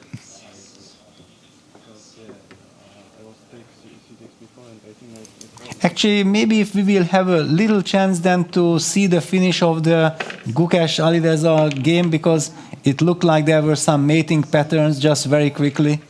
What do you think, Niklas? This is the shortest day so far, honestly. We have plenty of time. We can look at all the critical moments in games. There's absolutely no rush. Surprisingly, no tie breaks today. All the matches were decided.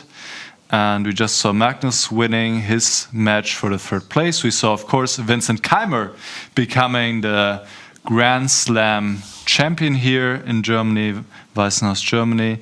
And we saw Nakamura winning convincingly against Abdusattorov, and Firouzja winning against Gukesh. So no tiebreaks today, Jude. Quite a surprise.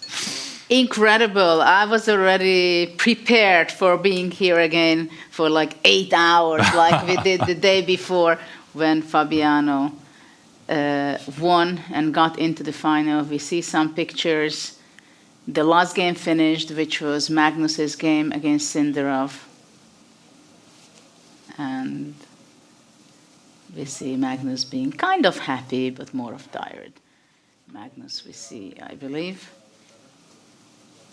And, well, we are getting to the end. No more chess, no more games, no more action. But let's see the brackets, the final result of this amazing journey, what we witnessed in the last 8 days. So this is what you see. What are the final results? We see Fedosayev played the match for 9th and 10th place with Aronyan. Aronyan took the 9th place. He took 2 points in the Grand Slam points. Then we have the match between Alireza and Gukesh. Gukesh, the world champion, did not have a good event in this time, but we are going to see him again in Paris. He lost 1.5 to half. He takes place number 8. Alireza number 7. Then we had seen Nakamura playing very convincingly his last match today and yesterday, also against Abdusattorov. He won a convincing 2-0. He took the 5th. And then we've seen the match between Magnus Carlsen and Sindarov just now finished. So Magnus is number 3 and Sindarov is number 4, who is taking 12 points with him. And, of course, the big cash money also. And the finalists, what a performance by Keymer against Caruana. And actually, Vincent showed during the whole tournament. He won 1.5 half with an incredible performance, incredible play. The way the style he did, the calmness he played, this whole journey, an incredible tournament we had. And maybe it's time for us, Niklas, to show the move of the day. Probably we would pick something from the big game of today between Fabiano playing with the white pieces versus Vincent, because it was a 99.5 point accuracy by Vincent up to move 14, which was unbelievable. We had Levon Aronyan with us, and it was very enjoyable to figure out all the ins and outs. So can you share what was the crucial moment of this game?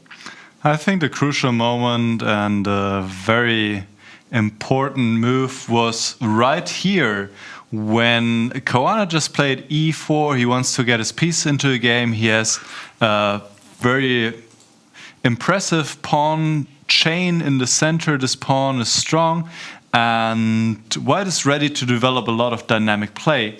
And this was a perfect moment for Caruana to go g5, undermine this pawn chain, and from this moment onward, white was not really able to pose many more problems. After a few more precise moves, Keymer ended up in an endgame where he was never really in danger and then got the draw he needed to win the final. So g5, just perfect awareness, undermining the pawn chain, and a brilliant starting phase for Vincent Keymer, who took his time but played just perfectly the opening stage, and that of course was the setup for him to get the result he needed and win against Caruana in convincing fashion. So powerful play by Vincent once again in the opening phase, and it really paid off, I think, what you told him, Peter, that he should really take his time, because we saw when Vincent took his time, he got good positions out of the opening, also against Carlsen with the black pieces, and especially also with the white pieces. He was putting pressure on the players, and also against Firouzja. I mean, he really took his time, and it made such a big difference. And now that we've been talking about the star of the day, the star of the tournament, he's actually here with us. Perfect timing. Vincent, please join us when you're and ready. Vincent steps in and we go business. He's just stepping from the backstage. Congratulations. Great job. Yeah, we see you now. Vincent. Congratulations. Yes, we were just talking about the move of the day here, g5, which was such an important move. But well, let's maybe start with how are you feeling? You just won the tournament. It's the biggest success in your career. You won against Firouzja. Carlsen, Caruana is just incredible. How are you feeling? Yeah, amazing. I still think that it hasn't really settled in that I won the whole event. But yeah, that will take a little more time. But of course, I'm really, really happy. Also with the game itself, I think it was quite high level. And yeah, also I'm very happy that I didn't need to go to a tie break, because that would have certainly been nerve-wracking. But yeah, just great. I think Peter is also happy about that we didn't see a tie break. Yes, as you said, very high level, and you spent 20 minutes on the first move, and that was time, I think, really well spent, because the other players after d4, they got in trouble. Sindarov, Abdusattorov, they opted for something with e5, but okay, they also had a bit of a different situation. They had to win with the black pieces. You just needed a draw. But take us through here. You also went to a confessional booth. What was your thinking after d4? Yeah, so this pawn, like the longer I thought about it, the worse it got. That was kind of the first problem. Like when seeing it the very first second, I thought, okay, it's okay. I mean, we don't have any huge weaknesses, no way to attack anything immediately. It's not one of the worst positions we can have. And then we started discussing, and we got to the move d4. And then whatever we analyzed, there was always something a little wrong with what we found. Right. And then already it was kind of time was over. Fabi, of course, played d4. And then I sat there and I started going through the moves we had checked. So d6, f6, d5, f5, and so on. And I liked none of them. And yeah, I was really thinking that, okay, I have to find a kind of at least decent option, because otherwise I'll just be much worse. Like, I think you, as black, you seriously run the risk of being much worse and also getting in a very difficult position, because if things get worse, you will not have easy play as well. So that's something I was really, really trying to avoid, and that's why I spent so much time. And eventually settled on the move f5, which is the best move in the position. Now, Caruana was also putting the pressure on playing quite fast here in the opening moves, knight hg3. Yeah, it's very natural. Yeah, I mean, he's kind of forcing me to play d5 and then just pushing f3, e4. Yeah. And now e5, before white is ready to strike, you strike first. Yeah, so when I played f5, like also we identified as a problem that knight g3, d5, f3 will come. So already when playing f5, I was certain that my idea is to go e5, d, knight g6 here. All right, and maybe take us through here. What didn't you like about rook takes e5? Nothing in particular, but alone that after bishop d4 you have to go rook e7 is... It looks weird. It looks awkward. Understand. No, but also e4, like everything was kind of... I don't know, the rook on e5 will get a hit at some moment, I will lose tempi. And yeah, I actually kind of liked knight g6 hand here. So sorry to interrupt, but at this point you were thinking a little bit. So you did not have the idea that instantly you go knight g6. Yeah, the thing is I actually wanted to. And then I saw that actually rook takes e5 is not as stupid as I had thought it to be. And that's why I then started thinking about rook e5 before. It wasn't even an option to me. So the time I spent here was not to calculate knight g6, but to calculate rook e5. So knight g6, which is a great move, actually. Yeah, I would like just to add that, of course, g5 was the move of the day, but somehow deep inside me, I feel like knight h6, this concept that before the start of the game, like you said, you were thinking for 20 minutes after d4, you were thinking about this and you came up with this knight h6 idea. You deserve to win the game. Yeah, I mean, to win the match, because it's such a fantastic, and it also caught Fabi by complete surprise. Yeah, I think that was mainly the main advantage, because when I look at engine evaluation, it doesn't look if so the engine great, goes deeper into it, it takes some time. Actually, it's 0.20. Well, actually, c4, it seemed amazing. Like, yes. I've completely forgot about this resource. It didn't even occur to me. Like, I was thinking about other moves instead of f4, like knight h5 and so on. And yeah, here in general, I thought he will play e3, because this is also like a very complex structure, and I'm not entirely sure whether this is good for me, but also it didn't seem too bad. So. Yeah, but of course, knight e2 is something I somehow completely missed. I don't know why. But yeah, apparently this is how white should play, and maybe a slight advantage. It's definitely a full game. But at least here I can play. I mean, even if I'm worse compared to the other positions that I could have gotten out of the opening, here I'm able to play even if I'm worse. I would just like to add that then outside of the playing hall, I talked to Fabi and I discussed this position, because I thought, he said that what? And I said that, yeah, computer actually told that knight d2, knight take g2, rook f1 is slightly bent. He was also surprised that really is this advantage, and I said I understand you, because the e6 square is there for black. You can never be sure that this is something for white, and if it's nothing, then you look ridiculous. Yeah, so c4 was a brilliant idea.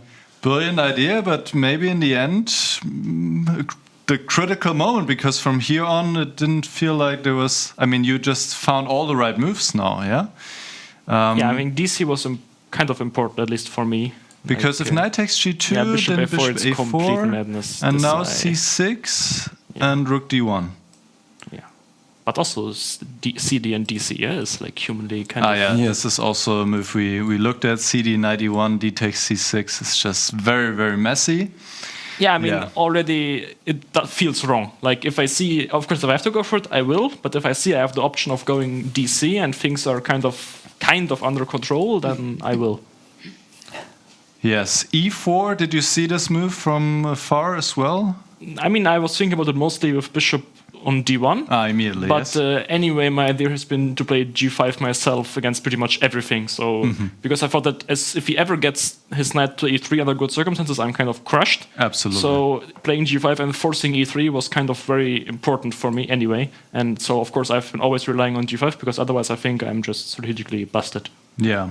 And yeah, I mean, now we looked at different options. He went for knight takes f5, which is best, sacrificing the pawn. Yeah. It is sad. I mean, he's gaining some tempi, but now after queen f7, you're in time to play castle and get your also piece his problem is that he has no way to play for anything long term. So the immediate lines just don't work out for him, and long term there's nothing to play for. So it's incredibly difficult for him to keep these winning chances alive.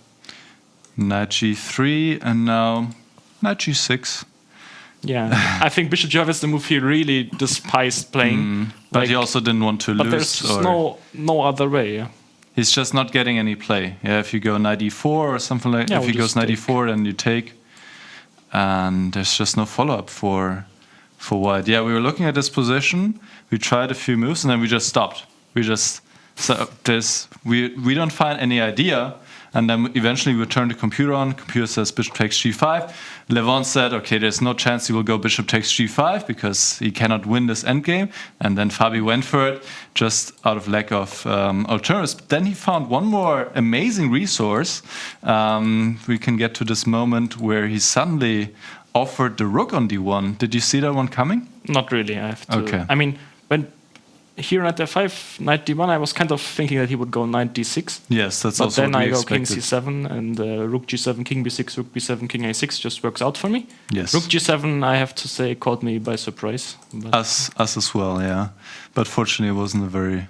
Okay, this Yeah, is this just is winning, and rook b7, it's also just doesn't work out for white. So he played rook g7, and then... Yeah, a5 is actually a5, possible. king a7. But Okay, yeah. okay, we also didn't see that. Also, you don't need to find anything. You just play cancel. Yeah, I mean, I was just... You give back the exchange, and you're not thinking going to that lose. I will not lose this, yeah. This was... And yeah, the rest was not so difficult to get a draw at least. Yes. And you won the match. Just an amazing performance. I mean, also in this match, you didn't really give him a chance. Yeah, of course, it's incredibly pleasant to win the first game. Yeah, this is otherwise also the pressure is much more on me. This way, I always like in every match I won the first game, and this means going to the second day already with a quite good feeling. So this is a huge advantage, and I think also has been crucial for this success. Yeah. Wow, guys. I wanted to ask you, well, you made an incredible performance showing very stable play in every part of the game. What do you think, what was the crucial point of this journey in this tournament for you where you felt that, ooh, I'm really in a great form, anything can happen? Difficult to say. I think, probably winning that first game against Magnus after kind of giving away the advantage, because usually that's the moment he strikes back, and even I will have to be careful to survive that game. But that I managed to still put pressure on him and eventually even win this game, I think this has been kind of a very important moment. And how are you able to make these decisions in critical moment? Well, of course, every game is critical here. Yeah. But we've seen countless moments where you could make a decision very calmly, not to go to the more positional play, if I can say, but to really to go out and make decisions. Today also, for example, to go e5 and then g5. How your nerves are dealing with you? What is your relationship with tension? Yeah, actually here mostly like as soon as I started the game, I was really focused on the game itself. And then only, of course, when the position kind of cleared up, the result then again popped into my head. But I think this is kind of has been also a key that I wasn't really... I mean, I was just playing the way I would play in pretty much every case and wasn't really thinking about whether I should draw the game or not. Because, yeah, I think today playing solid was just never an option. I mean, there was no way to play solid without getting an absolutely horrible position. So if I would be kind of afraid to go for anything, potentially dangerous, then I will just long-term lose the game, I think. Well, fantastic performance. I would like to congratulate you. It was a joy to follow, to commentate, to see how it unfolded, and I wish you good luck for the upcoming Grand Slam events. Thank you very much. Thank you. Good luck. Thank you. Thank you. Enjoy. So we've just seen Vincent Keymer, the winner of the Grand Slam event, which was quite amazing journey for me these 8 days. It was a real joy to commentate next to Peter and Nicholas and to have our guests, because freestyle chess showed its charm. It showed its exciting chess, what it can offer. It showed us all the creativity which it can be offered. And I think it's very important also to highlight that the players themselves, they really enjoy the creativity part of the game, how to handle completely different positions out of the 959 different positions, which they get there just few minutes before the start of the game. And they have to deal with it. They have to get focused and understand the strategies, why this piece is standing here, what to do with it, how to optimize it in the strategy, where the best place it's going to be. But it was a real fantastic journey for me to follow it from move to move and to see how the players' thinking process is going on. What do you think, Peter? How was it for you, this 8 days? first leg of the Grand Slam of freestyle? Sensational. I enjoyed every second of it, and the very first big thank you goes to you, Judith, for being such a wonderful host, so professional, so good, with so much heart, so much insights and everything. I should also reveal one secret, that when I started playing chess at the age of 7, you were like the role model. That's why I started playing chess. So it was very emotional to be teaming up together, and I really hope that the audience enjoyed our chemistry, our wonderful commentary here. And Nicholas, of course, without you, we would feel already, I talked about this with Judith every breakfast, that somehow together, the three of us, we have the perfect chemistry, that it's so wonderful to be working together. The event was fantastic. Big shout out to the sponsors supporting this event. And as you highlighted, there was a tremendous charm with freestyle chess. We enjoyed it. The players enjoyed it. We have seen fascinating games, and clearly, thanks to Vincent's brilliant performance, I'm super happy, but otherwise I would have also enjoyed it tremendously. Nicholas, what can you say to us? Was it for you, this journey of the 8 days of this brilliant chess? I think overall I would say it was just a lot of fun commentating with two absolute chess legends here on my side, laughing together, having fun, enjoying chess in its, purest form, in a way where it's about creativity and finding ideas and learning together, and where it's not about, who can memorize more moves or who can try to shut down the game first, but just enjoying chess. And I think the last 8 days together, we enjoyed a lot of great chess combinations, positional ideas and strategies, and we had some incredible stories. First it was Sindarov, who made all the headlines, and still he had an amazing tournament. Of course, he will be a bit unhappy how it went in the end, but his story being a replacement, then playing so well in the round robin, picking Hikaru Nakamura, beating him in the tie breaks, just amazing. And then, of course, Vincent Keymer. He had not the most amazing round robin, but then in the classical section, just absolutely incredible performance, and just makes me so happy for him to see him arrive on the big stage and having the best achievement in his career. So I'm looking very much forward to the next events, and maybe also playing one myself. I definitely feel like, yes, let's get into freestyle chess more now, Judith. Well, before we are saying goodbye, I would like to show to everybody, and let's see the next stage of the Grand Slam. So let's see the graphics of that. This was the first leg of the Grand Slam of freestyle. We are just about to finish. Soon there is going to be the closing ceremony, which we are going to share with you, those pictures also.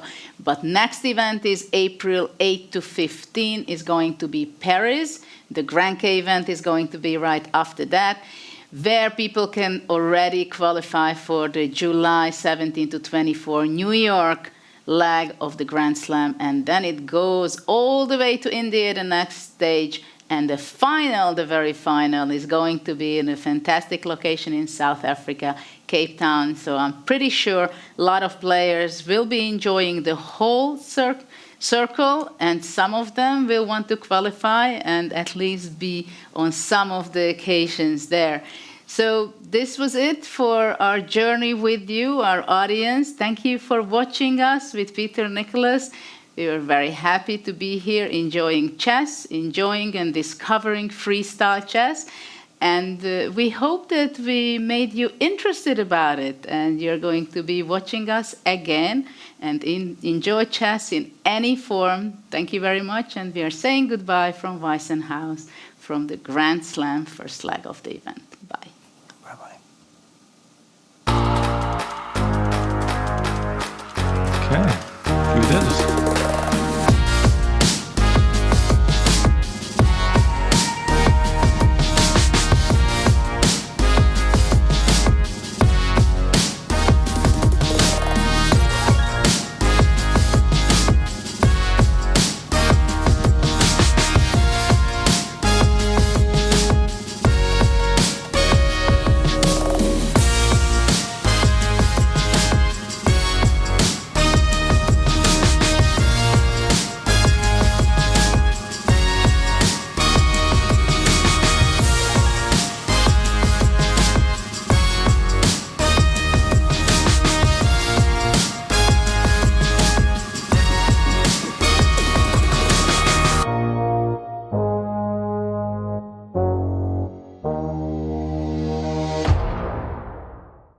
Are you curious to play freestyle chess but don't know how to?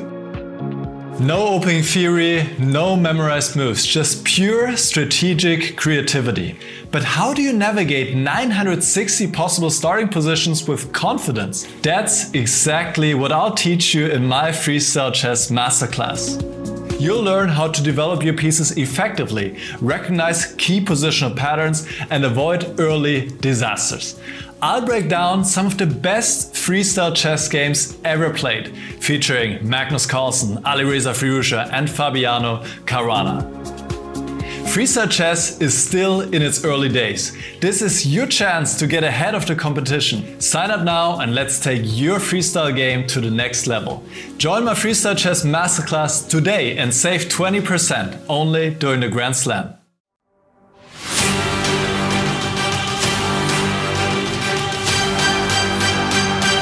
Every chess master was once a beginner, learning, struggling and mastering chess, one game at a time. And now, it's time to prove your skill. Welcome to the world's biggest chess tournament.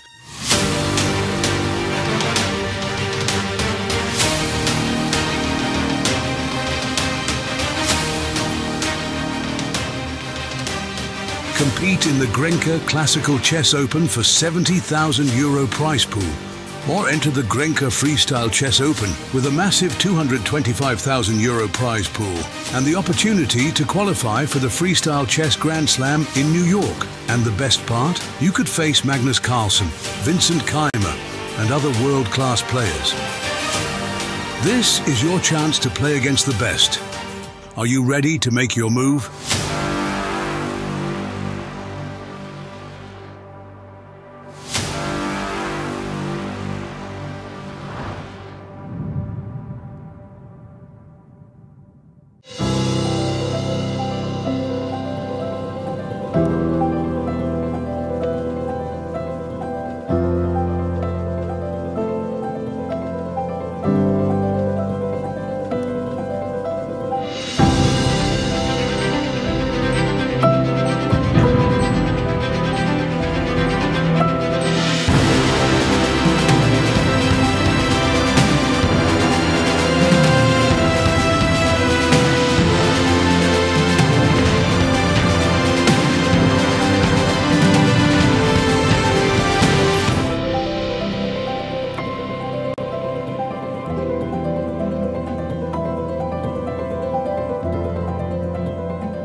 I'm here with Vincent Keymer, who's just beaten Fabiano Caruana in Game 1 of the finals. Vincent, you just keep on winning. How does it feel to get the win in this fashion today? Yeah, I'm really happy about the game. I think it was quite smooth, at least from the human point of view. And also, I think I was quite happy with the starting position that we got, because it was incredibly dangerous for black. Magnus talked about him struggling today with the black pieces to, unwind out of the opening. Did you get the same sensation that Fabiano was also struggling with finding the right plans or the right ideas? Yeah, it seemed that actually he played the first 5-6 moves well, and the resulting position was objectively completely fine for black. But again, from a human point of view, I was really happy with that position, and I also thought it's better for me. Just sometimes engines are too strong for us. And let's talk about how you navigated the position. It looked like you found some important ideas, for example, this h4 push, in order to bring home your advantage. Yeah, I would say the good thing is that just in searching for harmony of the pieces and making sure that everything fits together, all the right moves were coming. So I didn't have the feeling that I had any incredibly difficult decisions to make, which is actually very rare, because usually to get the winning position against these top guys, you need to work like absolute crazy. And yeah, I think the position was really just playing itself, kind of. I've talked about this yesterday already, but I have to repeat. I'm so impressed with how calm you remain. I mean, you beat Magnus Carlsen in a match yesterday. Today you beat Fabi. You're just one draw away from winning this event. How do you think you managed that to just, stay so level-headed? Yeah, I actually think it's way easier to stay calm when things are going well or when you're winning compared to when things are not going well, because this way I don't need to think about what to change or what I should do. I can just, basically keep doing what I've been doing, and as long as it works out, everything's great. Today I watched the broadcast a little bit. Levon was joking about your Peter Leko's influence on your play when you played this rook f2 b1 instead of taking on f7. How much do you think you've been influenced by your coach? A lot, for sure. I mean, Peter has been around for so long. Basically, I think we started at the end of 2017 to work together. And he has been there for pretty much my whole professional chess career. So, of course, that's a huge influence. But I don't really think that exactly the move rook fb1 was because of that. Simply, I think it's very fair to say that in general, of course, he has influenced me a lot and also helped me really a lot in improving as a chess player. Can you talk a little bit about how you work with Peter here? Because there's not that much time right before the games. We start at 1 p.m. He's also a commentator. Is it mostly just discussing things, or what does it look like? Yeah, here I don't really work that much on chess, like in general. If we see each other at dinner or breakfast, of course we will have a chat or also discuss maybe how to approach the game in general. But I haven't done a single thing of like concrete preparation for this tournament or the matches or the games, which I think is quite different to Fabiano. From what I heard, he played like hours of training games with his second, which also seems to have worked out quite well. So I think it's interesting to see that different strategies can also work. As I mentioned, you're only a draw away now from winning this tournament, which would be huge. It's on your home turf here in Germany, but there's also a big prize fund. First place is $200,000. Do you think of that? And if you won, what would you do with that amount of money? Yeah, I don't think I would have any special plans. Of course, it's amazing. It would be amazing to win this tournament. Also, would then clearly be the strongest tournament I ever won, and for sure, if not the most important, then one of the really most important moments of my chess career. But I will just try to remain as calm as possible and play good chess, and then the rest should work out. Speaking of wins for you, you won in 2018 the Grenke Open, which was, I think, the first time, you broke out onto the international scene. First of all, how do you reflect on the memories of that? And second of all, today it was announced this year Grenke will incorporate a freestyle event. So your thoughts on that? Yeah, it has been a really important moment in my chess career, because basically that's when I started to be more known internationally. I got invitations to very strong and known round-robin tournaments like Wannsee and so on. So I think it's fair to say that this was kind of, in some ways, the start of my professional chess career. And always coming back to Karlsruhe is something I really enjoy, because we are still playing in the same hall, and the memories are just really nice. Vincent, thank you so much for your time. Congratulations on a huge win, and all the best for tomorrow. Thank you. Okay, big news, Magnus. How does it feel to be part of an esport team? Yeah, it feels really good. Obviously, with the chess being part of the Esports World Cup, I was excited to see that if the esports organizations would be going after chess players, seeing as there are significant prizes for the teams, and I've seen a few chess players been signed already, and I guess now it's my turn. Congratulations! And as a casual gamer myself, Team Liquid is actually the only team that I had heard of before, so I think that's awesome. It's Team Liquid.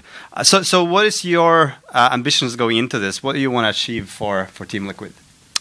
Well, Team Liquid, as you said, Team Liquid is all about winning, and that's what I intend to do.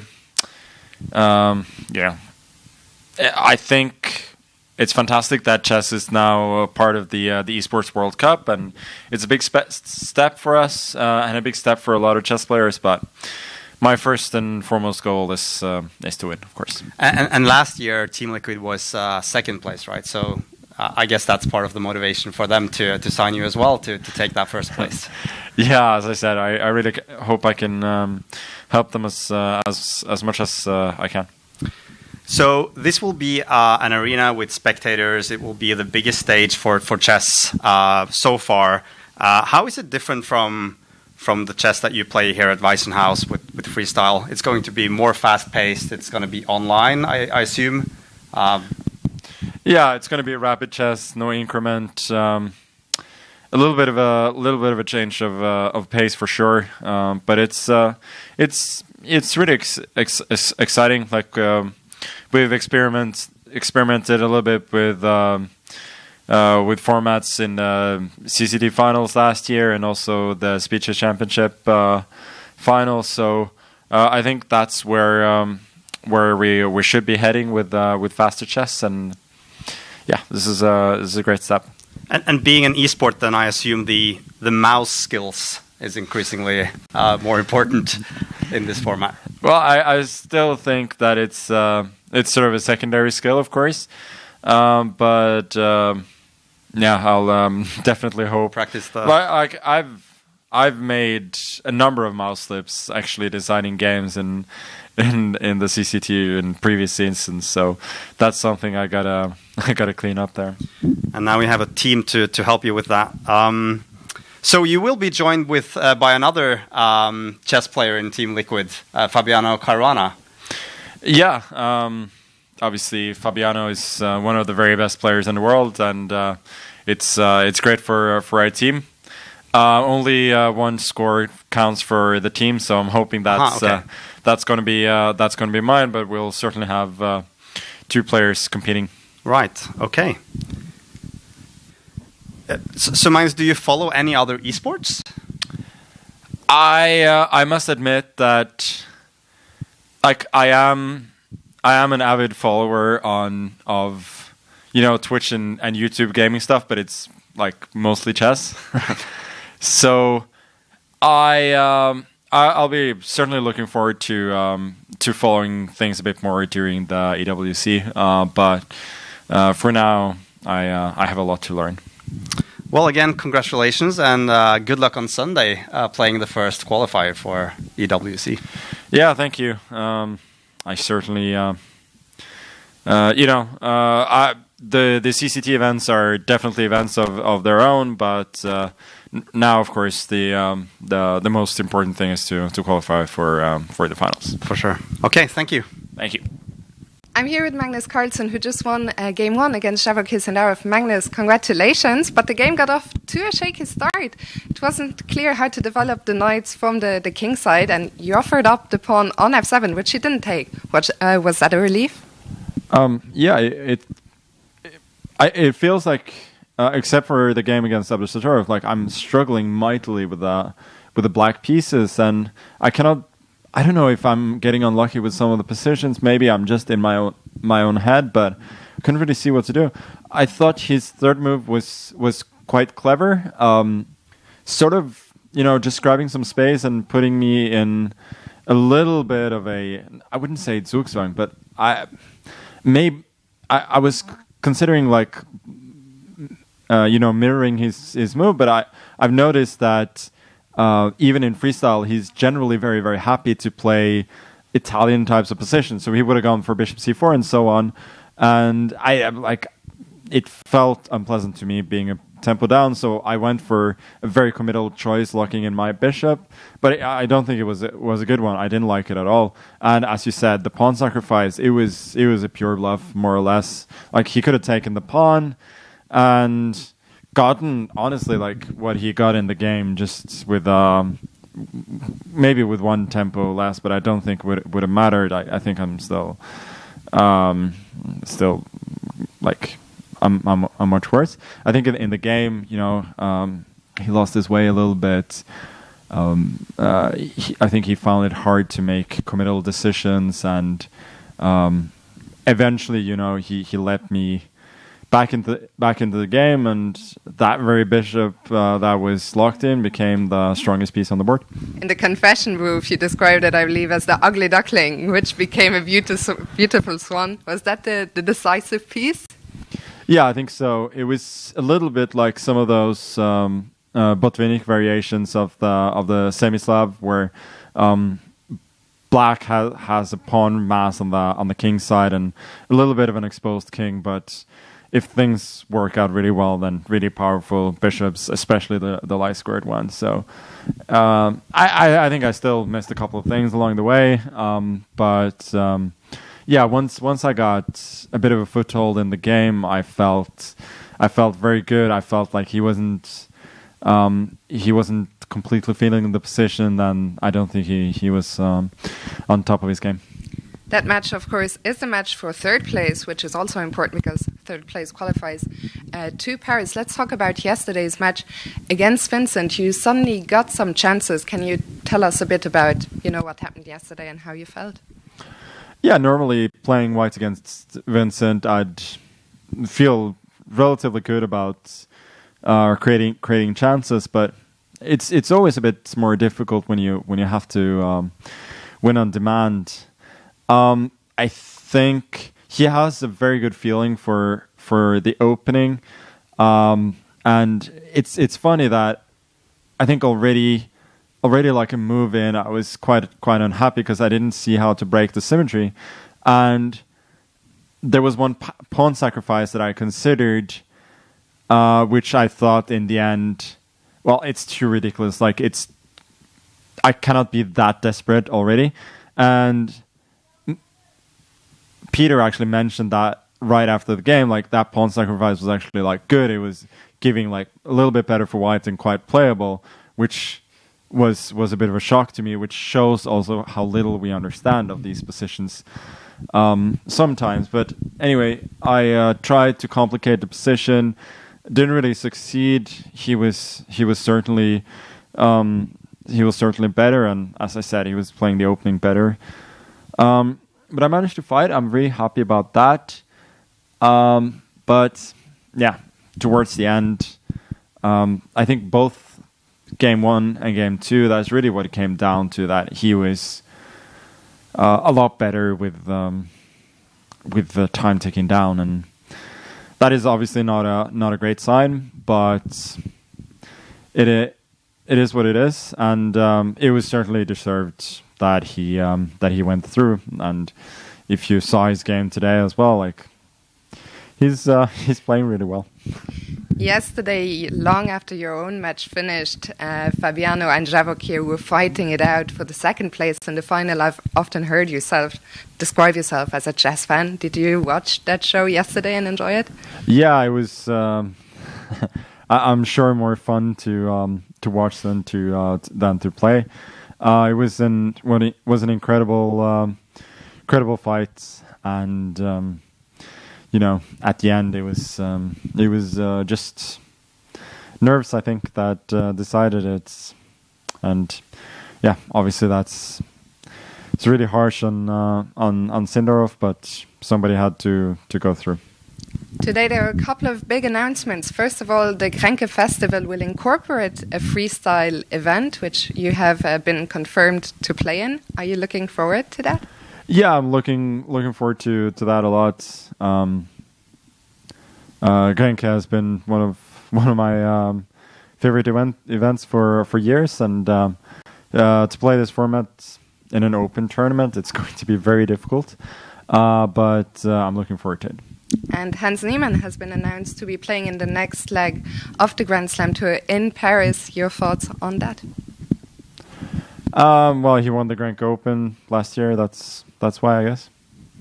Magnus, thank you very much for your time. Congrats again and good luck tomorrow. Thank you. The next one? Let's go. Fire away. Which player played in the most impressive way? Question for a Grandmaster, our resident one is David Howell. Who impressed you the most? This week? Yes. I mean, I sound like a broken record. I'm going to say Vincent Keymer. I will say that I was very impressed actually by Hikaru, despite the fact that Hikaru couldn't finish a couple of games in the quarterfinals.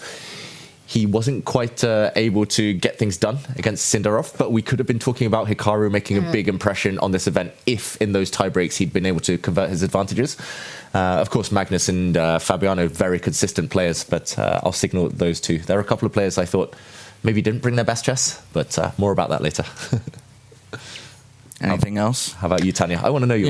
Yeah. You know, I mean, this has to be an easy pick, right? It has to be Vincent, and it has to be Javokir Sindarov as well for me. I will say, though, one thing. I wish Gukesh had gone further in the tournament. I was really excited to see him as our world champion. From India, he's just the chess that he's had in the past few months as well. So that I wish had gone a different way, but it was so awesome to see. It always is, right, to have a new switch up of who's going to win. And I think I wasn't expecting it to be Vincent, but he showed one by one with his win against Ali Reza that I'm a real contender and went down the path with the finishing touches when required. Just incredible stuff. It's got to be Vincent, as the MVP, not of the day, but of the tournament. Of the whole tournament. All right, one or two more. All right, I'm trying to look for one. Yeah, try and find a good one. And okay. Question for that. Oh, sorry. No, go on. Go for it. I was going to ask, what's the most surprising thing you learned about chess or chess players this past 8 days? The most surprising thing?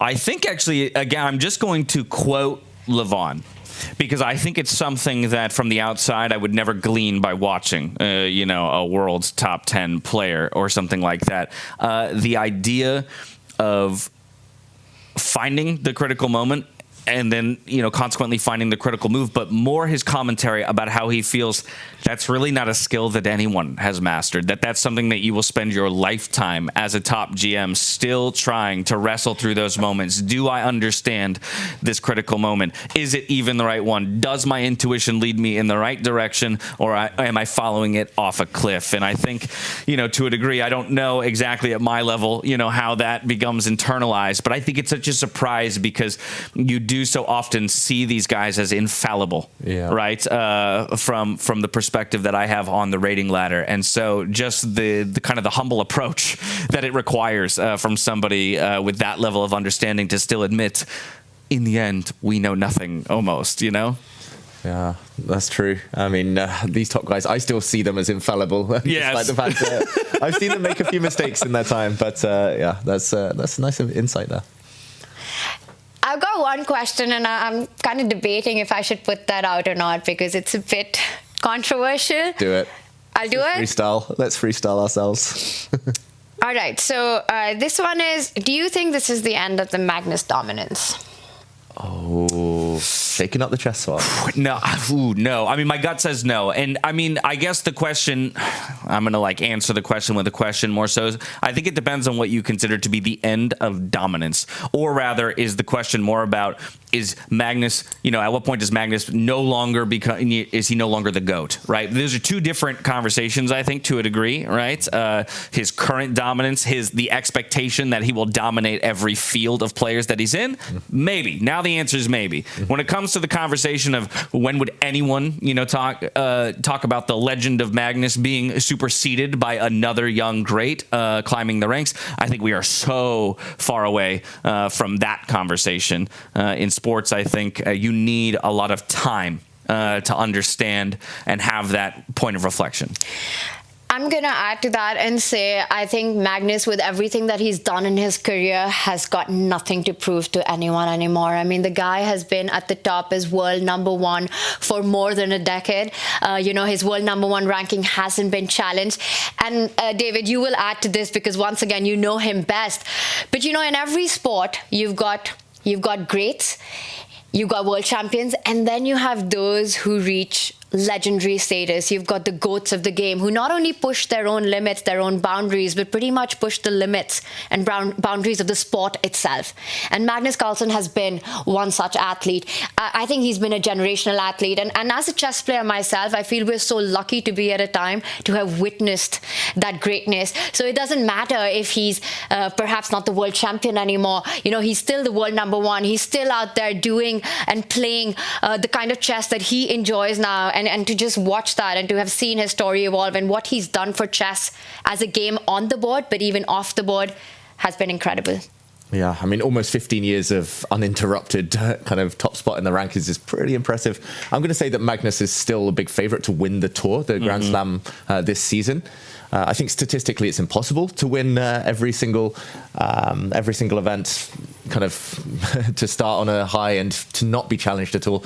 I'm also going to throw out a question. Do you think we'll ever see anyone dominate the world rankings like this? Because everyone's become so good. The general level has increased enormously. Yes, Gukesh is world champion, but he's got Prag, he's got Abdusattorov, he's got Firouzja. All of them are going to be fighting out for the next few years. How many years was it for Gary? Close to 2 decades or more?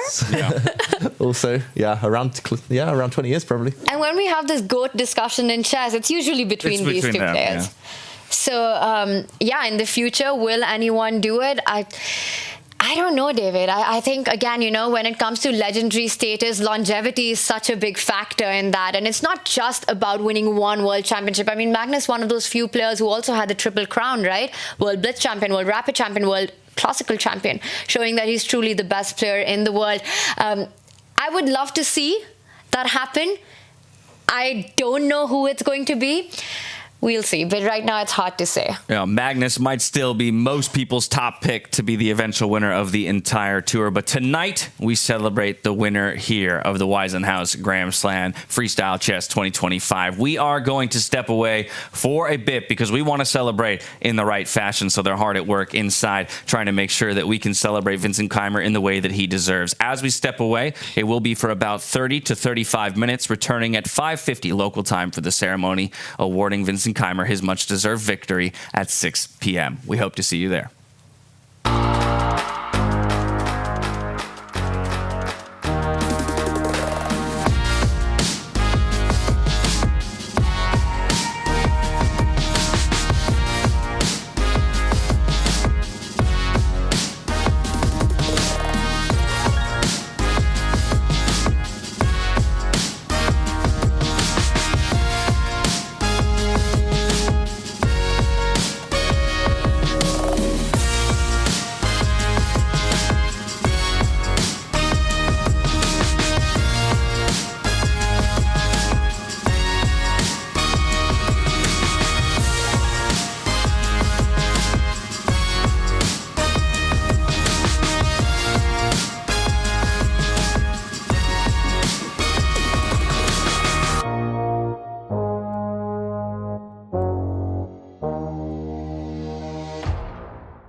The revolution of professional chess starts now. 10 world-class players, 5 unique destinations, 1 gripping and innovative format, changing chess forever. Welcome to the 2025 Freestyle Chess Grand Slam Tour, bringing a unique chess experience to iconic places around the world. Only the world's best players will take on the Freestyle Challenge. During the 2025 season, players are awarded points based on their placement in each Grand Slam tournament. Over the course of the season, each player's points from all the tournaments are added together. And after the last Grand Slam, the player with the most points will be crowned Freestyle Chess Champion. It really is combat from move 1. This is so much better than classical tournaments. All events in the Freestyle Chess Grand Slam Tour will be played in the format of Chess 960. Each Grand Slam starts with a round-robin phase. All participants face off against one another in rapid chess. The 2 last-place players in the round-robin stage are eliminated, but will play for 9th place in a playoff match. The remaining 8 advance to the quarterfinals. From here on, the games will be played with classical time controls. Each matchup will be a best-of-2 game over 2 days, and in the case of a draw, 2 rapid games will be played. If there's still a draw, 2 blitz games will follow. And if the winner is still undecided, a final Armageddon match will be played. From the 7th to the 14th of February, the first Grand Slam of 2025 will take place in the luxurious WEISSENHAUS Resort on the Baltic coast in Germany. As it is the first Grand Slam of the year, all Grandmasters are eager to make their mark, with the top spot there for the taking. After 8 intense days of play, only one competitor will become the 2025 WEISSENHAUS Grand Slam champion, taking home 25 points and $200,000 in prize money. Let the revolution begin.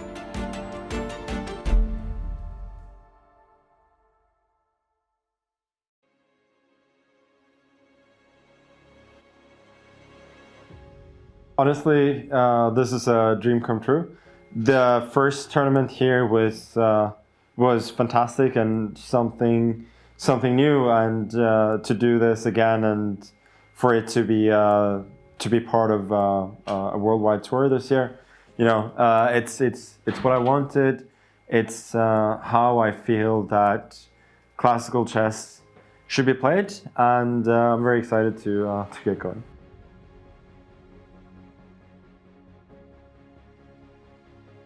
I think that the way classical chess has been played in the past and the way it's played now, it's certainly very interesting at times, but I think it also has its limitations.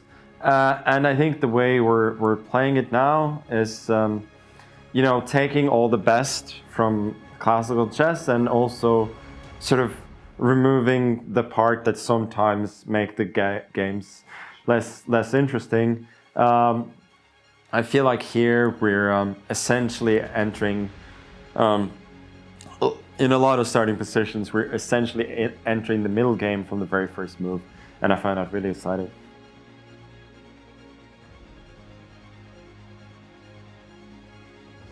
I think many of the skills are similar.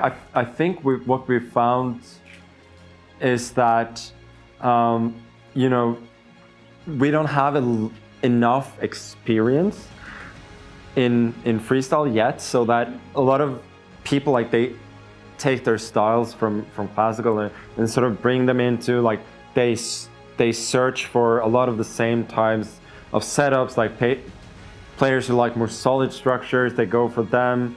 Players who like more chaos, more dynamic structures, they go for them as well. And it's going to be interesting to see also how much better people get over time, because I feel like we saw that already in the first tournament, that people had much more of an idea what they were doing at the end, and I found that very interesting because I had spent a lot of time preparing, but I still felt when I started that I learned much more from playing than I did from preparing.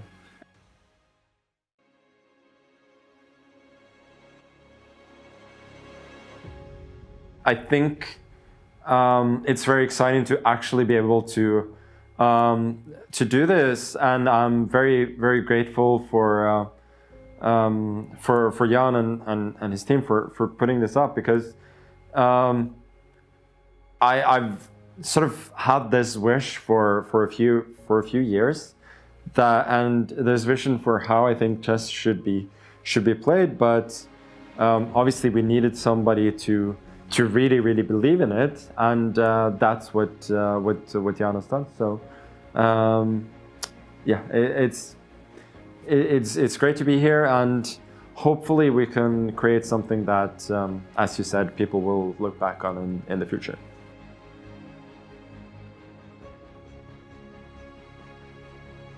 I feel that things are just done really well here. The players and their families are, you know, treated like stars, and everybody here is just very friendly and nice as well, and it feels like we're one big family here, far away from the rest of the world.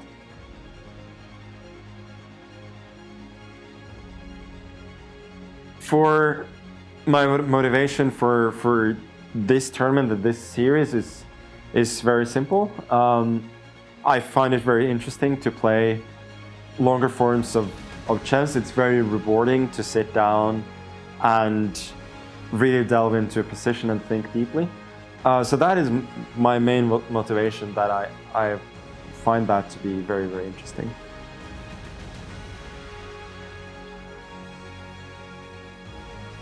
I think my motivation in general comes and goes for certain tournaments, certain events, and so on. But I love playing, and you know, as long as that's there, and as long as I'm good at it, then you know, I'll continue.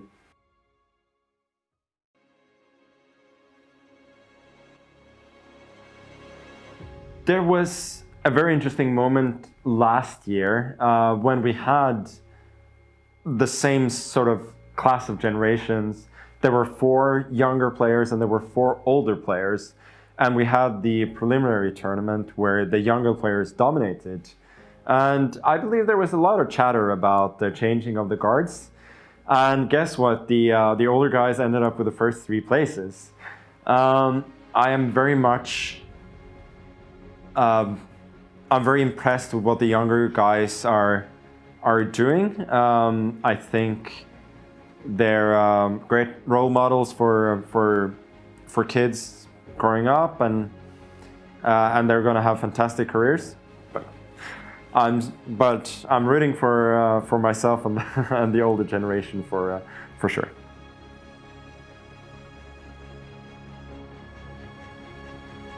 It feels that even Levon is kind of in the same generation, because he broke into the top like a little bit later than some people. So it was only like a year or two before I did, and I think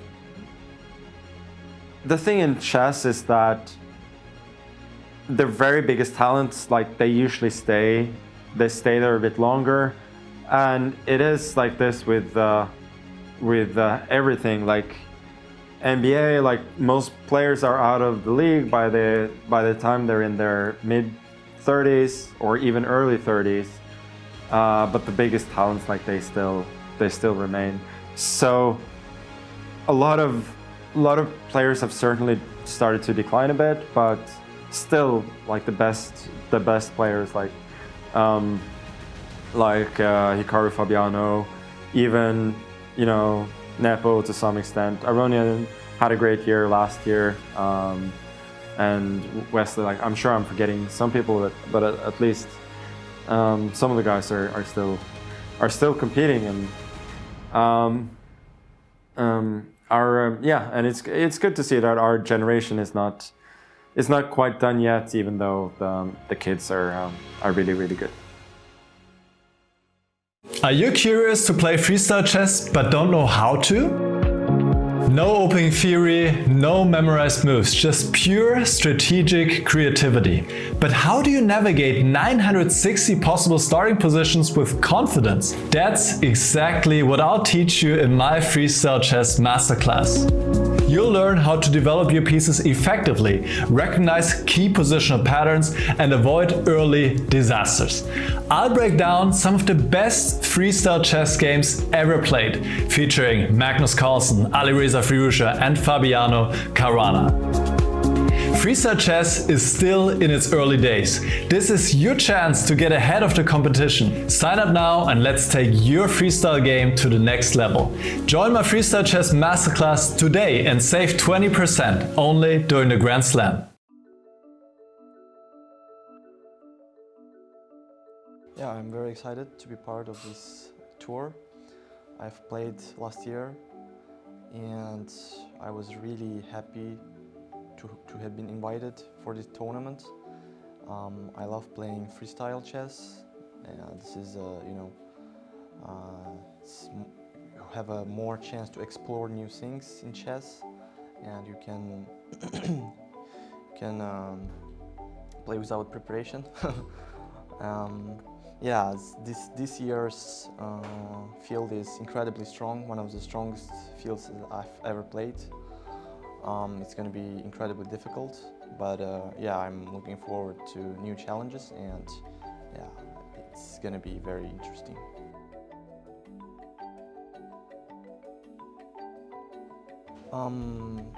Many practical skills, I would say, like playing with piece play, piece understanding, and fantasy is also very important. You have to think from move one and figure out the best way to handle the opening, and then in middle game, yeah, it requires some different skills compared to classical, but the most important skills are the same.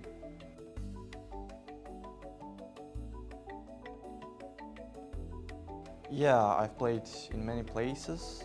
WEISSENHAUS is a little bit isolated from the world, so you can fully focus on chess, and there are, it's a really nice place to walk and yeah, I really like nature here, and you can just enjoy playing chess and also resting. That separates here from other places.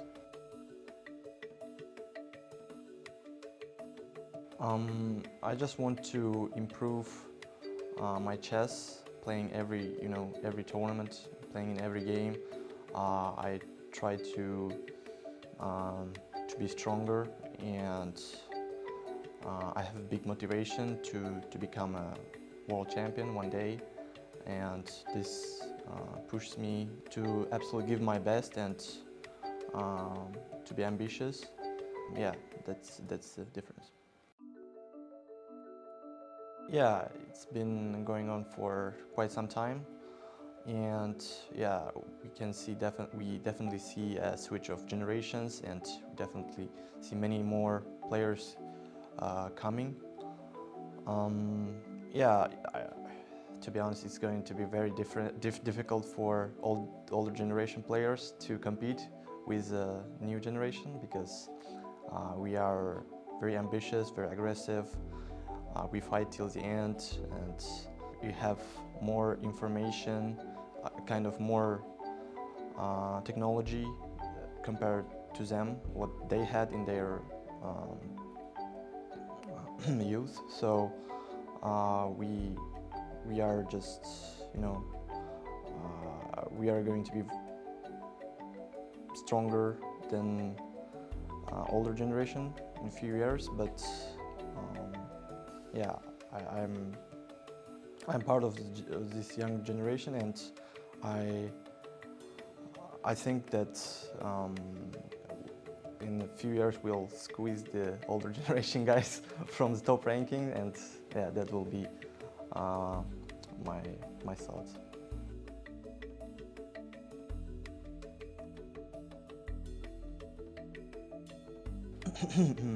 I would say the older generation players are more experienced, and I think in general, I think they will do better in freestyle compared to classical, because the young generation players focus on opening preparation, and that kind of aspect is taken away. So we'll have to concentrate on playing his own, and so in that way I think it suits the older generation players, but I don't see a big difference, so I truly believe on young generation players. Ambitious.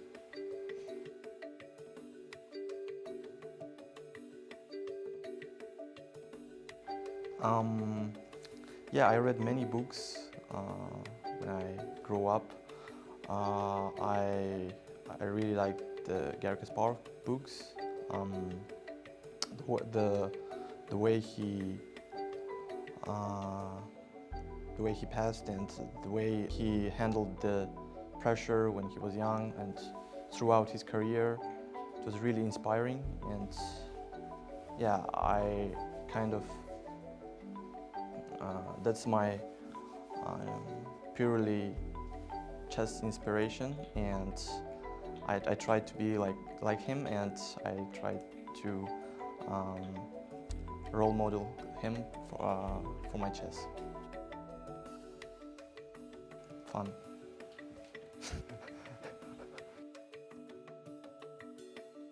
Because I am ambitious, aggressive, and determined. I wish them good luck, and it's going to be tough for everybody, and see you on the board.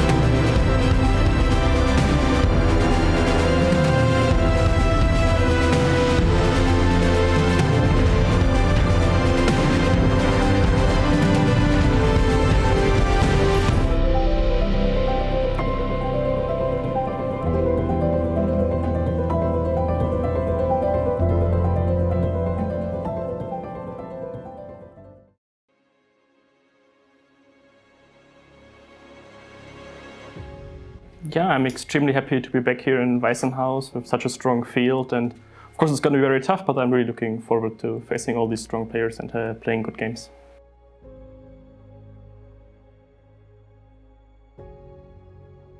Actually, I think it's quite different compared to classical chess, especially since we haven't played a lot of freestyle chess on this high level.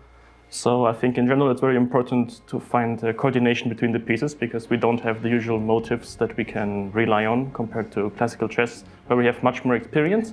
So that will surely change a lot, and also because we don't have that much experience, the stability we lose a bit.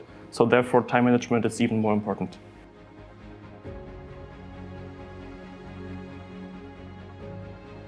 Yeah, of course it's a very special place here. We are kind of, it feels like kind of a bubble only for us chess players, and we can really fully focus on playing as good as we can. Also, we do not need to prepare here in freestyle chess, so we have more time to really save our energy and all focus for the games.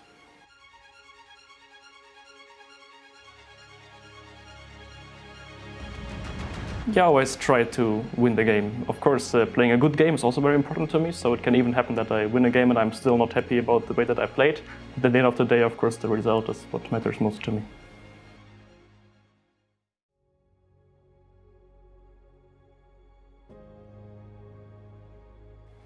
Yes, so this clash has been around for, I would say, quite a few years. Of course, now it has changed a bit since many of the younger players broke into the top 10. But I personally don't treat the games against older players different than games against the younger ones.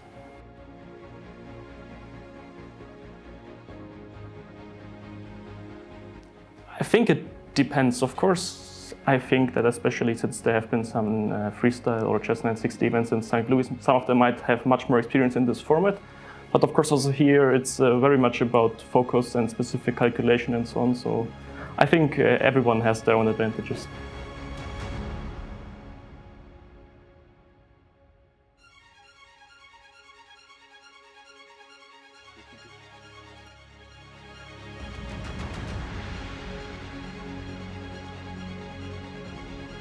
Everything to me.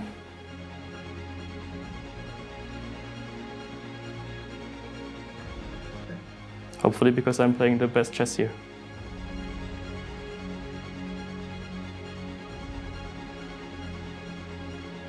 Yeah, I'm wishing you all good games, and hopefully we will be able to play very high-level chess.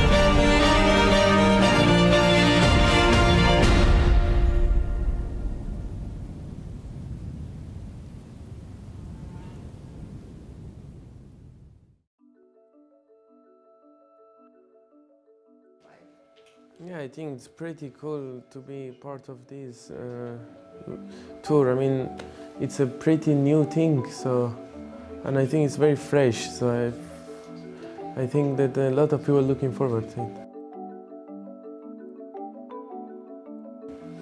Yeah, I think you should be more talented and creative.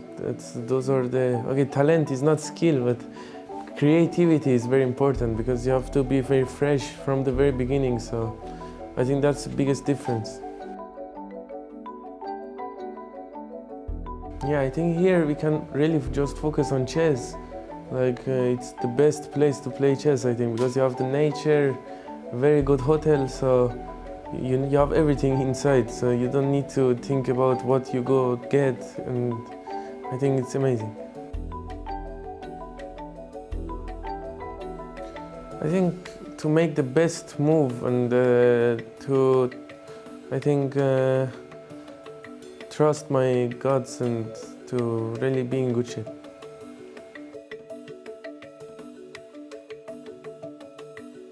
Yeah, of course, there are some players that are getting a bit aged, but they are still very good players, like Hikaru or Magnus. I mean, they are a bit older than us, but they are still playing absolute best chess, so I think it will be very interesting.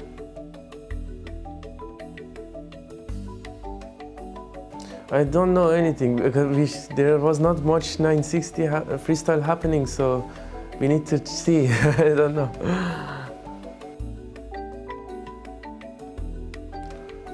I think very fresh and sharp.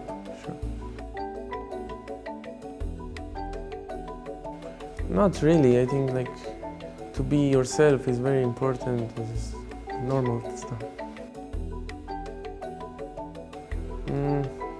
Chess is the most intellectual game you can play, I think, and it's really good for your brain, so I really like it. Because I think I'm pretty creative, and I think I'm in good shape. To not underestimate me.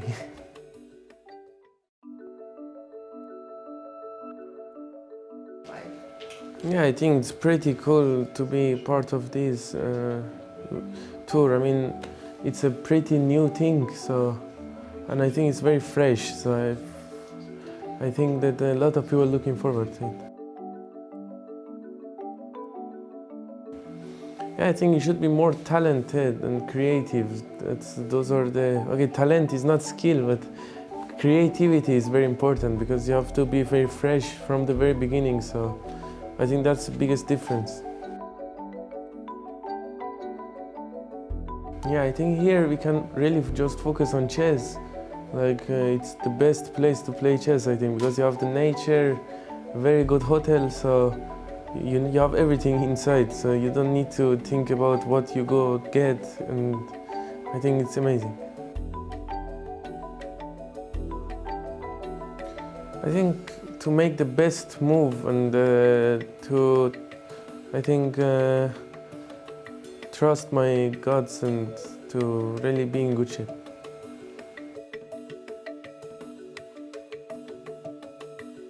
Yeah, of course, there are some players that are getting a bit aged, but they are still very good players, like Hikaru or Magnus. I mean, they are a bit older than us, but they are still playing absolute best chess, so I think it will be very interesting.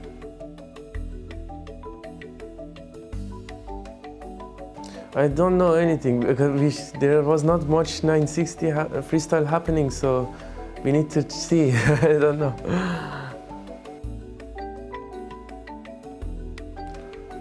I think very fresh and sharp.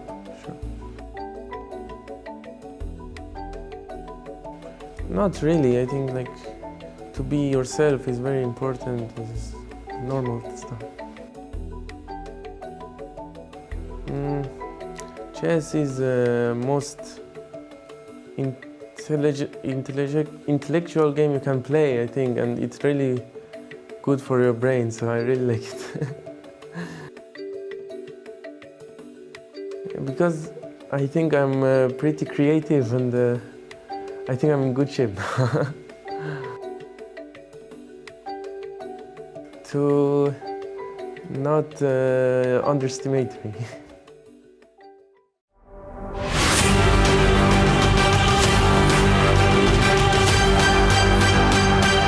Every chess master was once a beginner, learning, struggling and mastering chess, one game at a time. And now, it's time to prove your skill. Welcome to the world's biggest chess tournament.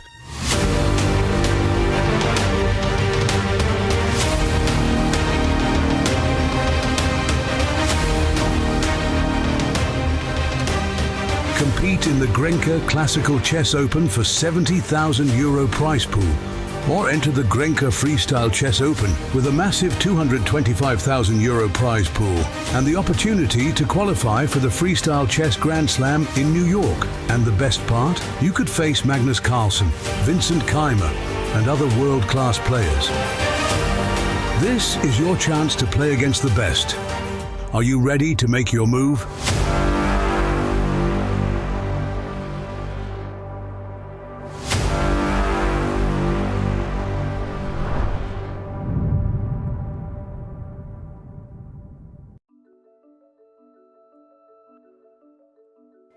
I'm really excited, and I think it's a really great initiative. And also it's very fresh. You know, freestyle, in our entire careers we've been playing classical chess with the standard configuration, which of course is great, has a huge history behind it, and we've learned a lot. But now we have something that we haven't learned so much about when it comes to the starting position and some of the opening patterns. At some point, of course, it just becomes chess. The same skills apply. But when it comes to the opening, creativity, and learning some new patterns, that's really unique. And we don't have so much experience. You know, we've played a few events here and there. I played one in St. Louis every year. I played this event in Freestyle here in WEISSENHAUS last year. And there have been a few World Championships that, for example, when last time in Reykjavik, which Hikaru won, and then in Oslo, the one which Wesley won when there was 4 of us playing. But besides that, it's been very few events, so it's really fresh, and the field is very exciting. You know, pretty much all the strongest players in the world, and there will be new players, of course. So all the top players are kind of in the freestyle club and have a chance to play. And I'm looking forward to playing as many events as I can. Hopefully I qualify after this one, and hopefully doing well in the whole tour. I think like most of the skills apply the same way, and that's why you see the same top players for the most part. I do think that you have to kind of rethink your approach in the opening, especially when it comes to time usage in the opening. That's very different because we're not relying on our knowledge. We can't rely on knowledge. We don't have much or even any for most positions. And we also can't rely on memorization because you can't remember 960 positions. Or you can remember it, but you can't remember like the starting moves or what to do beyond maybe move 2. So it's very different in that sense. All the different stuff is really in the opening, but a lot of that carries over. How much time you use in the opening maybe means you're in time trouble in the middle game. So there's a lot of carryover, and I wouldn't say it changes it really fundamentally. Like you're not going to see, Magnus losing to an FM in a match, let's say. You're not going to see like totally different standings in the world, but you will see different approaches and perhaps a bit more variance at the top.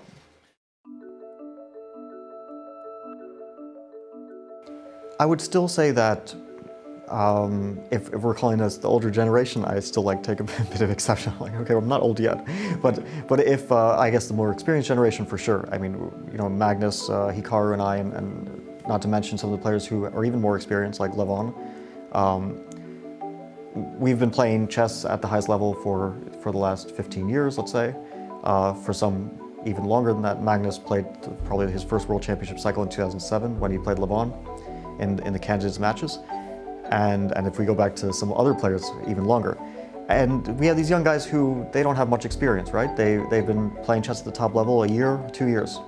Gukesh managed to go from that to becoming world champion in a span of basically like a year and a half, where he was just trying to enter the top level, and then everything kind of cascaded from there, and he won the candidates and so on. I don't think that they have an edge over us at the moment, overall. Like if you had like an all formats included match between the old generation versus the new generation, I do think we would, with great difficulty, win. I think it would be very close, but I do think we have an advantage. Of course, part of that is that Magnus is still showing the best results in the world overall, I believe. But it's close. I mean, Gukesh is showing incredible results. The candidates win, probably the most significant and impressive achievement in the last decade, I think, in chess. And then also after he won the World Championship in Tata Steel, he did play a really good tournament as well. So he's not slowing down at the moment. In this format, I do think we have maybe a bit more of an edge. I don't know for sure, of course, but there are some advantages that the younger players have that are maybe a little bit neutralized in this format, and part of that is they're like ability and eagerness to work really, really hard, which is perhaps not shared by, and I think it wouldn't even be too controversial to say that Magnus doesn't share the same enthusiasm in preparing for classical chess that Gukesh or Noterbeck perhaps have, right? But in this format, it's that takes a bit more of a backseat, and it's more just down to like the practical skills during a chess game.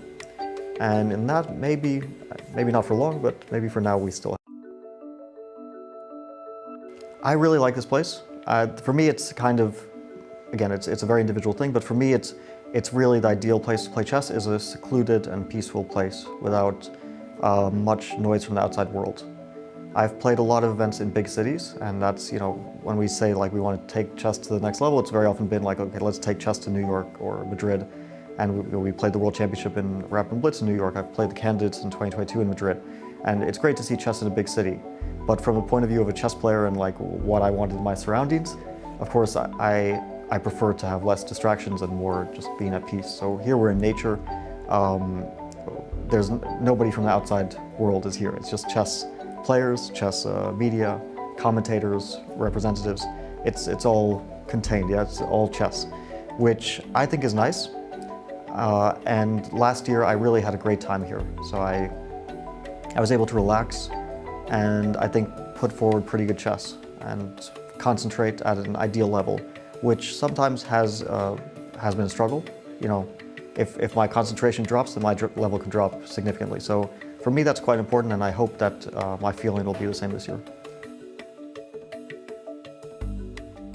I would say, maybe this sounds a bit weird, but maybe a bit mercurial, because I think that I can have a really high and a really low, and maybe at some point I found a middle ground for that. But I really do think that my quality at my best and my quality at my worst is a big gap, and maybe more than other players. What I've always missed compared to Magnus has been consistency. My best tournaments can compare to his best tournaments, but he's had less bad performances.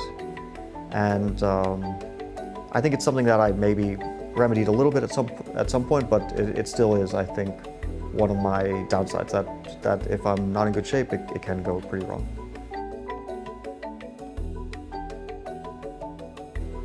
Chess is great.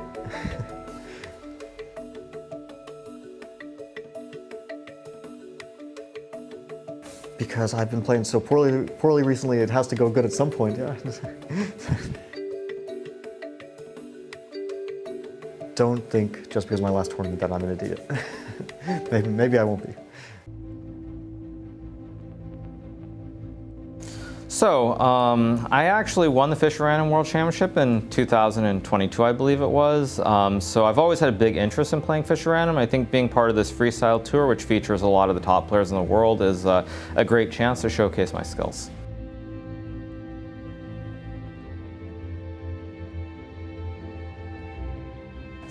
Yeah, so I think in freestyle chess, there are a lot of similar things to classical chess, developing your pieces, playing for the center, but I think the intuition on where certain pieces belong, especially in the first 2 or 3 moves, is very critical. The strategy you come up with is going to be unique, and I mean, generally, I think that's what decides the game, the first 2 or 3 moves, and specifically where you put the knights.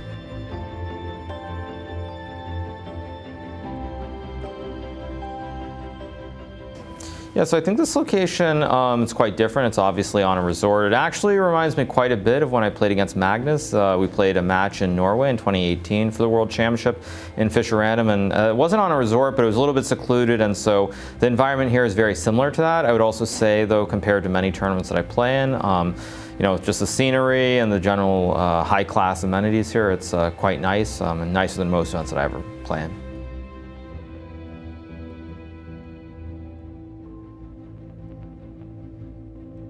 So when I'm playing chess and I'm at the board, these days at least, the biggest motivation is simply to play well and be competitive. I know pretty much nobody believes me when I say this, but it's not really about ambition at this point. It's simply trying to prove that I'm still competitive. And so I just want to prove that I can play with everybody.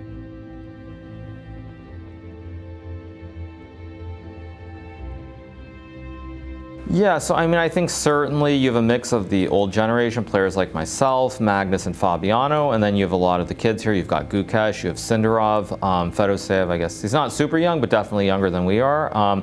So it's definitely a clash, and I think certainly being part of that generation, I want to prove that I still belong, much like when I play normal chess. And it'll be exciting to see. Eventually, the kids will overtake all of us, but I think for the time being, we're still a little bit ahead of them.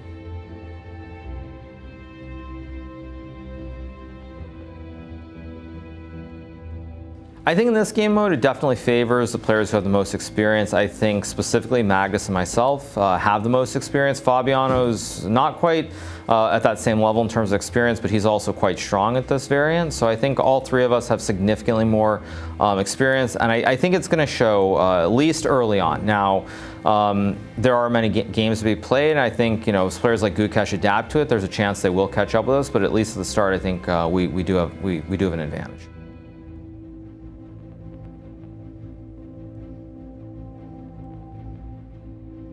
So to describe myself as a chess player in just one word is kind of hard. I think if I had to come up with a word since I heard it being used the other day, I would say enigma.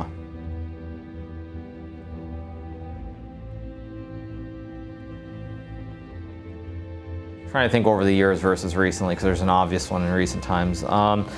I think maybe it's not about a motto, but I think just play to win, for lack of a better way of putting it. That was always my goal when I was younger. And I mean, I don't want to say the recent one because everybody already knows it, so let's leave it at that.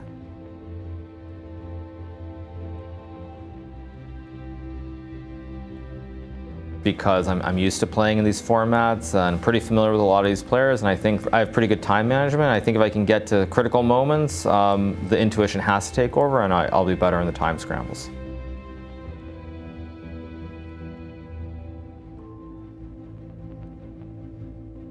I mean, there's so many ways I could take that question. I could be like, I'm going to beat them all and be like that. I could also say, I think you just want to play good games. And I think for me, probably the biggest thing is if the games are interesting, I'll be happy regardless of the result. It's a privilege to play my favorite game. Yeah, it's amazing.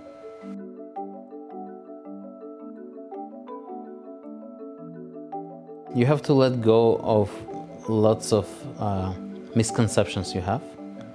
So you have to be calculating a lot and continuously getting out of the, of comfort zone. That's what freestyle chess is, I think. I didn't really discover the game, but I enjoyed it a lot, and I tried to, every single time I was giving an interview, I was trying to promote the game. So I don't know if I succeeded, but I got in the minds of some chess players, definitely. It's great, yeah, I think this is unique. You don't get this anywhere else, in such to be in such a venue. I'm not sure the older generation is better in chess 960, but one thing that is clearly the case, the older generation is far more excited about chess 960 than the younger generation. Because we've played regular chess for so long, we're already tired of, I think, spending hours on trying to find something playable in Petrov, let's say, or in Tarash, or in Catalan, Yeah. And here, we get a chance to play and get a chance to use our understanding and use the skills we got from regular chess. Okay, das machen wir nochmal eine Minute on top. Ja. Okay, wir müssen eine Minute...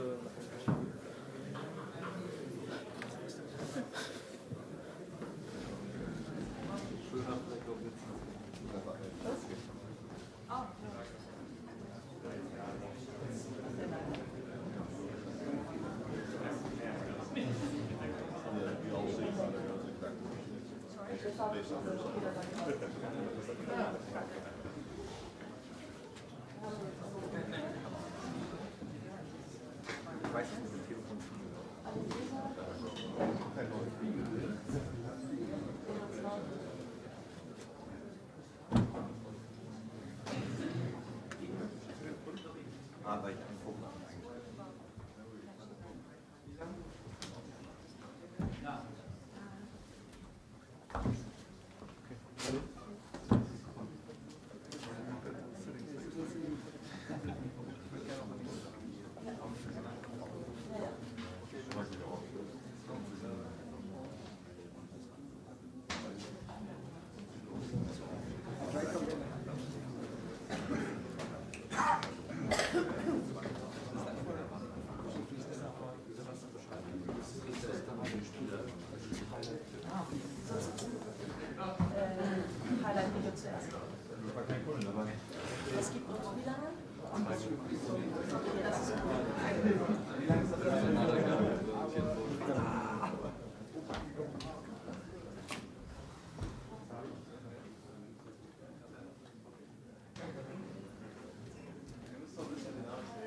Intro mit das Spielerintro, das sollte ja kommen direkt bevor die Spieler einlaufen. Oder machen wir das zweimal? Du willst es zweimal machen? Perfekt. Perfekt. Harten Ton starten.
Hello, everyone. Welcome to the prize-giving ceremony of the Freestyle Chess Grand Slam WEISSENHAUS. Welcome we are welcoming you all that are here, and we would now like to show you some of the recap of this last week, the highlights, what happened, share some of the excitement for all of you that maybe just arrived or did not watch all of it, which I think you should have. But here are the highlights of this week. In a world where chess is not just a game, but pure passion, the best of the best gathered this week. Magnus, Alireza, Hikaru, Gukesh, Levon, Javokir, Vladimir, Noterbeck, Vincent, and Fabiano. Thank you guys. With your brilliant chess moves, you have shown that freestyle chess is fantastic.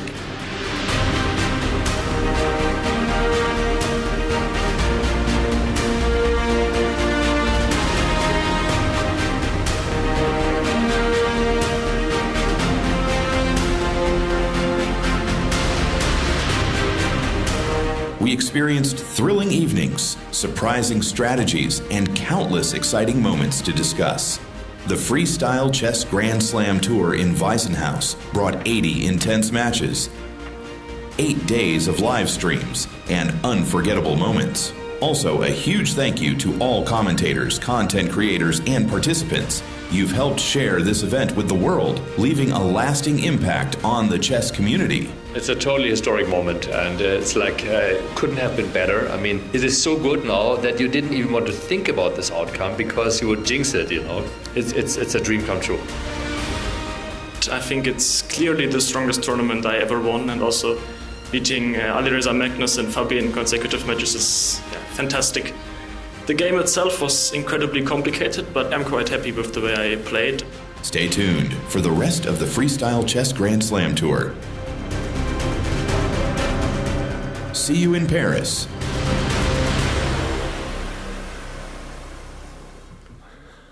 All right. All right, all right, all right. Oh my God. First of all, because maybe I have not introduced her properly, because this is not just a hostess, this is my wife Holly, and we have been doing this together as a venture.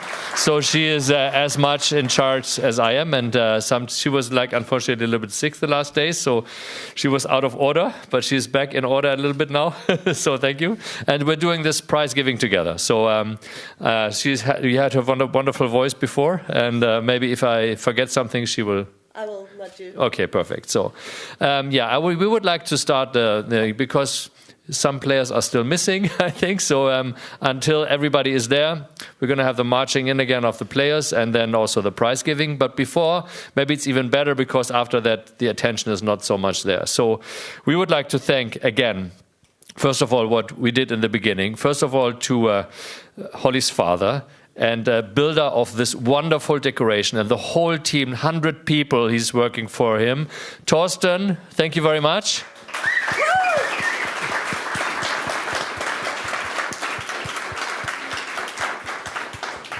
And I don't know, Natalie, Frank, are they here? Usually they're just working somewhere else behind the scenes. So thank you very much again for Natalie and Frank for the whole hospitality and location.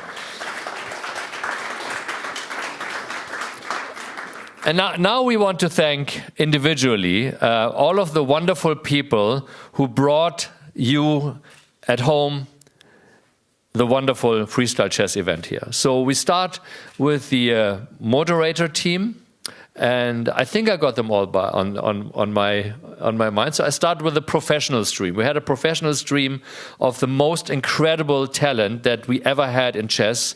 We had Judith Polgar, who is the best female player of all time. She was even number 8 in the world with all the men. The only woman ever achieved that, right? So she's here. Judith, want to come over? Come here. You get. So you heard her in the professional stream. And we'd love to have you back in Paris if you are available. Thank you so much.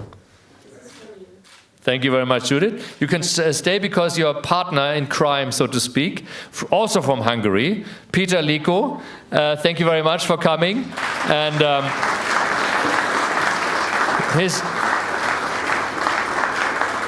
to those people, as we are streaming a lot to non-chess players, he's a legend as well. He was once the runner-up to the world champion. He was the vice world champion. Which year was that? 2004. 2004. He was nearly the world champion. Just one match was missing, right? And also he's still, I think, on the top 30 of all-time players. So we have these beautiful, wonderful, perfect experts for the professional stream. In my little, when I say we don't understand, I always call it R2D2 talk, because we don't know. We have to look where they mention the squares. Where are they? So this is why we're doing this. And in addition, they have been joined by Niklas Huschenbett. Is Niklas around? Very special also because Niklas is, of course, to blame because of starting all this. Because when I wanted to go back into chess after like 50 years, I asked him as a grandmaster to teach me a little bit, and he did. And then we together thought of this idea: why don't we bring a wonderful tournament to the world? And now even going back, because I bought his original course for the traditional chess, and he now has done a professional tour for freestyle chess. Can you just say 2 words about this? Just Yeah, so for everybody who wants to dive more into freestyle chess, they can check out my masterclass. It's on the website, Freestyle Chess, and I hope that a lot of people are excited to explore this more now. Perfect. You can buy it, I think, 97 euros. It goes into our pocket, Freestyle. We have a joint, but it's like our endeavor. So we basically like to promote this as well because we want to have everybody, of course, learn the freestyle chess. So this is our professional stream. Thank you very much, and see you in Paris.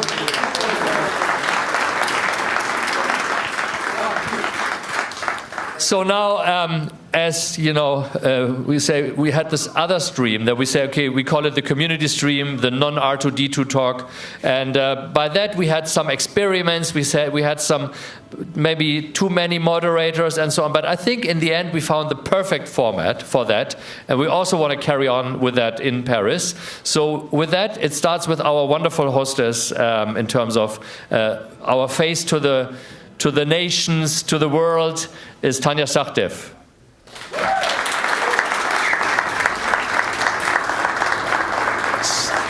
So with Tanya, we started it last year, and everybody loves her, and she's such a wonderful host, and she's so beautiful, and her chess explaining and everything, and so everybody wants to see you, and so we said, who do we put on your side, right? So we were thinking, okay, let's go out of the chess world a little bit, you know, let's see somebody. And so we found James Patterson from League of Legends, I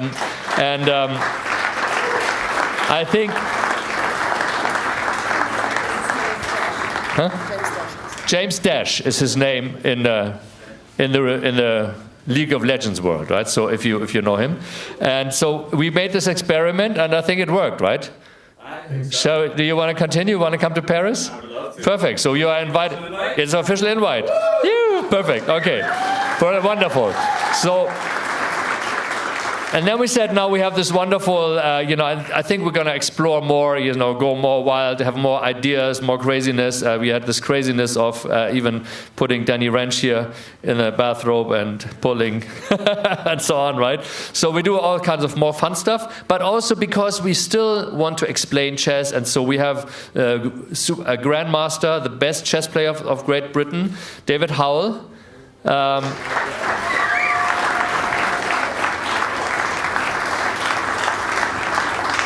So David, very dear friend of ours, very, very dear friend, and we love what you do. And also, again, I would like to invite you to Paris. Right? You want to come? Perfect. Okay. Very good. So I think this is a dream team as well. But not only is that, we have had wonderful addition of Daniel Naroditsky. He was here in the beginning, and then we said maybe 4 is too much, so let's do something else. We tried something out, and in the end, today we found the perfect format because we were testing it out, and I just had a chat with him. He loves it as well. He did the commentary from home because he's doing the deep dive. So whenever something is really very much has to be explained, or in the engine to see what is the computer seeing and what is some other results, then David is putting in Daniel, and that has worked very well, I think. Yeah. So he's going to also be invited. I don't know whether he can work from home, so he doesn't even have to travel. So we will put him through from his home or wherever he may be. I just heard that on the internet he said that he wanted to take a little break from commenting and wants to relax, and so maybe he's back in Paris. And in addition, we also had, of course, the most successful, biggest chess streamer of our time, Levi Osman, Gotham Chess. Where is he?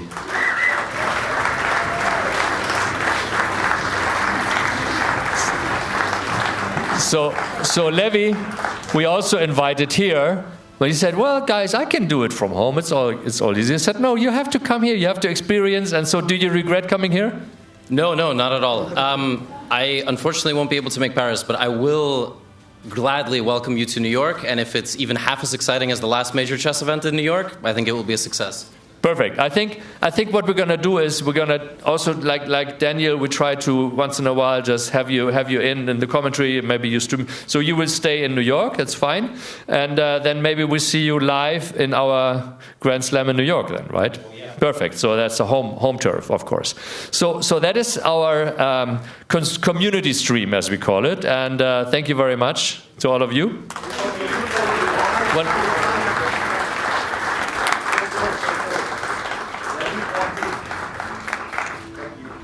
So then we had, of course, not only is Levi Rossmann like the greatest chess streamer here, but we have all the other great chess streamers here. So we, for example, have Anna Kramling from Sweden. She came here from Stockholm, and we are so happy.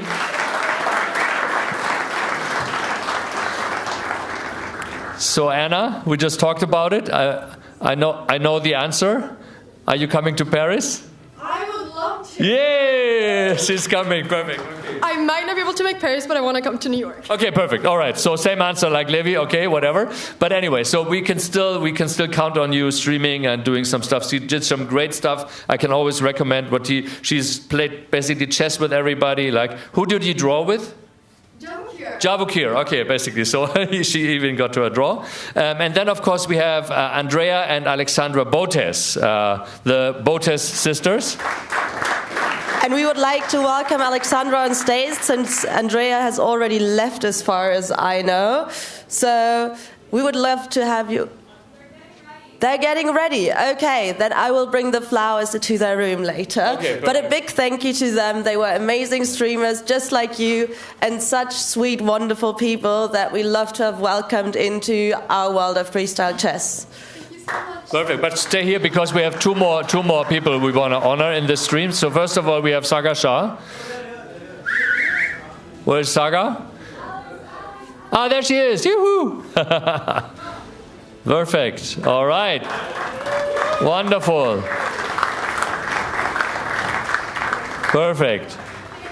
Thank you very much for doing this wonderful event with us. And then, Saga Shah. Thank you. So, he has been part of our family already since the beginning, and we are always happy to have you back, of course. Like again in Paris, you will come, I'm sure. Yeah, perfect. Okay, very good. So, and finally, we also want to welcome on stage Danny Rensch, our partner from chess.com, and he has. He came a little late because you were busy with what was the sports? Was there some interesting, some football, whatever. It's like Super Bowl event, whatever. So yes, but thank you very much. So this is basically our streamers, the top streamers, together with Levi, and thank you very much for helping us getting this off. And also a very big thank you to Jules, the amazing chess streamer that worked with us as well. Yeah, I think she was a little bit of a spontaneous addition on our side, but we love her so much, and it was Jules deserves these. I didn't do any streaming. I just That's did a true. Okay, these are for Jules. Okay, so then let's give it to Jules. Yeah. Wonderful. Thank you so much. Perfect. No, of course. Definitely more Jules? deserving. Here you go, Jules. Come up. Take my spot. I'm gonna hide over here. You do it. Perfect. Wonderful. Thank you so much, guys. You were amazing, and I love how we integrated you into the event. Thank you so, so much, and can't wait to work more with you. Thank you. Perfekt. Haben wir noch jemanden vergessen oder was? Alles ist kein Spieler kommen. All right. Okay.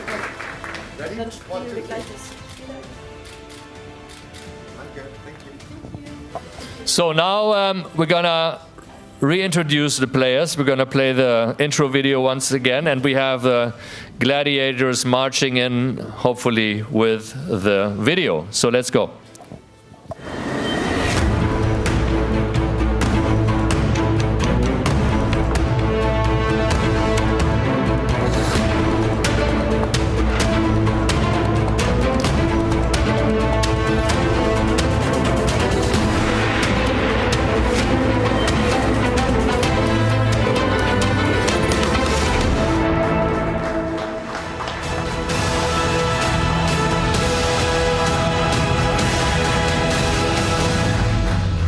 Yes, so now we have all of our wonderful superstars here.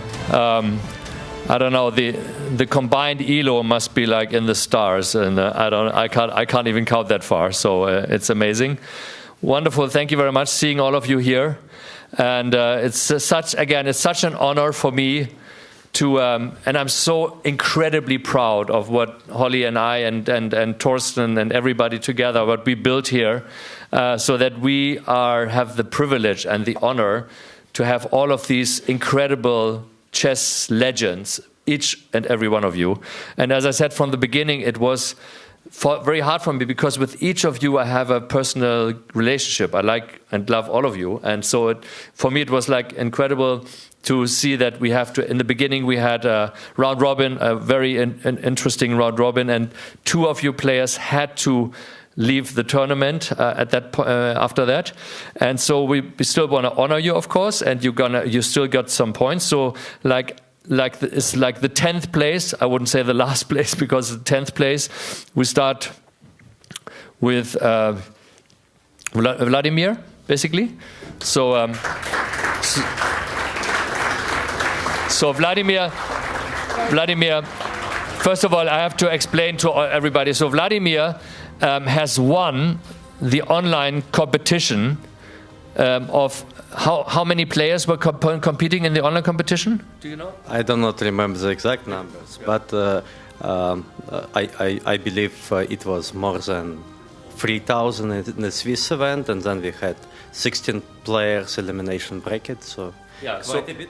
Yeah, so it was 3,000 players, and he was actually in the end beating like a lot of grandmasters, a lot of members from our players club to make it to the final, and he won the final, and so he was qualified. And so even though his elo was not at that point, now since then he moved up to rank 17, or where are you right now?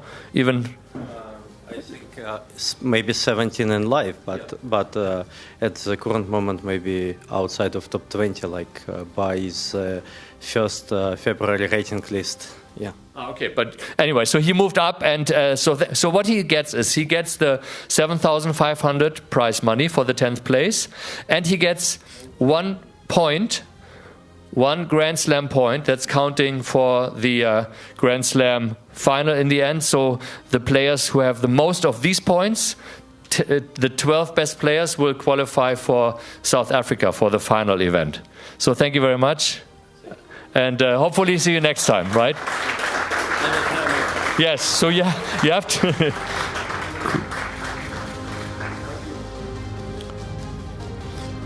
So now, the second player who didn't make it to the quarterfinal was our very dear friend Levon, and he won in the end the match for 9th place.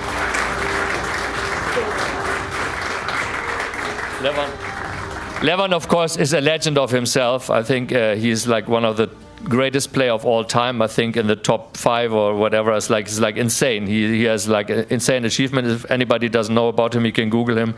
It's incredible. So he got $12,500 and 2 points in the Grand Slam tour. And what I also can say is that he has just been recently elected as the chairperson of the Chess Players Association, or the Chess Players organization that we have created in this whole turmoil around FIDE. We said the self-organizing of the top players, and they have elected Levon as their spokesperson.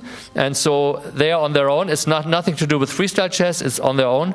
But in that function, you are always invited to any Grand Slam, even if you don't qualify, so you can join us as a guest. And he did a fantastic job as a commentator here in his role when he exited the tournament. Thank you, Levon.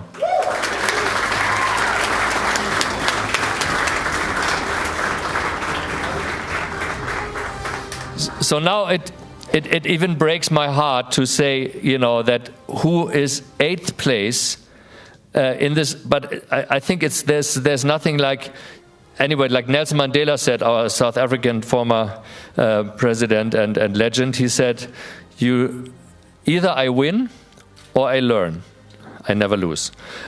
And so I think for the world champion of chess, like the Gukesh, the legend from India, and he was playing against all these other great players, and he finished as the 8th place. So thank you very much.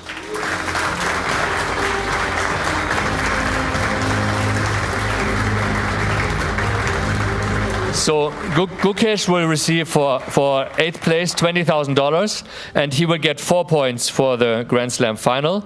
And as he is the official FIDE world champion of the world, the world champion of classical chess, he has a standing invitation. So you have an invitation to Paris, and you can still think if you want to. Do you know already whether you want to come, or will you think about it, or are you coming to Paris? Yeah, sure. Perfect. Yes. Okay. He's coming. Wonderful. So here we are. Woo! Perfect. Wonderful. So Gukesh, we'll see you in Paris, and then we'll see you beating these guys, right? Okay. Perfect.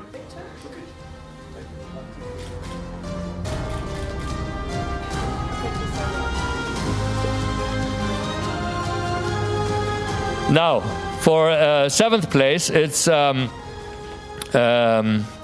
person that has beaten Gukesh in the last game for 7th place, and it's also somebody who I would say is like one of the greatest players, but it's all greatest players. It's my dear friend Ali Reza from France. Thank you very much. So Ali Reza finished 7th, and he will get $30,000, and he will get 6 points for the Grand Slam final. Thank you.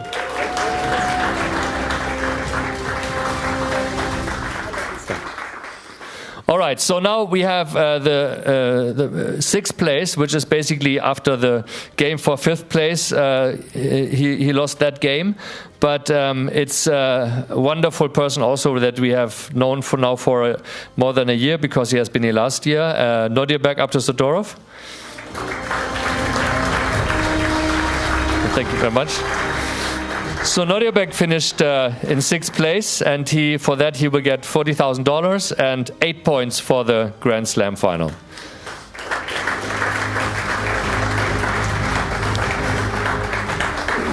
So now this tournament is tough. I mean, you see, you have greatest players like becoming 9th and 10th. We have the quarterfinal, which is basically, if you lose that game, you end up in the bottom 4, like 5th to 8th place.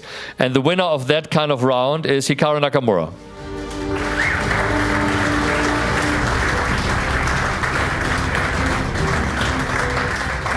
So Hikaru gets $50,000 for 5th place and 10 points for the Grand Slam final. And as we have this, I will tell you later who all has qualified. We have now, I think, 9 names out of the 12 who will show up in Paris, and Hikaru is one of them, because we have qualified the top 3 of the tournament plus the top 2 of the classical World Championship rating. And as Hikaru is, I think, in the February rating, which is relevant number 3, and we know that Fabiano and Magnus have already qualified, Hikaru is already qualified for Paris. And so the question is, are you coming?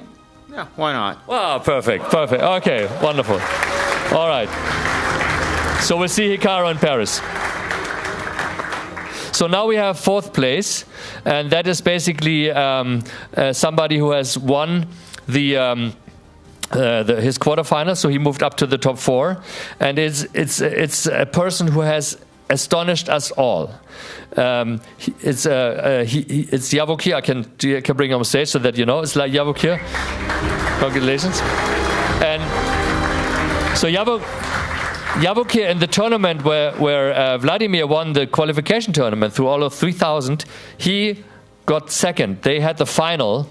And the final, if you ever want to rewatch that, it's a historic game. It's like insane. The Armageddon game that they have played together. It was like, in the end, he won the game, but he like drew him out of time. So it was a really very exciting game. We were all on our heels, and so when I watched this game, we already had the information that Vishy Anand, who was invited here, did not want to come, so I knew we had 2 places or free, and so I immediately said, okay, let's invite both of those wonderful players. And so he came in like the very last person coming in, and he, together with, I think, Fabiano, Ali Reza was first, but he was basically 2nd, like in the round robin, and he beat like everybody except Ali Reza in the round robin. So he is our rising star. And then he got to the semifinals, and then He lost, unfortunately, and now today he lost against Magnus, but still losing against Magnus, I think, is not a real loss. And becoming 4th place in this incredible field with all these super grandmasters, and now getting $60,000 for your home, and then 12 points. Thank you very much. Thank you.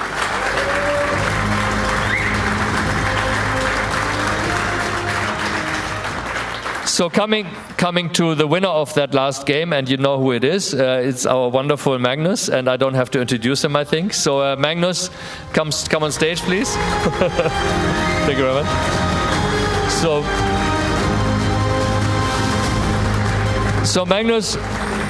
Magnus, of course, he's top 3, so he qualified for Paris anyway, and he got $100,000 and 3rd place and 15 points for the Grand Slam final. And so I asked the question, Magnus, are you coming to Paris? It cannot come soon enough. Perfect. Okay, he wants revenge. And so thanks for this.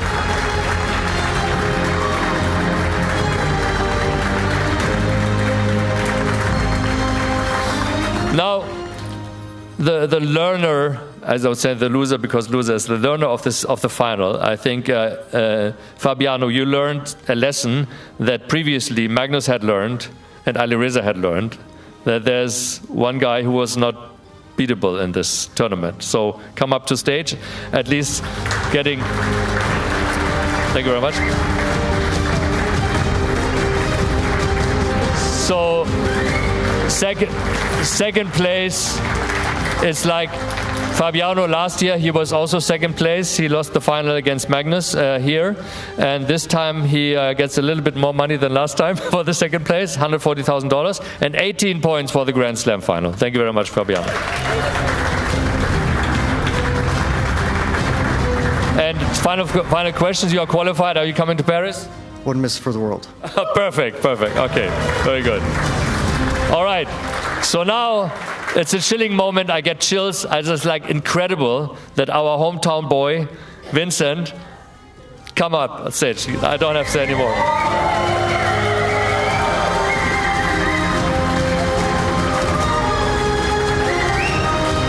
So it's really historic. I must really say I have goosebumps myself just saying that. And so I think I said enough. I want to have Holly to do the honors. I think that's better. So Vincent, you were here last year, and this year you just crushed it. The qualifications made everyone underestimate you, and as a revenge that you were underestimated, you hit back, and you hit back hard. And congratulations, we are so glad that you won. We would have absolutely loved everyone else to win, but we are so proud, and we loved all the excitement and the surprises you gave us. Thank you so much. And I would also like to give you the trophy. I would just like to. So yeah, I can also say, so he wins $200,000 and 25 points for the Grand Slam final, and he gets the trophy. And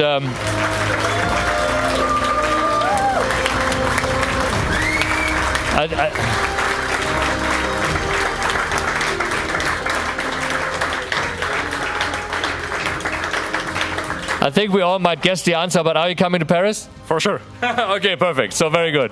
So thank you very much, Vincent. And now we still have the top 3. So now we basically, it's the prize giving is kind of over, but we still have something to give. You can put this down. You don't have to carry it. And then kannst du so, dass die Kamera das besser noch. So, okay. And then, so I just want to announce now the field for Paris that we have. You have already heard most of the names. So I would like to have on stage, of course, the top 3, which would be Vincent, Fabiano, and Magnus. And then you also get your wonderful champagne bottles. Like Ella's mom said, we needed a piccolo bottle for the 3rd place, but I think it's because Magnus doesn't drink so much champagne anyway. But so can you come on stage and get your bottles, Fabiano and Magnus? Perfect.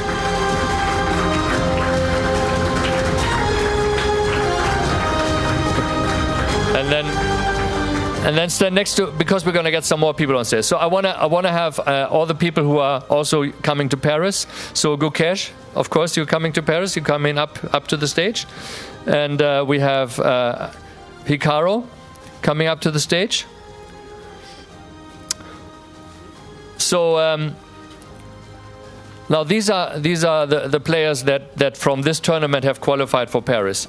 Now, as you know, our rules and regulations, have been renewed.